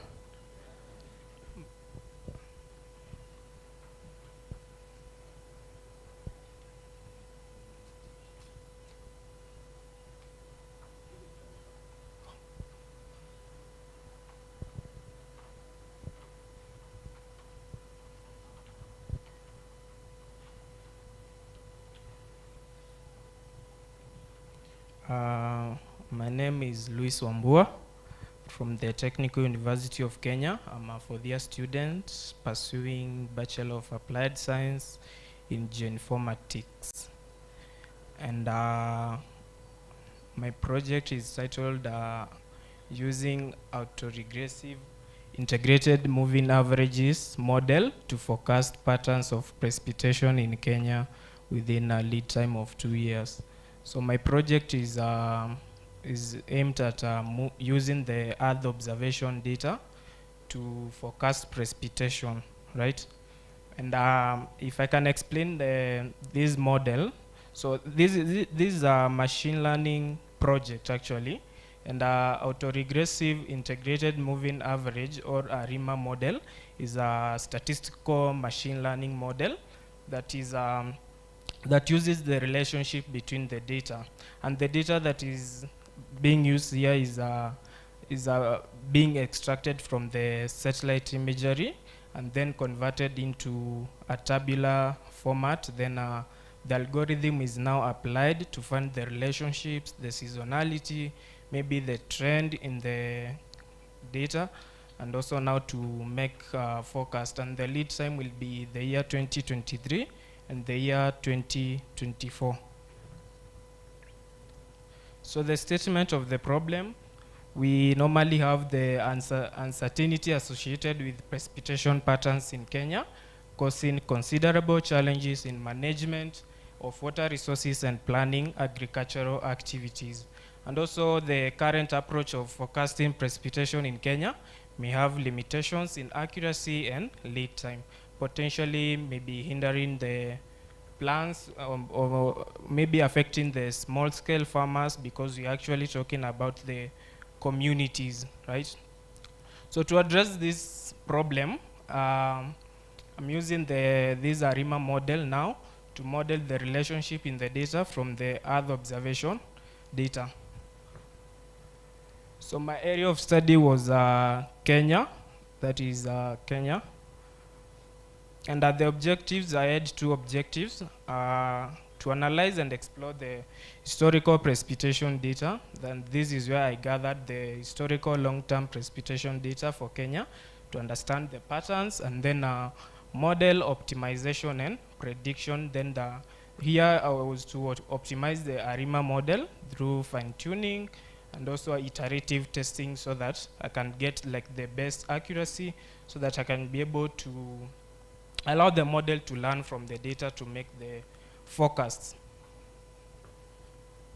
So some of the research questions that I used to be able to come up with this project is what are the best model parameters that are going to create a function, like to model the relationship between different seasons of rainfall in Kenya, and how well does the model capture the temporal variability and extreme events of precipitation based on the historical data. And then I'm going to discuss what are the implications of accurate precipitation forecasts for water resource management, agricultural planning. This is where we have the small-scale farmer, we have the community, and also for disaster preparedness, because we know sometimes we have the uncertainty in the knowing when we are going to have like a precipitation in Kenya, and you find that there are some counties like Busia, Budalangi, we have like flooding, and maybe it caught us unaware, so we need to be able to understand. So then I'm now going through the methodology. First of all was to get the data. The data was downloaded from the Climate Hazard Center Infrared Precipitation with Station Data, CHAPS. It's called that. I'm sure some of you have interacted with it. And it was downloaded using the Google Earth Engine Python API to get the satellite imageries for Kenya monthly from 1981 to 2022. Then the next step was data pre-processing to make sure that data is complete and also it is accurate. Then the next part was spatial data mining. Now that I have the satellite imagery, I want to be able to take that image and be able to extract, because the resolution of the data was 250 meters. So we take those 250 pixels because the data is embedded in the satellite image, and then we extract that data for all the years. That is around 42 years of data.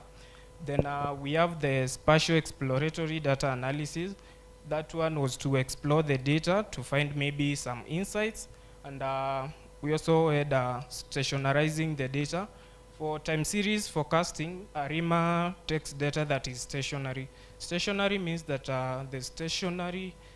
the statistical concepts like maybe mean do not have to be a function of time. Then the next part was splitting the data and training the model.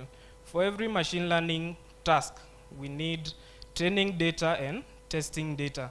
Training data is the data that we are going to give the model and tell it, now this is a data for Kenya precipitation. Find the spatiotemporal relationships, find the seasonality in rainfall. Look at how the rainfall has been distributed over the 42 years. Then the testing data is the one that we are now going to confirm. How did the model perform on the data? How did the model be able to predict? The next part was now the model evaluation. That is where I calculated the MSE, which is a mean squared error, and also the roots mean squared error to confirm the model that had learned well. And also it was compared with another model that is called exponential smoothing. And then the next part is making prediction. Now that the model has learned, can it be able to forecast the rainfall in the 2 lead year time? And then the other part was results. So I'm going to have the results to show you the results for the predictions and also the results for the exploratory data analysis. So this is a histogram plot. This is the first plot for the exploratory data analysis. And from here, you can actually see the year 2000 is actually the year that had the lowest precipitation across the 42 period. And the next plot, the year 1997 in Kenya had the highest. And if you can remember in history, in Kenya in 1997 we had something called El Nino, where we had like maybe high rainfall being seen in the country. So that is the first insight that we have from the data. And then the second one is a seasonal plot. I wanted to see now, after I've used the satellite imagery to extract this data, do we have seasonality in Kenya? So you can see we have seasonality, we have 2 peaks. The rainfall in Kenya occurs from Feb to May and September to December. So this one was for the prediction. So the data for 2020, the project was actually done on the start of the year, and you can see the prediction was done well. If you look at the mean for 2023 is actually around 150. Then at the discussion, the results of the study confirmed that ARIMA was the best model because it has the lowest RMSE and MSE, and also the historical data revealed that the year 2000 had the lowest and the year 1997 had the highest. And also the model was able to predict the rainfall or to forecast rainfall in 2-year lead time. So the recommendation of this project is the model could be adopted by the government and also through the existing solutions to also retrain using meteorological data so that you can be able to capture some more complex relationships. And also a region-specific ARIMA could also be developed to account for the diverse precipitation patterns across the country. So linkages to the existing efforts and policy. So recently, the President of Kenya, His Excellency Dr. William Samoei Ruto, launched an e-citizen portal for Kenya citizens on June 30th, 2023. And also he launched an e-extension services under the Ministry of Agriculture that updates Kenyans on a 15-day weather forecast. When a user can be able to select a location and they get a forecast. So this shows that the government of Kenya is also putting an effort in developing real-time based weather forecast solutions to aid in food security planning and also disaster preparedness according to the Kenya Food Security Policy Bill of 2017. Thank you.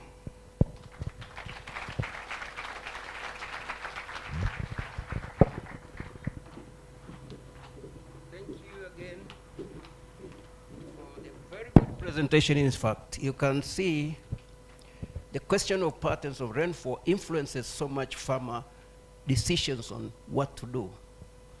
The question of, for example, dry spells, frequency of dry spells can influence farmer decisions. I almost lost my 15-acre maize crop just because of lengthening of the dry spells within the rain season. And this is a very good information for actually decision making. Now I welcome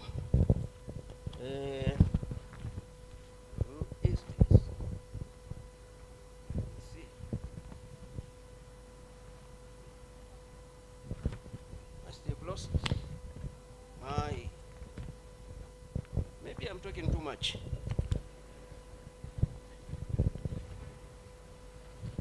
Now we have the University of Nairobi. Anybody from the University of Nairobi? Thank you.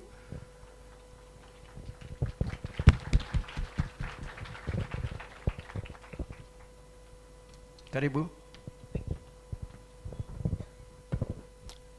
Just right off the cuff, I'd want to invite Valerie, who will be co-presenting with me.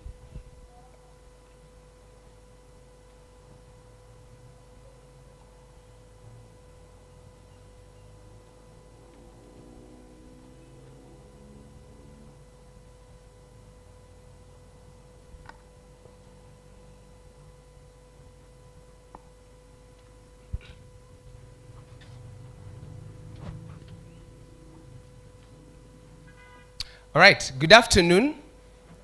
I hope you're all having an amazing time. My name is Kelvin Nyabuti from the University of Nairobi, and we will be presenting with the brilliant Valerie Onyando, who is my classmate. I must mention as we start that we are graduates from the University of Nairobi set to graduate in September. That's just so that if I ask for a job, you understand why. All right, and finally, just as we get into it, There's an amazing representation from the University of Nairobi here, and I would be remiss if I did not acknowledge the presence of my lecturers, classmates, and our technologists. So I'll just ask all of them to wave, the entire UN family, including the alumni. You can wave. Yes, so as you can see, we are contributing to Rcmrd. Awesome. So we will be presenting on a project that was co-authored, Valerie as the lead, and myself. This is the application of geospatial technologies in assessing the role of climate change in malaria prevalence.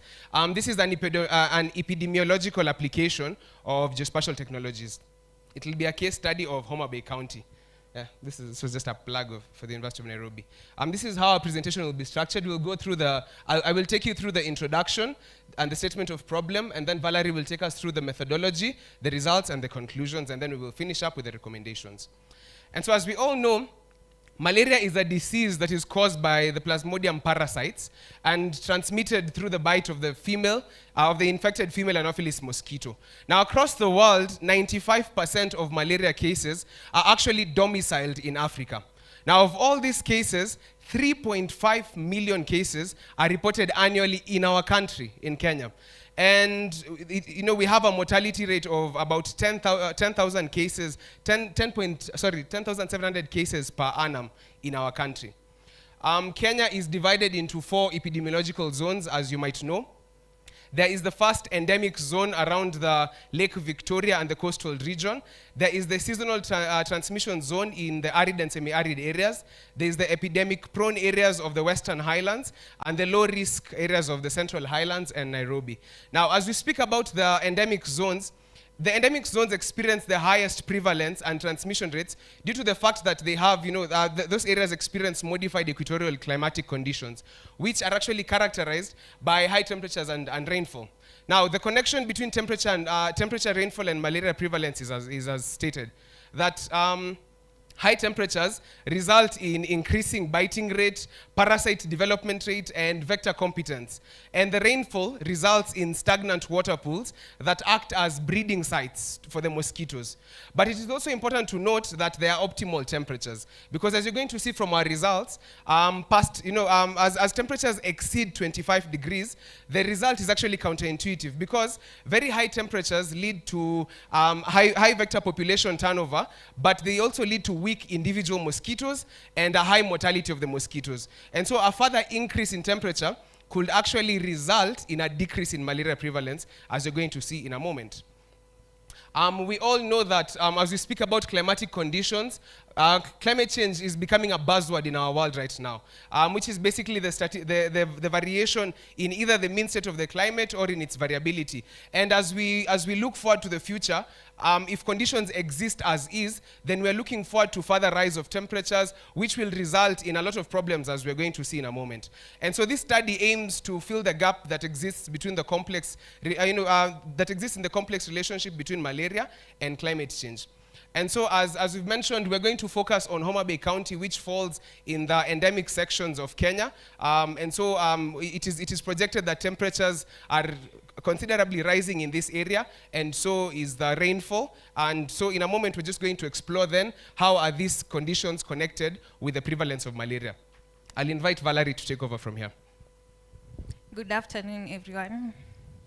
So like Calvin said, the main objective of the study is to analyze the impact of climate change on malaria prevalence in Homa Bay County. Now, for the methodology used, if you can see from the chart, we thought to make 3 malaria risk maps and then compare them.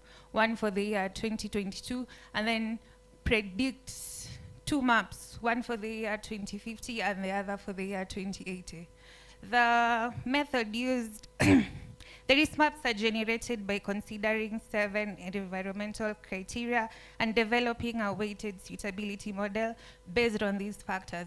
The factors are elevation, slope, soil, land use, distance to water bodies. These are all proven factors that have an effect on the transmission of malaria. And then now to bring out the influence of climate change, the variables are temperature and rainfall for the year 2022, and then temperature and rainfall for 2050 and 2080. So in essence, each factor, let's say soil, we have raster layers are reclassified according to the level of suitability to malaria transmission, and then multiplied by an assigned weight for each factor to obtain relative importance, and then finally overlaid to obtain a suitability map for the whole map. Suitability values for the whole map. Yeah, for the data sources, Earth observation allows us to carry out this project. It didn't cost us anything. Topo maps to obtain land use maps were obtained from Survey of Kenya. The digital elevation model, which was basically used for the slope and elevation maps, are from SRTM. Land use was obtained from Landsat satellite images, soil maps from the Food and Agricultural Organization, and then rainfall and temperature data from Wildclimb, both for 2022 and the future 2050 and 2080. From the data from Wildclimb, the blue line is for 2022, the red one is 2050, and then the green one is 2080. These are the temperature values for the 3 epochs, and we realize that there's a steady increase of temperatures at the rate of 0.01 degrees Celsius per annum. And then for rainfall, Homa Bay County experiences double maximum rainfall, meaning we have 2 major rainy seasons, and then in between those rainy seasons are the dry ones. So it's not as a direct relationship as temperature, because the wetter areas, the wetter months become wetter, but the dry months become drier. This was our first result, the malaria risk map for the year 2022. The orange represents the high-risk areas, the yellow, the moderate risk areas, and then the green, the low-risk areas. For 2050, we have the same color schemes, but now there's the introduction of the red areas. The red represent the very high-risk areas in terms of malaria transmission. 2080, again, it's similar to the map for 2050, but there will be slight variations. Now, for analysis of the zones, the first zone is the very high zone, very high risk zone. This represents areas with the most suitable conditions for malaria transmission. As we observed in the first map, there wasn't any red region in the first map, meaning there's no region that can be classified as very high risk in 2022. But this value goes up in the next year from 0 to 9.1%, and then in 2080 it goes to 5.7%.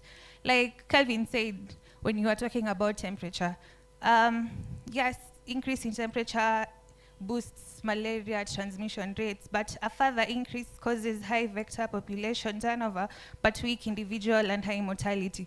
Now this explains why the value goes down from 2050 to 2080.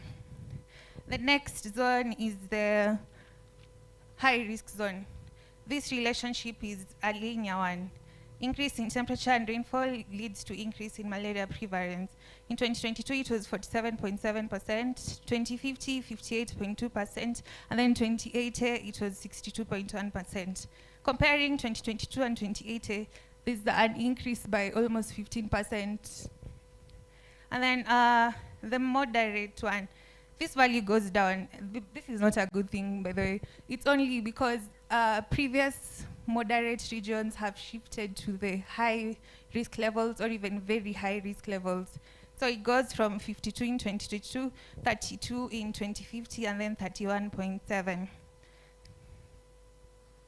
In conclusion, there's a significant increase in temperature and rainfall, and then the analysis of the 3 malaria risk maps generated showcase a direct link between climate change and an increase in malaria prevalence in Homa Bay County. I will recommend the use of Earth observation and geospatial technologies in general to produce malaria risk maps to be used for malaria mitigation. One of the targets of the SDG Goal 3 is to completely eliminate malaria by 2050. Use of geospatial technology is key to this. And then also there should be research in the medical field. Medicines used to used to treat malaria 20 years ago are no longer in use today. And with the way things are going, it will be wise to research in the medical fields to generate ways to treat malaria. Thank you.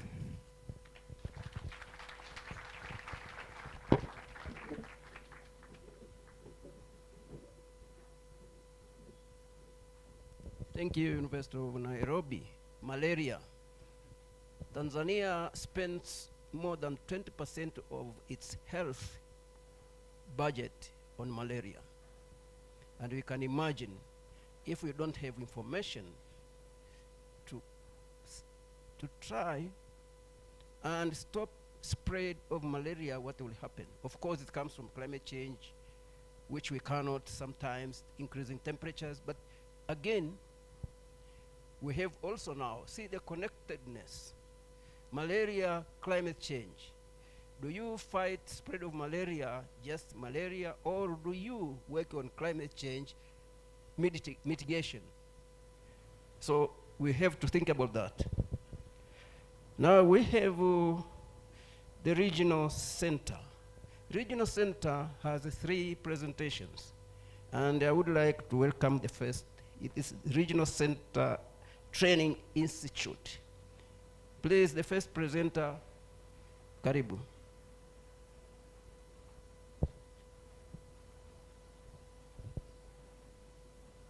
Sorry, I'm used a little bit to Swahili, so when I go somewhere, I just state very automatically state a question. I use Swahili, and especially the Karibu. Karibu. Karibu. Thank you so much.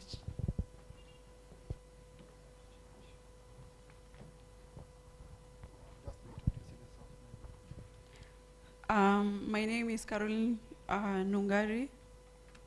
I was a student at RCTI. I just concluded my NEC exams last week on 2nd. And I feel blessed to be in front of you amazing guys.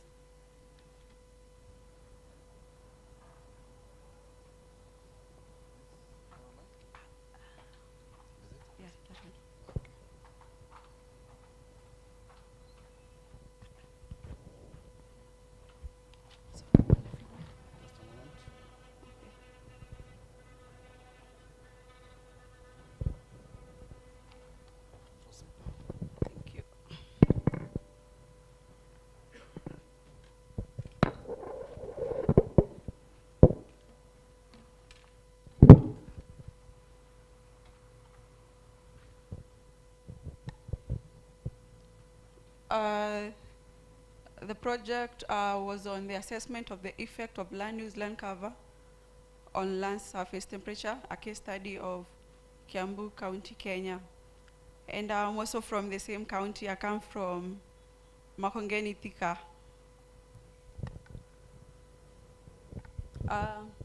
Over the decades, human beings have made major alteration on the Earth's surface. This has seen a transformation of land use from one form to another. For instance, agricultural land use has been transformed to residential, and the commercial use. The transformation of land use has caused severe effects of the Earth's surface temperature. The recent studies show that anthropogenic forces due to land use, land cover changes may significantly modify temperature trends. Land use, land cover alter the Earth's surface conditions, which lead to changes, which changes the energy and moisture between the land and the atmosphere. This can also influence climatic variables such as the minimum and maximum temperature. And land use, land cover change is mainly due to urbanization, changes in agricultural patterns, and deforestation. On to the problem statement. The main problem is the rising temperature, globally, regionally, and also in Kenya and specifically in Kiambu County. So the current defining issue of our time is the climate change. Today, it's more clearer than ever that human beings are changing the Earth climate. The evidence shows that the atmosphere and oceans are warming up, which has accompanied the rise of sea level, a visible decline in Arctic sea ice, overflowing of Rift Valley lakes, and other related climatic changes. The effects of climate change on people and the mother nature are increasingly visible. For instance, unprecedented flooding, heat waves, and wildfire causes a lot of losses.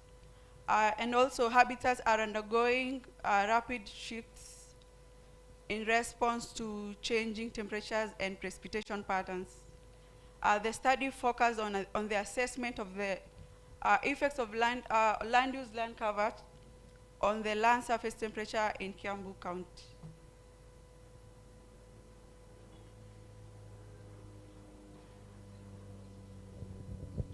The main objective was to assess the effects of land use, land cover on LST, and the specific objective was to analyze the land use, land cover over the years. That was on from 2002, 2014, and 2023, and also to analyze the land surface temperature patterns in the study areas. A correlation for LULC, NDVI, and NDBI with the land surface temperature was also conducted. This is a study area. On the left side, we can see Kenya, and a yellow, the yellow part is Kiambu County, and this other side we have Kiambu County. It borders Machakos County, we have Nairobi County, Nyandarua County, and Nakuru County. So Kiambu is a suburb of Nairobi. So people commute from Kiambu to Nairobi for work, and this has led to Kiambu, the development of Kiambu, with so many residential buildings coming up in Kiambu. Yeah. This was the methodology. So data was collected from USGS, and it was the Landsat imageries. So for 202, a layer, 2014 layer, and 2023. They're all for February. Yeah, so the three layers after they were downloaded, top of atmosphere correction was done for specific bands. For example, for the 202 band 1 to 7 were corrected for reflection. Reflection correction was done, and for 2023 and 2014, band 2 to 7 were also corrected for reflectance. And also, because the land surface temperature was calculated, that is, the thermal bands were also corrected for radiance correction. That is for 202 band 6 and 2014 and 2023. Band 10 and 11 were also corrected for radiance, but only band 10 was used for calculating the temperatures for Landsat 8 because Landsat 8 was plagued by light, which increased the temperatures that were being recorded by the satellites.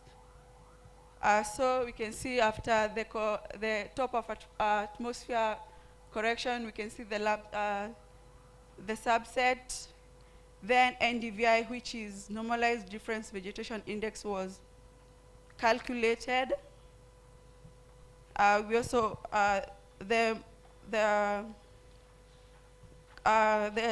land use classification was done for the 3 bands, and we can see we were able to come up with LULC and NDBI, which is normalized difference build-up index, was also calculated, and we can see on the methodology. I'll show you the results.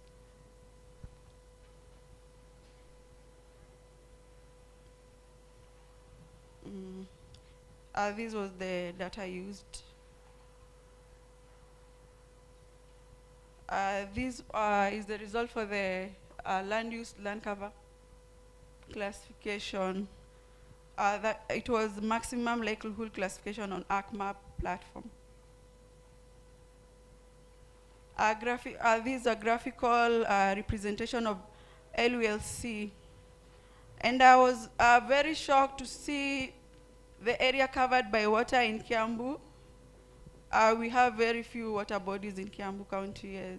As you can see, 5,602 hectares of area underwater bodies.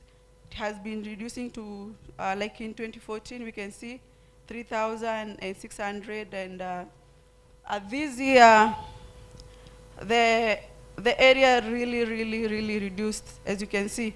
And if you are someone coming from Kiambu, also in Nairobi, I think there was the same issue. The water level went down significantly. Yeah, so there was, because of the global warming, the levels went down really drastically. This was what the result for LST. We can see for 202, the results are there on the table, simplified for 2014, 2023. Yeah.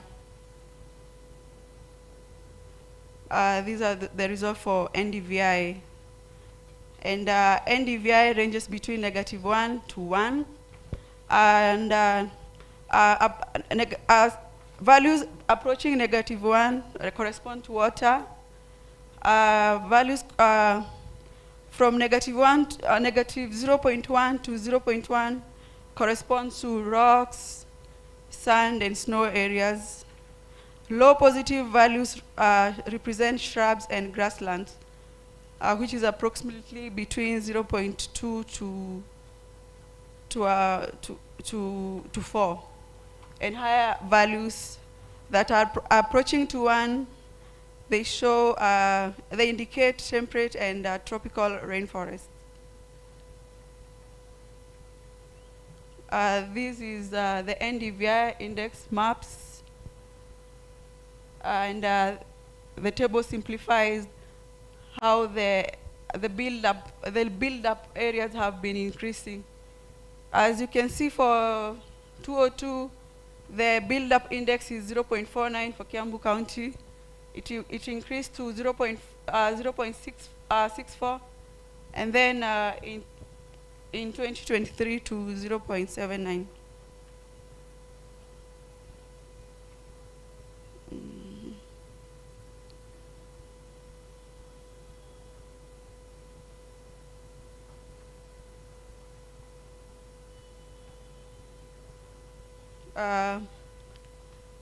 Because of time, let me conclude very fast. So based on the findings, it can be concluded that the land use land cover plays a significant role in influencing land surface temperature in Kiambu County, Kenya. And vegetation cover, as represented by the normalized difference vegetation index, has a cooling effect.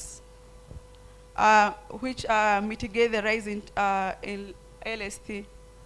Conversely, increased build-up density as indicated by the normalized build-up index leads to higher land surface temperature. On the recommendation, priority could be made to promote the green spaces such as the parks, the gardens, and tree planting initiatives.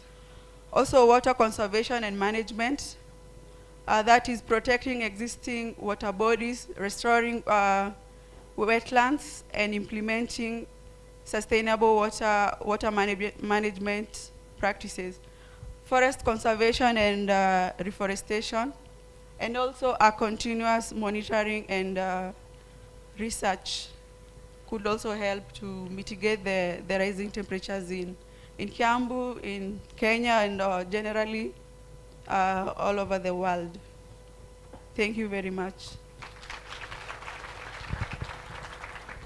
Thank you for the very good presentation. We are told here that vegetation reduces temperature, and also it will reduce your cost of energy if we are supposed to use air conditioning. Therefore, let's use natural vegetation as our air conditioning. So next, second presentation from the same institution. Welcome, please.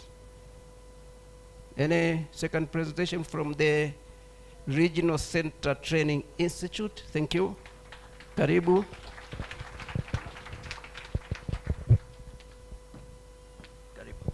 Thank you.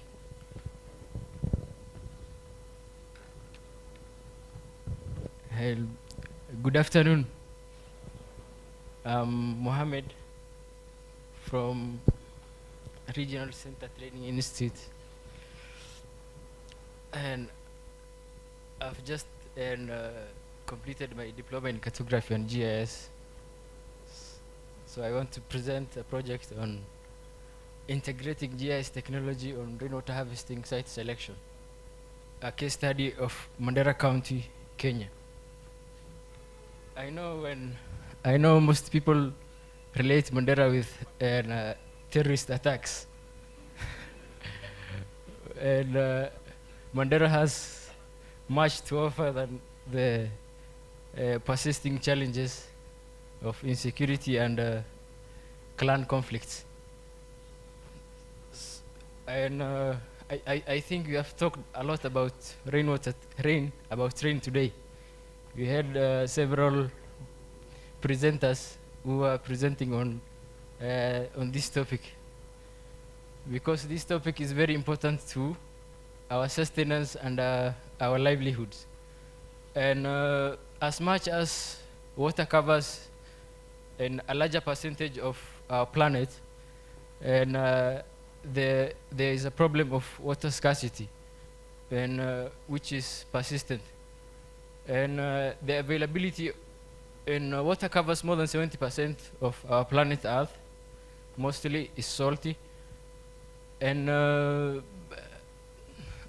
although this 70% and it's not fresh for it's not fresh water, and lack of one of the SDG goals, goal 6, is and clean water and sanitation for all.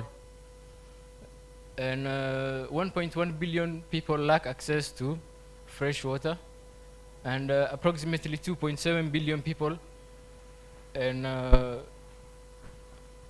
find water scarce for at least 1 month in a year. I think that in some few months ago there was water shortage even in Nairobi, because there's too much stress on the water sources. Rainwater harvesting is a strategy, and that has been used since the since man learned how to stay in communities. It's an effective strategy for conserving water, and it involves the capture of rainwater from rooftops, land surfaces, and other surfaces, and storing it in tanks. And if there's rain today and there's a tank there, that is rainwater harvesting.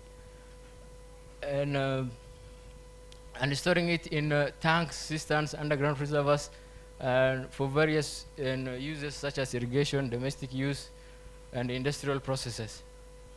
And why I did this project is because the rainy seasons, and mostly from March to May, and Mandera receives a lot of rainfall, and that water is not being utilized to the maximum, or is not being conserved.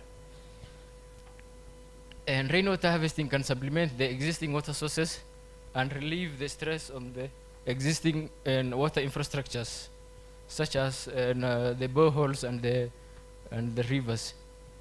And this study was focused on integrating GIS technology for improved rainwater harvesting site selection. They already do site selection for rainwater harvesting, but it lacks the GIS analysis aspect of it, because as we all know, Mandera does not have the infrastructure. They're in the process of building a GIS lab right now. And this is a rough sketch from Food and Agricultural World Organization. And this is a berket. It's typically a swimming pool, and where water flows from the upstream to the downstream, and it's made with bricks and coated with cement to minimize water infiltration. And some of them have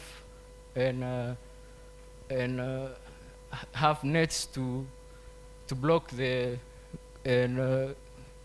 other unnecessary items and items that might bring sanitation issues. Others have a simple net, a simple traditional net to reduce evaporation. Others have leaves to reduce evaporation. Although there's a lot of sanitation issues arise from this aspect, from this. Berkat is the word for Somali. It's called in Somali. It's just a large swimming pool, but a little bit bigger than a swimming pool. So it's used by the people, by the livestock, and almost every living thing. Even giraffes, even the wildlife come and sometimes are found in these places when there are no people there. This is a video showing the last rains. I don't know if it's clear enough, but you can see there's too much water, and this is on the low-lying areas which the settlements are located.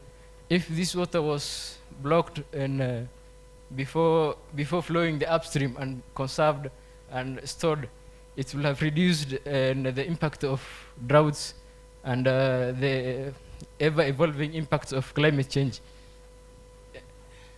You can see some buildings there. Those are the settlements of the people. And this water arrived at 12 p.m. at night. You can imagine. You are sleeping and very well, and you find water in your mattress. And this water block access and block transportation and communication networks. This is a car which is stuck in one of the roads, and you can see the roads are dry weather roads. The development, Mandera has not developed these roads yet because of certain factors. certain factors like, I think you know them.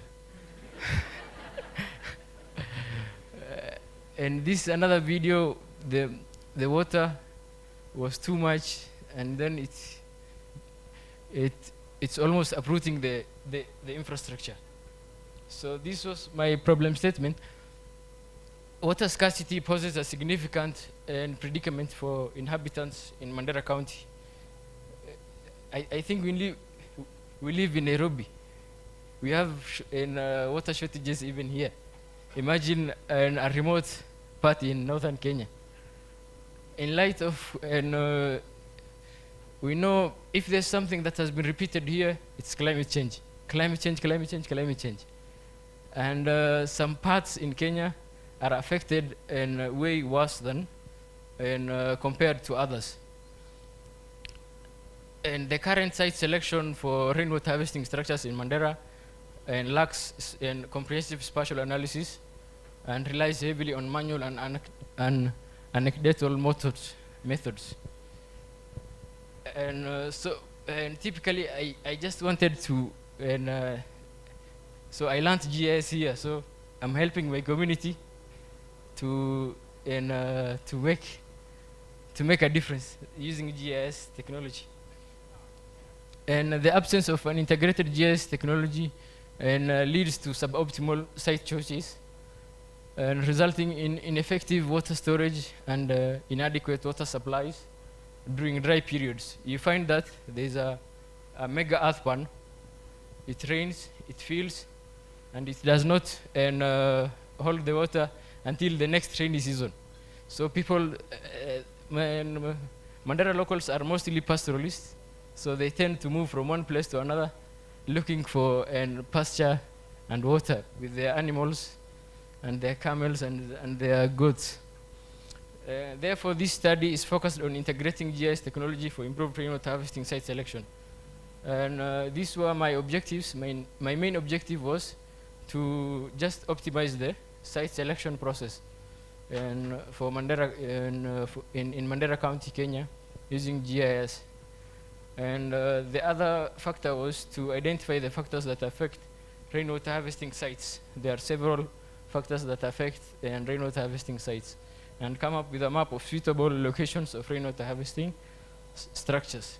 This is my study here. This is Mandera County, south of Ethiopia, east to Somalia, north of Wajir County, and it's known for certain challenges, and such as, I think you know them.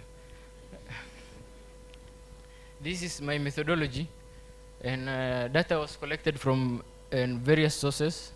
The first one is Landsat. For you to get the land use land cover map, you have to access the Landsat imagery and pre-process it and do supervised image classification and come up with the land use land cover map, which was reclassified and input into the weighted overlay analysis tool in ArcGIS. And digital elevation model was accessed from SRTM, and I clipped the Mandera County administration and with the DEM data using ArcGIS environment, using the geoprocessing tool, and using the same DEM. I think anyone who has interacted with DEM knows that it's a very essential data. It's a very important data. You can get a lot of things from a digital elevation model. Digital elevation model, for those who don't know, is a model that shows the topography of the land. And also I accessed the soil data from the Kenya Soil and website database, and also the rainfall data from the Kenya Meteorology, and the roads and the population data. All these factors are important when selecting a rainwater harvesting site. They affect differently. I combined when I came up with the maps, and then I reclassified, and then I did weighted overlay analysis. I gave slope map, which was the biggest weight because it affects so much. And and I came up with the suitable water harvesting sites. This is the DEM. I made it in QGIS and edited in Blender. You can see those orange, yellow parts are the higher areas. The green parts are the low-lying areas. DEM provides essential data for topographical features of basins such as slope, flow direction, flow accumulation, stream order, and catchment. The D8 algorithm was a very useful method to interpret elevation data. This is the stream order map. I identified the higher stream order areas, and because you can't put a rainwater harvesting site on a lower stream order area, that will be very useless. And when I came up with the stream order map, I came and I downloaded the DEM data and clipped the study area. So there is a way. The DEM data has sinks. You have to fill them and then find the flow direction using the D8 algorithm. And then you use the flow direction to find the flow accumulation, and then you get this map, and then you edit. And this is the slope map. I think it's self-explanatory because I'm running out of time. And this is the land use land cover map. Bare lands and shrub and scrub areas were considered for rainwater harvesting site selection, and built-up areas and forests and trees and croplands were avoided. This is the soils drainage map and soils description map. And there are 4 types of soils: clay, soil, and loamy. They have different drainages and different infiltration rates. If a soil has a match and has a better infiltration, you cannot put a rainwater harvesting site there.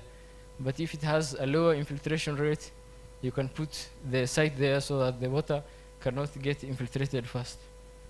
And proximity analysis was done using the Euclidean tool in the ArcGIS 10.8. Some of you know it as ArcMap. And ensuring convenient access to rainwater harvesting structures. You cannot put a rainwater harvesting structure far from where people live. This is the rainfall map. This is the population map. You can see the northeastern part, which is Mandera East, and the southern part, Mandera South, and has a higher population distribution. Higher population distribution means higher water demand. This is all the maps. I wanted to print them on my shirt, but I ran out of time. And this is a map of suitable sites. The green and the light green and dark green areas are the suitable sites for setting up a rainwater harvesting structure. In conclusion, we all know GIS is a very important technology, but some people, some places do not have access to this technology. I think we are privileged enough to enjoy this technology, but some people don't have. I think we have to recognize that. And suitable sites were identified based on gentle slopes, higher stream orders, and sufficient rainfall, and population distribution and accessibility. Recommendation: to prioritize suitable sites based on analysis and results for efficient resource allocation. You find that there are some rainwater harvesting sites, they don't have long lives. They last only for 2 to 3 years. They are built by NGOs, with the help of NGOs and the international donors, but they don't have a longer life. And to foster communication to foster community engagement and stakeholder involvement for the project acceptance and success, incorporate land use, land cover, land use and conservation practices in site selection to ensure sustainability. And I invited the Mandera CEC for water and irrigation. He's here. I'm very thankful to him. I'm very grateful that he's here. And I think we can, I told you, and let me invite him. He's there. Dr. Eda. I think the stakeholders that are here and who have the ability to help in one way or another can help Mandera County.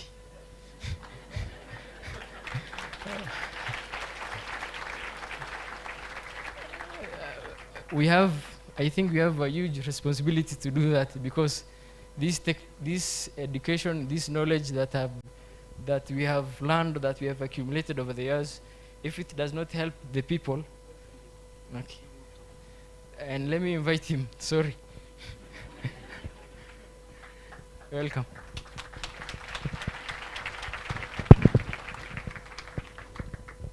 Good afternoon again. Thank you so much. My name is Dr. Mahmoud Eda, the County Executive for Water, Energy, Environment, Climate Change. Previously, I was in the health sector by virtue of that name, and I'm a second-term CEC. And before I went to water, 3 weeks ago, I was also the national chair of the CEC Health Caucus. So the young man from home, I think he's blessed. And I can say, to a certain degree, probably more than 50%, he is almost into the county government of Mandera as an employee. So we thank the institution, and we thank each one of you. Beyond the challenges that is there are also so much opportunity. And that opportunity is what we are going to explore together. Asanteni sana. And as my parting shot, I want to welcome you all to Mandera. It's not a bad place. It's a county with endless possibilities. It's a big county. It has a lot of potential. You actually have a game park. It's called Malkamari National Park. I doubt if anyone has ever been to there. But those ones who are looking, if they are people who are looking for thrill and adventure, and I think you can come there. Thank you. Thank you. Thank you. Thank you very much for welcoming us. Water harvesting. In fact, we thank also the director for absorbing our young guys to help them work. So it's a really clap. And water harvesting can be also one of the nature-based solutions to managing water resources for climate change adaptation. And that is very important, because we are actually having deficits in water. Now, I welcome the third presentation from the center, the institute, the Center Institute. Who is the third presentation, please? Welcome. You're coming, okay?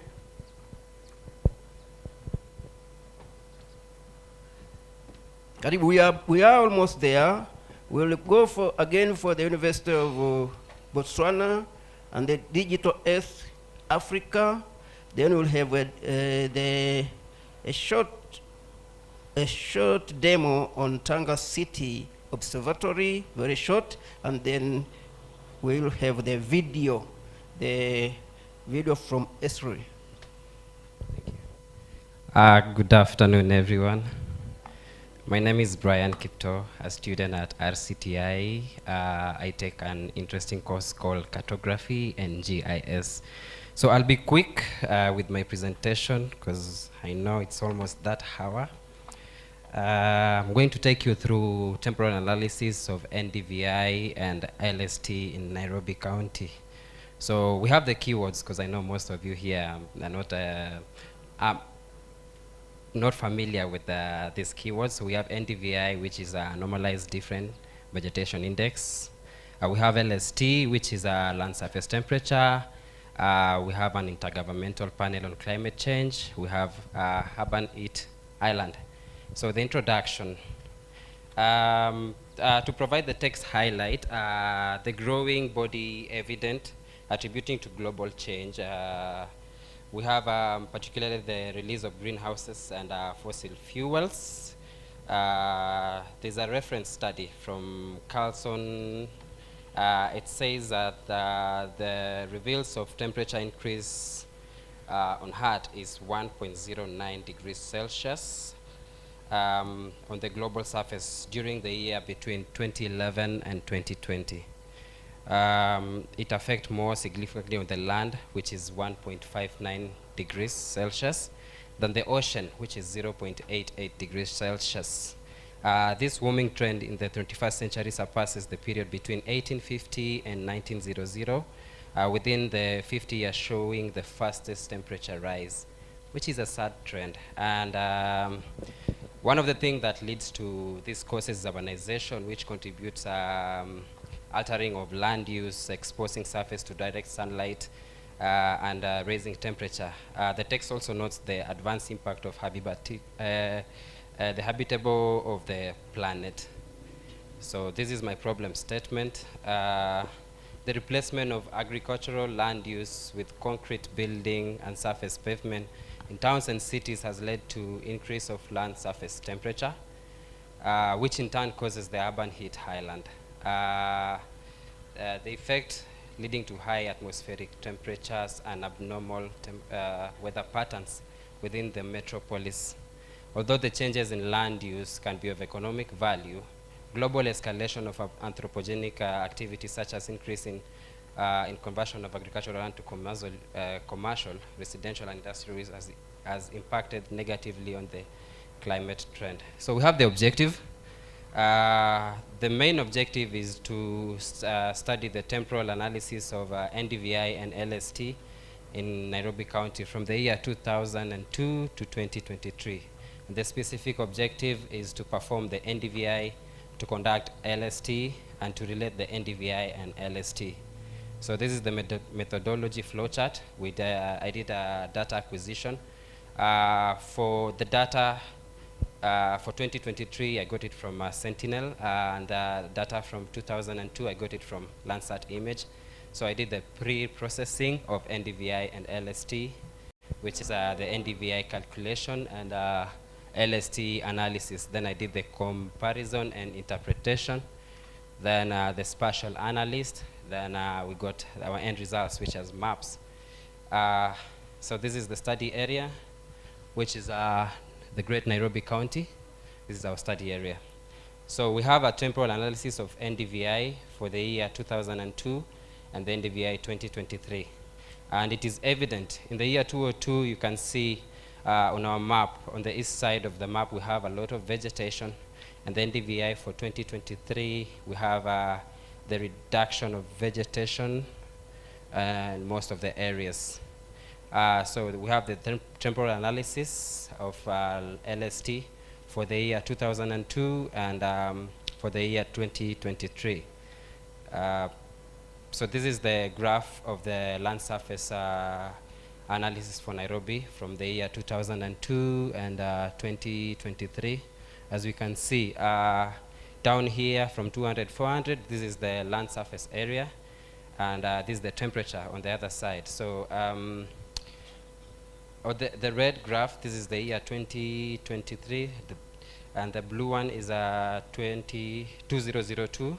We can see the drastic increase of temperature from all those years. Yeah. So we have the relationship between the NDVI and LST. This is the relationship between NDVI and LST for the year 2002.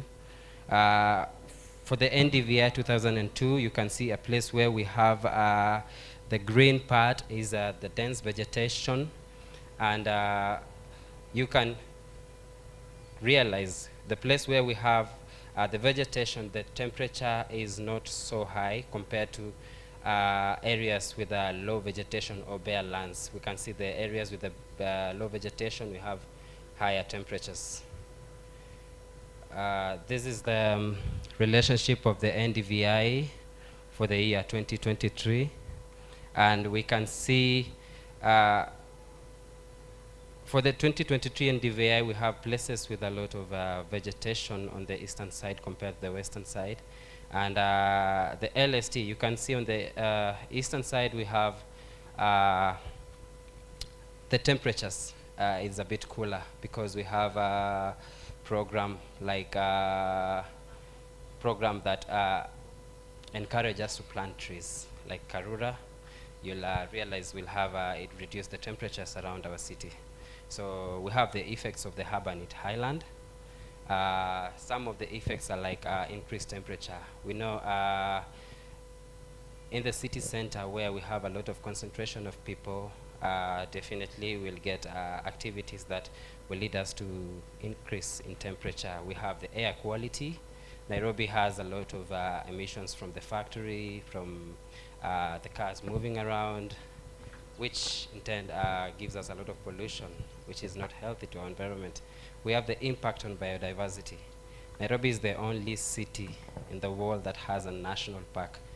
So this will, in fact, many animals and plants, they will struggle to adapt with the elevated temperature and habitat loss caused by the urban development in Nairobi city.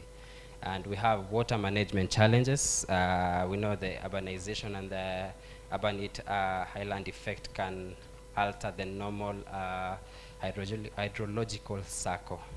So we have the proposed solution of urban heat highland. And to address the urban heat highland in Nairobi, it requires a multifaceted approach that involves various stakeholders, including city planners, policymakers, business, and residents. And we have some of the proposed solution to mitigate the urban heat highland in Nairobi. So we have the increase in green spaces, urban planning and design, energy efficient building, urban agriculture, improved public transport, which I think most of people in Nairobi, they're trying to go to electric vehicles, as evident on our roads here. We have a community engagement, and lastly, we have the cool and permeable pavement. So in conclusion, the temporal analysis of NDVI in Nairobi County from 2002 to 2023, it has provided valuable insights into the changing vegetation, health, and land surface temperature in the city with the past 2 decades. And the NDVI density, health, and changes in plant condition, while the LST has helped monitor the heat island effect, the impact on Nairobi climate. So to decrease in NDVI, there's certain areas suggesting decline of vegetation density and health, indicating potential challenges to green space and urban ecosystem. Additionally, the rise of LST over time emphasizes the urgent need to effective strategies to mitigate the urban heat highland and associate environmental public health impacts. Thank you. Thank you very much for sticking to time. And now, this was again the question of surface temperatures and the effects. But then we now go to the University of Botswana. If you're around, please. And I know it's because of time, you'd just like to present what you wanted to do and what you did, and again, the results.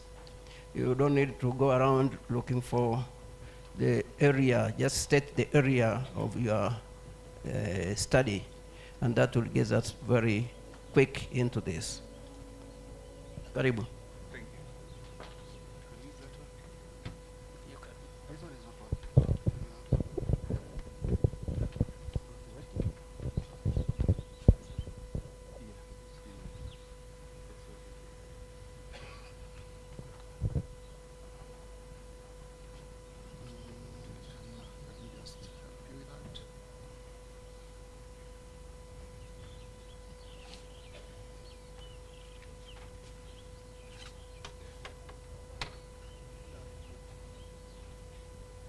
Okay, thank you very much and welcome to our presentation. Now, what I'll be talking about is not necessarily studies and results, but I'll be talking on more or less what we are doing at the University of Botswana and outside the kind of research that you're working on at the moment that speaks to Earth observation as well as what we call the next level space to community in terms of advancing Earth observation.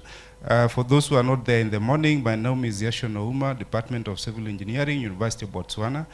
I hope this presentation will be a motivation to the students, especially and those interested in postgraduate studies, to advance their skills and expertise in Earth observation.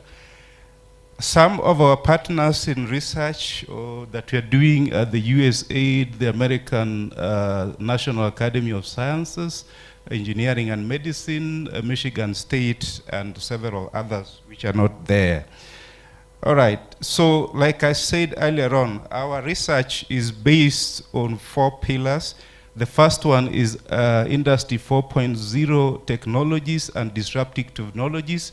So we are talking about IoT, data mining, machine learning, smart sensors, and UAVs, just to mention a few.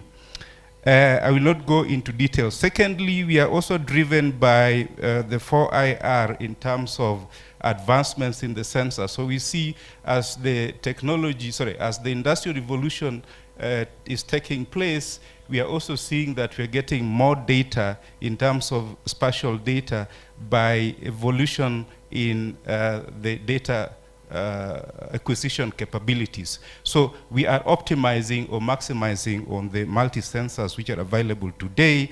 And thirdly, another motivation is the SDG. So I'll give 3 examples on SDG number 6, number 9, and also number 11. So according to the Japanese Business Federation 2019, when they came up with the Society 5.0, then they were able to map how the different Industry 4.0 are actually going to contribute to the next industrial revolution, but also we are picking what is relevant to Earth observation. Because of time, I'll not go into detail. The first project that we are working on is what is called the Land Water Nexus project. Here we are looking at the impacts of land, climate change, or let me put it, anthropogenic and climate influences on water quality and water quantity within basins. And so one of the examples I'll give very quickly is monitoring pollution. How does Earth observation monitoring pollution to the next level, and how does the community get to benefit? So that's what I'll focus on. Here we are going to demonstrate how you can use Landsat, Sentinel, drones, handheld, consumer-grade smartphones as Earth observation data sources to be able to monitor, for example, physical and biochemical water quality parameters. So this is just to mention a few. These are the data sets from different platforms. And so from the technical perspective, we are able to get the data regarding what is happening on the water. This is important to those communities that are still directly using water from the sources, but also to those who are managing the catchments where these dams are. So we are able to mash all these data together, but the interesting part is how does the community get to benefit? So we are not just talking community data and all that stuff, but we are going to see how the community gets to benefit. Now, as you can see there, we can be able to take the data to the cloud, process it, but I'll get to the processing in a short while. Okay, so this is benchmarking the data in terms of water quality, sampling, taking to the lab, and then this is a screenshot of how the water samples look at different points. So you can have, let's say, for this case study, this is about 10 or so points. And then these are the sampling points. And then we take it through some mathematical inversion methods, which I'm not going to talk about here. With that, we have different parallel processing systems. We can tell how the turbidity looks like on the water and which of the 5 or 6 sensors gives us the best results.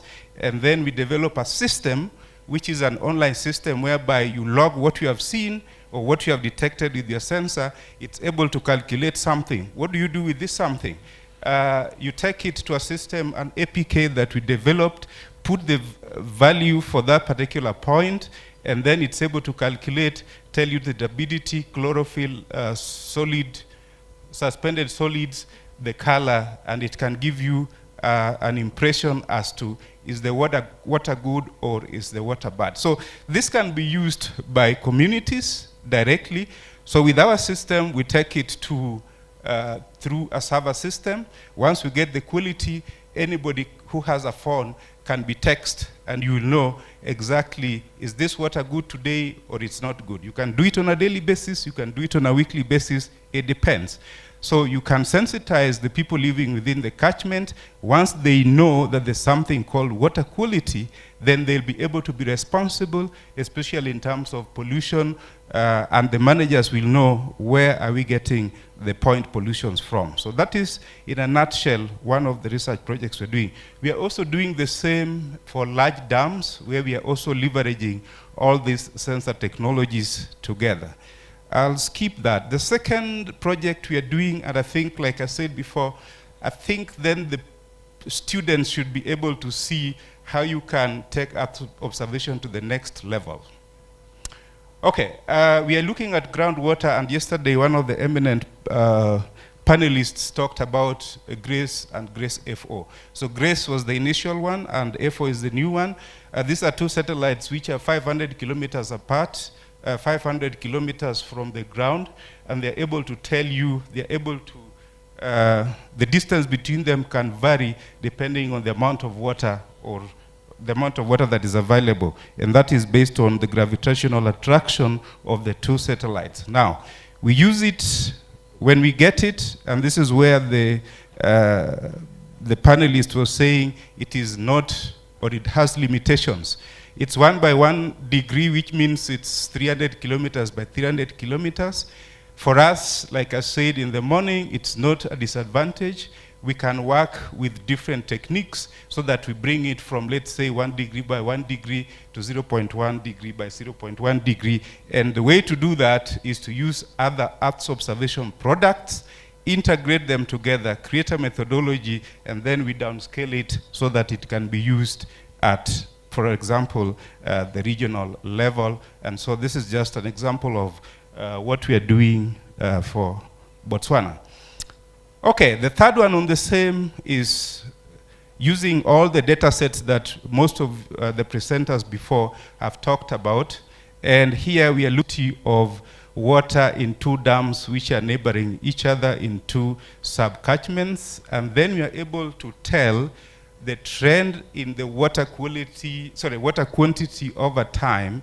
We determine the factors that influence the amount of water in the dams, and we can be able to predict what can happen in the future with certain certainty, certain degree of certainty, okay?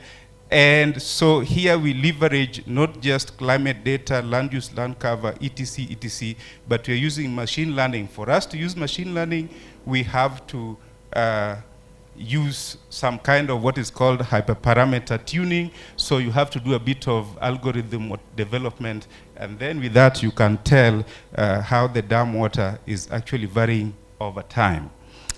Okay, I only have 2 minutes. In terms of urban flooding, I think there was a presentation on flooding for us. So we are advancing our GIS-based technologies and analytic hierarchy processing. We are now using, for example, convolutional neural networks. And so when we combine the two, we can tell exactly which places are flooded with what degree of accuracy.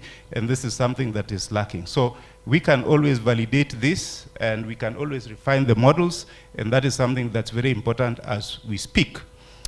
The final one is on what is called smart infrastructure. Here we are putting also several sensors on bridges, on roads, and then we want to integrate these particular sensors. So what we are doing at first is to place them, prototype them. After we prototype, we can make 3D prints. We install this in bridges, on roads, and then we can be able to have infrastructural systems which can self-monitor.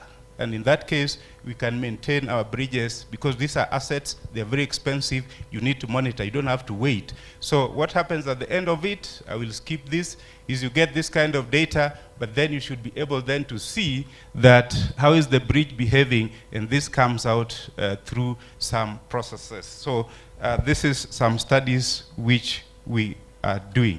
I think my time is up. I will just say that as we continue, I think we should think very wisely as to how or what we do in terms of realizing our SDG, especially using Earth observation. I think we are really past the stage of basic work. We should move it to the next level. Thank you. Thank you, Professor, for the very, very informative presentation from Botswana. He's actually high-tech, brought to very low levels for implementation. And then welcome Digital Earth Africa. Digital Earth Africa. Karibu.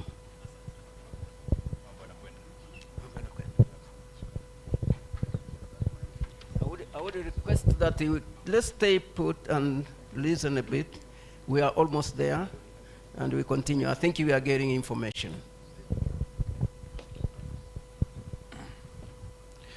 So good afternoon, colleagues. Apologies, I think time has gone.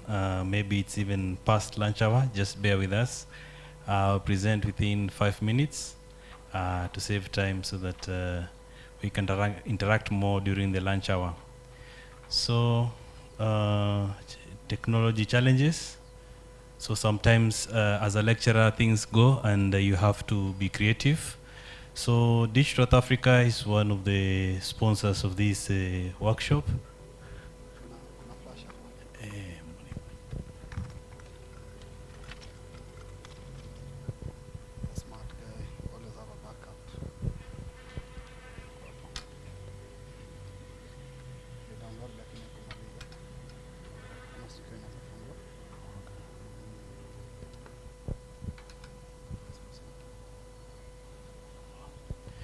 So the presentation that I intended to show was the opportunity that Digital Earth Africa is supporting the universities just to make it less technical and actually build on what has been presented. So the Digital Earth Africa platform now is providing the analysis-ready data, so simplifying the work which has presented, the case of the counties, the governments, and even the countries. And from Digital Earth Africa, the question has been, what can the program do for the universities? So one of the opportunities has been to respond to diversity and inclusion, and now, thank you so much, working closely with the different champions in the continent. So gender diversity is very important for us, as borrowed from the African Union, that you also diversify in the various sectors, responding to the science, technology, and innovation to leave the young people included in every sector that we do. So apart from that, we had some engagements with the youth mappers, and the opportunity was to support them across the continent in Africa to use the Digital Africa platform. So the incentive was for them to work on a problem within their communities, and we were able to come up with 4 teams, one from Makerere University, where they were working on conservation of a forest. There was a team in Sierra Leone looking at water management. There's a team also in Tanzania, similar water management. And the last one in Malawi, they were looking at deforestation in a certain forest. So this means that if we invest more time, like the students we have from this institution, they are living, what else can we add value in terms of giving them opportunities to use a platform to see how they can contribute back to the, their communities? So they've invested here as much as 1 or 2 years, or even at a university where they have 4-year or 5-year programs. So the other question is, what can you do back for their communities? So like my colleague Mohammed showed what he'll do for Mandera. So hopefully using these platforms and other platforms, you're able to give back to the community. So the other opportunity we had was that we realized that we have more women in science or men or the other way around. So to encourage more women participation in this innovation, there's a specific group called Africa Women in GIS, which is a virtual group, and they always have an innovation challenge every year. So as an eye-opener, last year we had the engagements, and we had two teams, or two persons coming as runners-up towards this year. There was a person from Nigeria. She was looking at management of mangroves, similarly to a study which was presented from the Kenyatta University. Then the other lady was looking at monitoring urbanization in the Southern Africa. So moving forward now to specific examples with universities, there was a mention of the University of Ghana. So we've had engagements and conversations where I even have a colleague based in Ghana to support them in terms of coastal erosion, mangrove mapping, etc., etc. So those are some engagements there. So going then to Southern Africa, we have engagements with the University of Johannesburg, where we have a champion called Professor Solomon Tesfaye-Michael, who is also one of the leaders in the Association of Africa Remote Sensing Group, if you've heard about RCE. So he's looking at restoration of vegetation around the Sahel, where we have the Green Wall Initiative by the UNSSD. So using our platform, he'll be able to predict how the situation is and respond to the various needs in the continent. Then moving just to Eastern Africa, we have engagements to Regional Center for Mapping, who are our host and implementing partner, who are actually doing a training on coastal management, the various teams. So this is also an opportunity to engage the various sectors. And now more specifically, engagements with Makerere, training them, who are also part of the youth mappers. And next week also they have a workshop at Makerere University on geospatial matters. So the opportunities like this particular training, they were being trained on wetland mapping and also biodiversity, etc., etc. Then also looking at once we engage with these teams, it's good to keep them engaged. So like the teams in Malawi, University of Science, MUST, we've been able to engage with them through the process. So there are some, other than the mapping of the deforestation, there are other activities that we are doing in terms of creating awareness among their programs and seeing how we can influence their training curriculum so that we empower the students who have the latest in the continent. So recently we had an engagement with State University of Zanzibar in Tanzania. We have engagements to help them in, they have an internal internship, which is very important for the students, and we sign even a memorandum of understanding to support them over a program over 2 months, and the students have started the program, and it gives us some kind of diversity where we are now engaging students from first year to second year to coexist in one setting of 1 or 2 months to be able to come up with some projects, and they have gone through our training platform, which is free, and now they have actually narrowed down on some use cases which are very useful, and these use cases are co-developed by the particular students to respond to the problems in the community.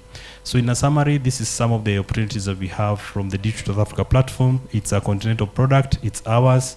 Even responding to my professor at Sokoine University, we've seen an opportunity to look at the wetlands, which was some of my PhD work previously. So there are many opportunities in this conference so that you leave here empowered and having an opportunity of what you can do. Even in the next conference, you'll be giving a keynote speak. Thank you so much for the opportunity.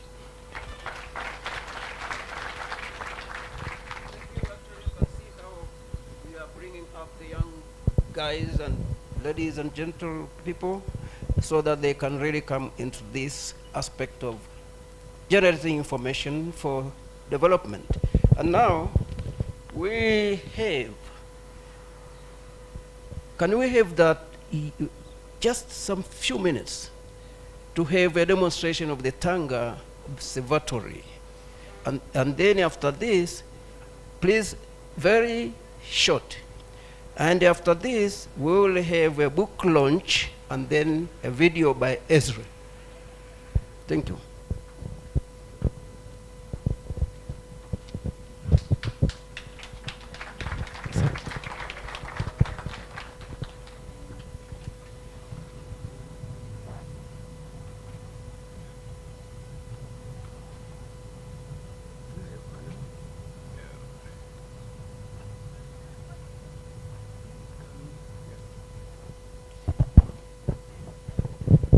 Hello, good afternoon, everyone. Well, my name is Antidias Kawamala, for those who have been dying of knowing my name, and I am from Tanzania.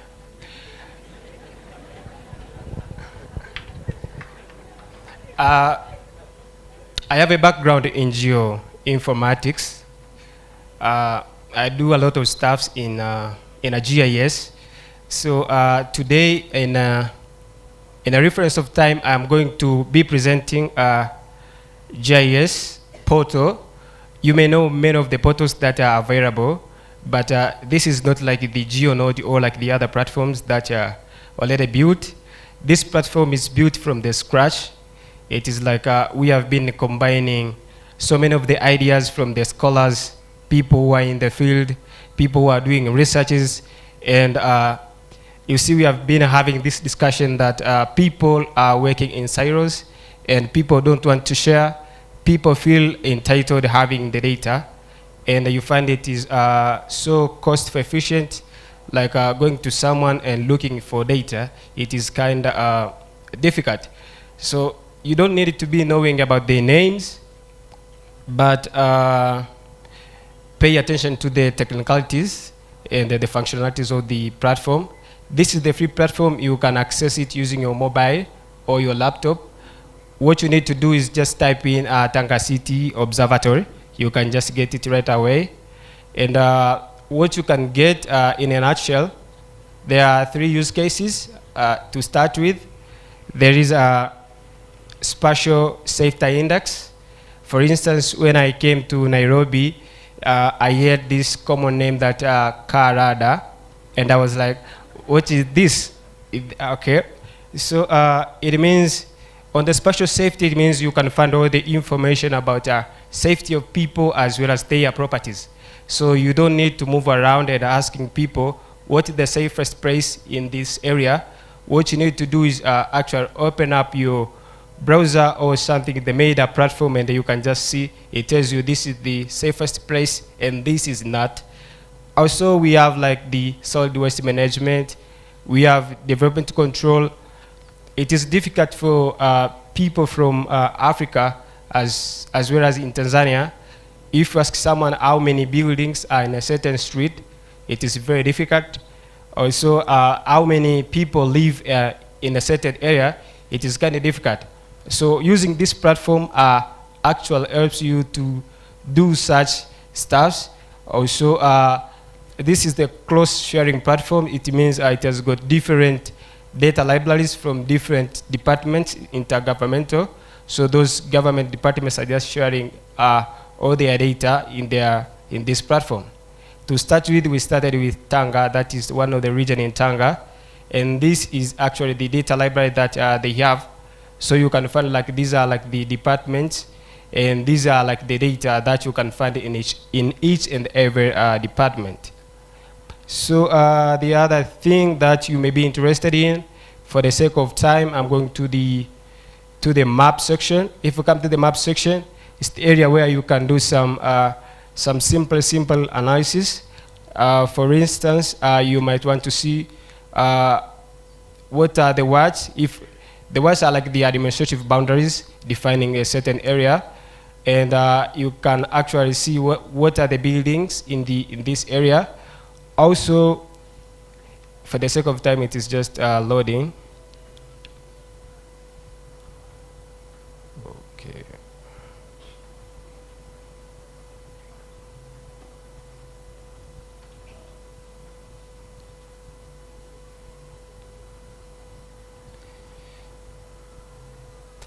Yes, you can see these are the buildings, and you can just click in each and every one of the building. Also, there is a hidden layer. I cannot find it. Okay. But to summarize, there is also the summary section where you can just find about the buildings. Also, the buildings have been classified using their uses. So you can just say how many buildings are in a certain area according to their uses. Also, you can just find the SDGs indicator. These are the SDGs we did like localize the global indicators into our local context, and we did mapping of the data. And actually the community do like contribute every day, so you can tell the proportion of buildings accommodating maybe children with social disabilities and so on and so on. Also, the other thing that is interested is the city alerts that people are every day like reporting like which area have been facing a certain problem. For instance, and this because of the local people, so the language is in Swahili.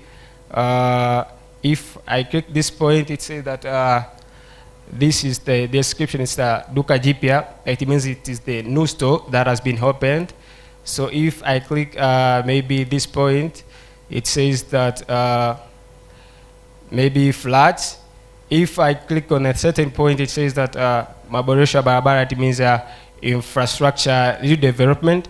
So in Tanzania, also in Kenya, there are so many people with smartphones. So you can use your smartphone to like report every day that is going on in your community. And the government, also the policymakers, can use this information into decision making, informing police, as well as promoting development. For the sake of time, I'm just finalizing. People say that if it doesn't make money, it doesn't bring sense. So right now we are working on the use cases of mapping out the businesses license in the city. And what you can see here on the map, if I say that I want to see the business license that have been mapped across the entire area. Okay.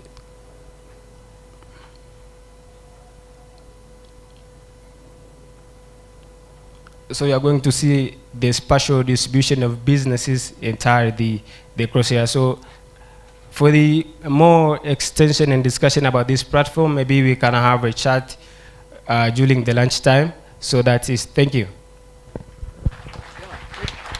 Thank you very much. Actually, you can see how these issues can be localized and help development. In fact, in Tanzania, the question of roads and everything, the question of cities becoming haphazard is plenty.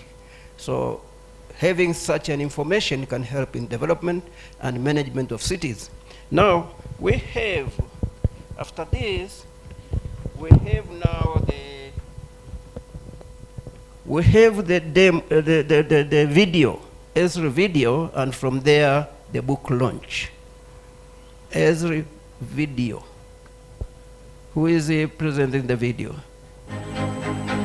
Okay.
I presented aspects of visualization and seeing what is happening here, what we want, what we can do. And now we have the book launch. And I think is already, I hope those people who are launching the book. A book is a sort of it contains information, and probably it might be hard copies or can be also online, and you can read it. But it's important to really launch it. So someone should display the.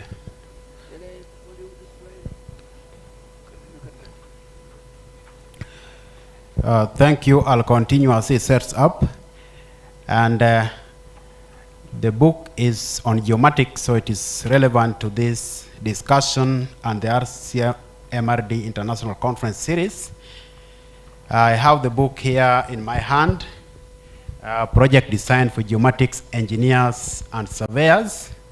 And maybe you are asking why geomatics engineers and surveyors. It is because surveying is broader than geomatics engineering. We have valuation surveyors, quantity surveyors, and the book is practice-oriented and project-based, making it suitable for the broader fraternity of surveying and geomatics engineers included.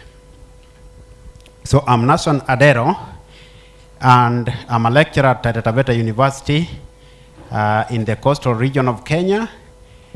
But as part of university-industry collaboration, we work closely with industry, and on this platform today, I am representing ESIPS International, which is based in Kampala, but has a growing footprint in Africa.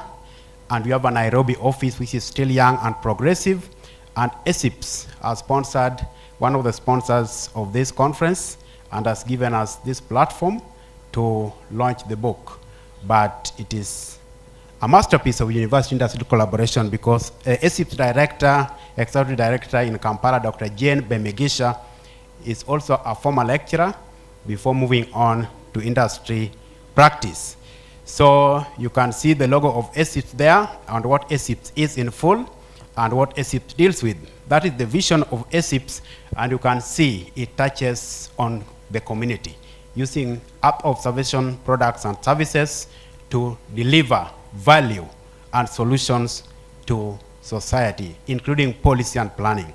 The Nairobi office also has its targeted vision, which is not far removed from the corporate vision of ESIPS International. The mission is also clear: research, consultancy, and capacity development. Under research, we have to work with the academia. In consultancy and capacity development, we also have to consider the young people. How do we empower them in terms of training, mentorship? And that is what we also do very effectively under ESIPS. So I'll move on to just show you some of the organizations we have worked with, and also show you that we have had close partnership with the Rcmrd. If you look at that, you could identify the DG of Rcmrd, the Director General, Dr. Nkurunziza, and Dr. Jane Bemegisha is the one from second from left, and two young people there who are our mentees, young graduates from JKUAT and from Kenyatta University. So these are the flagship programs we have under ESIPS, and you can see we have been talking of mangroves, for example, and some plants that are critical to our ecosystems, and we tackle that under landscape ecology. Under agriculture and food security, we also have such programs, including crop modeling, and we do know here as geomatics community that you need geospatial data if you are to come up with models that can inform crop monitoring and harvest prediction. Even the case of disaster governance, we have developed a drought monitoring index, and this has been developed by one of the youth under ESIPS in Ethiopia, and you'll be able to see when you get the presentation later on the testimonies he has written in terms of capacity development and mentorship under ESIPS. So I'll not go through the testimonials, but the young professional who has developed that drought monitoring index, which is GS-based, is called Tinebeb Johannes, based in Ethiopia. And here with us, also a former student of Professor Onyere, who is here with us, is Wilson Kibe. He also has his own testimony how this university-industry collaboration has been empowering him. So, to the book launch, and I'll finish in the next 5 minutes. So this is the cover page of the book. I know it is said that you should not judge a book by its cover, but in this case you can judge it by its cover because the cover is perfectly designed by Taylor and Francis, which is resting on a solid publishing history of 2 centuries. And they have done a good job at that. Just take the book, go through it, and a few of you here of the books are already scanning through it. And this book has been co-authored by 3 of us. All the 3 are Africans. And when we are talking of local content, we are saying we have to disrupt this space and write our own stories as Africans. We can use international best practices, but we domesticate the experience. So if you go through this book, you'll see local examples in Africa, how geomatics has been impacting solutions in Africa. Even from Kenya, we have examples from Sondu Muriado Power Tunnel, Northern Collector Water Tunnel, the standard gauge railway, and we are benchmarking these ones against international best practices. Clement Ogaja is based in the United States, NOAA, which is very well known to us. I'm Naso Nadero, and Derek Kome is a young surveyor who just graduated in the year 2013, and is very active, working with drones in South Sudan and in Somalia. And he has contributed very effectively to chapter 9 of that book on UAVs. So the American surveyor also publicized this book way back in March when it was launched. And I would like to say that it's a collaborative project, and some of the key features of this book, which I'll mention as we proceed, you'll see that it is delivery based on virtual collaboration. We are 3 authors here, all alumni of the University of Nairobi, but we never met. We didn't meet each other physically before the book came out. So we were working by virtual collaboration. When there was COVID, we were using Zoom, we were using Google Drive, we were using Gmail, OneDrive to collaborate. So COVID has also taught us that you don't need to meet physically to deliver on such a project. So even here at the conference, we have had a few early adopters of the book. You can see the director of Surveys Kenya. He received his copy a few days ago.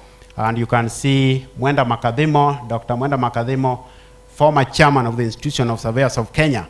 And to the extreme right, we have our friend from Uganda, a geodesist, who has also received the book. So this is not the first time of talking about this book. We have launched it before. And there, with my classmates, the 2000 graduates, the year 2000 graduates from the University of Nairobi, Geospatial and Space Technology Department. And we also had a mega launch on July 4th. And the keynote speaker was Professor Washington Yoto Ochieng, who is a geomatics engineer and also the head of the Department of Civil and Environmental Engineering at Imperial College London. And what his key message was is that we need to mentor the young people in geomatics, and that is why this session that has featured young people presenting here before us is commendable, and it should continue. That is with me there is the immediate former president of the Institution of Surveyors of Kenya, because I told you this book is practice-oriented and project-based. If you open it and go to page 20, for example, you'll see moving from theory to practice, from the complex to the simple. How can you apply differential calculus, for example, to optimize infrastructure development costs? And the example on page 20 is using calculus, differential calculus, to determine how you can set out your path to lay out a pipe over dry ground and across a wetland in between, so that you can save on costs. And from that example, you are saving $10,000 for a few acres. So this is where we need to move on to, and to convince contractors that the academia is not just there to tell stories. They can work with industry and transform outcomes. So the book is available online. It was launched internationally on 23rd March this year, already available on Amazon. On Amazon, if you are to order it to Kenya, for example, based on the exchange rate now, you'll need 18,000 Kenya shillings. That is buying, purchase, and shipping. But we also have it locally from Noria Bookstore in town, here in Nairobi, Bazaar Plaza. You can get it at 16,000. So as I conclude, what are the key issues this book is addressing? One is the gap and missing links, weak or missing links in transitioning from industry to practice. We have carried out a survey just in the year 2021, supported by DAD under the African Center for Career Enhancement and Skill Support, that is Access. And it revealed that in Kenya, for example, only 23% of the graduates say they are market ready. The rest say they need some kind of retraining before they can deliver. So this book is trying to bridge that weak or missing link so that they can we can reduce the barriers of entry into the marketplace with work-ready skills. And again, we have issue number 2, transferable and soft skills. If you go to chapter 2 and chapter 3, there are issues of standards, professional ethics, and even how to handle your boss in the office. These are things that we don't really teach as engineers, but these young people need to know about this. We also have chapter 12 on project proposal, developing project proposals, and project cost estimates. Rarely do we have these ones taught by geomatics engineers or surveyors. Maybe you get a lecturer coming from economics department or finance department, then you find that it is not really matching what you expect as a surveyor or a geomatics professional to be taught. So if you are taught by someone who already has grounding in that area and has practice in that area, it makes the transition easier. So we also have issue number 3, local content, and I've already talked about that. You can see we are an authors team, all Kenyans or all Africans, and they need to mentor the youth. Why mentoring the youth? Example is that the third author, Derek Kome, is a young surveyor, and we have mentored him to be a co-author in this process. So the table of contents of the book, part 1 gives you the overview, project design process. Part 2, contemporary issues such as the soft skills I was talking about. Part 3, planning and design, including UAVs, GIS application, engineering and mining surveys, boundary surveys. Then part 4 is on proposal development, estimating project costs. Chapter 12 on writing proposals, and then we have the appendices.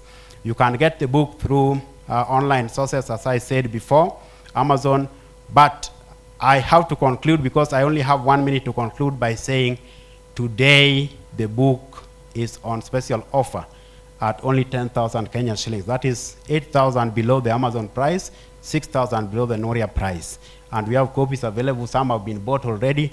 Visit the ESIP stand there, and you'll be able to get the copy at that special price, thanks to our friendship with the Rcmrd, support from ESIPs, and also support from Professor Washington Yoto Ochieng, who is based in the UK. Some early adopters who have bought the book before, autographed, such as surveyor Chris Kinywa. What he told me when I met him in Allingham when he was taking his copy is that tech evolves, but the core principles of surveying are timeless. And he challenged the youth to read if they have to lead. This laziness of not reading, this decadence in reading culture is something that is reprehensible. And one way of disrupting it is involving the youth in co-authorship. These are the 3 authors we are talking of: Clement Ogaja to the extreme right, Derek Kome in the center, and I'm there, and Surveyor Ndirangu, Peter Ndirangu, a mining surveyor who studied in Poland and is offering 3D laser scanning solutions. So thank you. There's an errata list there which we know what it deals with. And here is just a summary.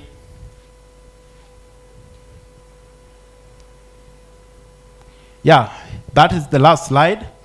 And there we are just summarizing the trajectory of developments in geomatics. So if we are to go for high and transformational impact on the marketplace, We are talking of smart sensors, which one presenter mentioned here, miniaturization, big data, quantum computing. If we are to go in that direction and have maximum impact, then we cannot do without reading. So I encourage you to embrace a reading culture, and together let's mentor the youth to be part of the authorship process. Thank you.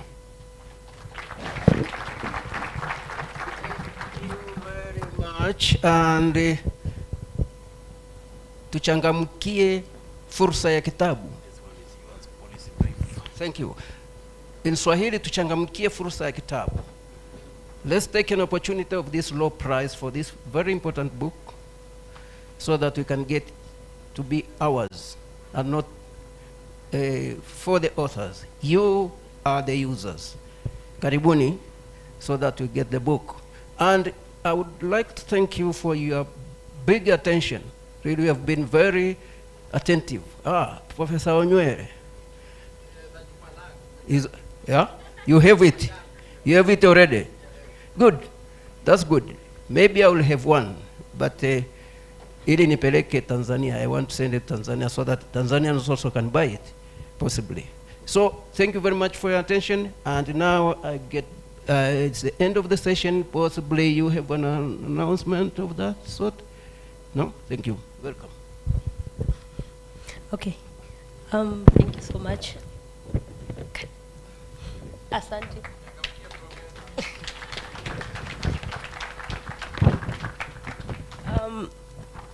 Good afternoon. I know you're tired, maybe hungry, and when someone is it hungry or angry? When you're hungry, you become angry easily, right? I know, I can see the faces. I'm not going to take a lot of time. Please let's appreciate Professor Munishi for doing a good job. And also our Dr. Nation. I'm also an alumni of UON, both my undergrad and master's. So maybe I can get a book being an alumni. But unfortunately, I'm not a scientist. So the only thing that interested me in that book is chapter 3, how to handle my boss. I want to understand how to handle my boss. And I know most of us want, right? So I hope I can just get the book to read chapter 3 and bless a student or an expert in that area. I'm not an expert. I'm not going to take much of your time, so just want to give you a quick recap of afternoon so that when you eat, you don't feel like you have actually finished the event. So we are going to have an afternoon session. So we're going to have a 1-hour lunch as usual, the same place. We're going to have lunch in the main tent where you were dancing last night, if you're able to dance. And then we have our other guests at the Pergola. And then we are going to have a demo from Fahari Aviation, Kenya Airways. It's going to be an interesting demo. So no sitting again like students. It's going to be an interactive session by Fahari Aviation. After that, we're going to have an award session where we award the best booths. I don't know if most of you have visited the booths. Have you visited the booths? We actually placed them strategically to force you to visit them. Last time we had put them on this side and we realized you were passing behind the tent to go to the meal place. So this year we designed it purposely for you to visit the booths, at least to get to know what our speakers do, right? So I hope you have visited. We are going to award the best booth. And then we are going to have announcements. So in case you have an announcement that is related to this event, related to this event, for example, if you have an upcoming training in your institution, any event, you can pass the announcement to us and then we'll announce it. Then we're going to have a closing ceremony being led by our DJ. And looking at you guys, you're like, please finish up. So I will finish. I have finished, okay? So, okay, 1 minute for Prof. I forgot to announce something. There is a GIS day in Dar es Salaam by the young guy there. If probably you could contact this young guy, I hope you can know the whereabouts of the GIS day. Simply just state it. Don't. Okay, yes.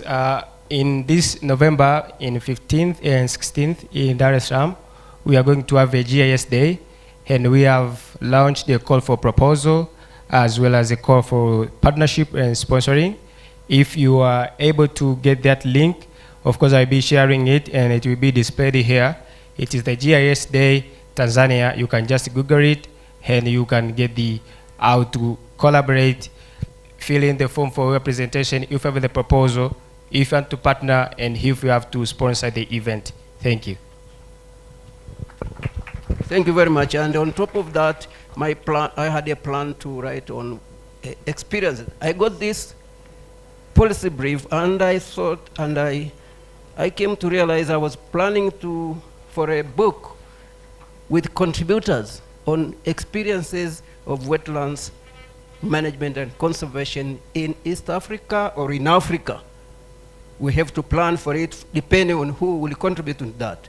I'll be communicating to some of you and try to put it together. Thank you. Okay, it seems the announcements have started coming in, which is a good thing. So just a quick one. In case you connected with someone, you have 2 hours to find them and get their contact.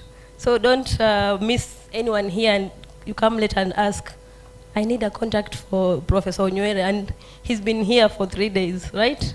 So make sure you get in touch with someone you connected last night, if you remember, or someone you connected with since day one. Because the whole purpose of this, beyond the discussions we've had, is to network.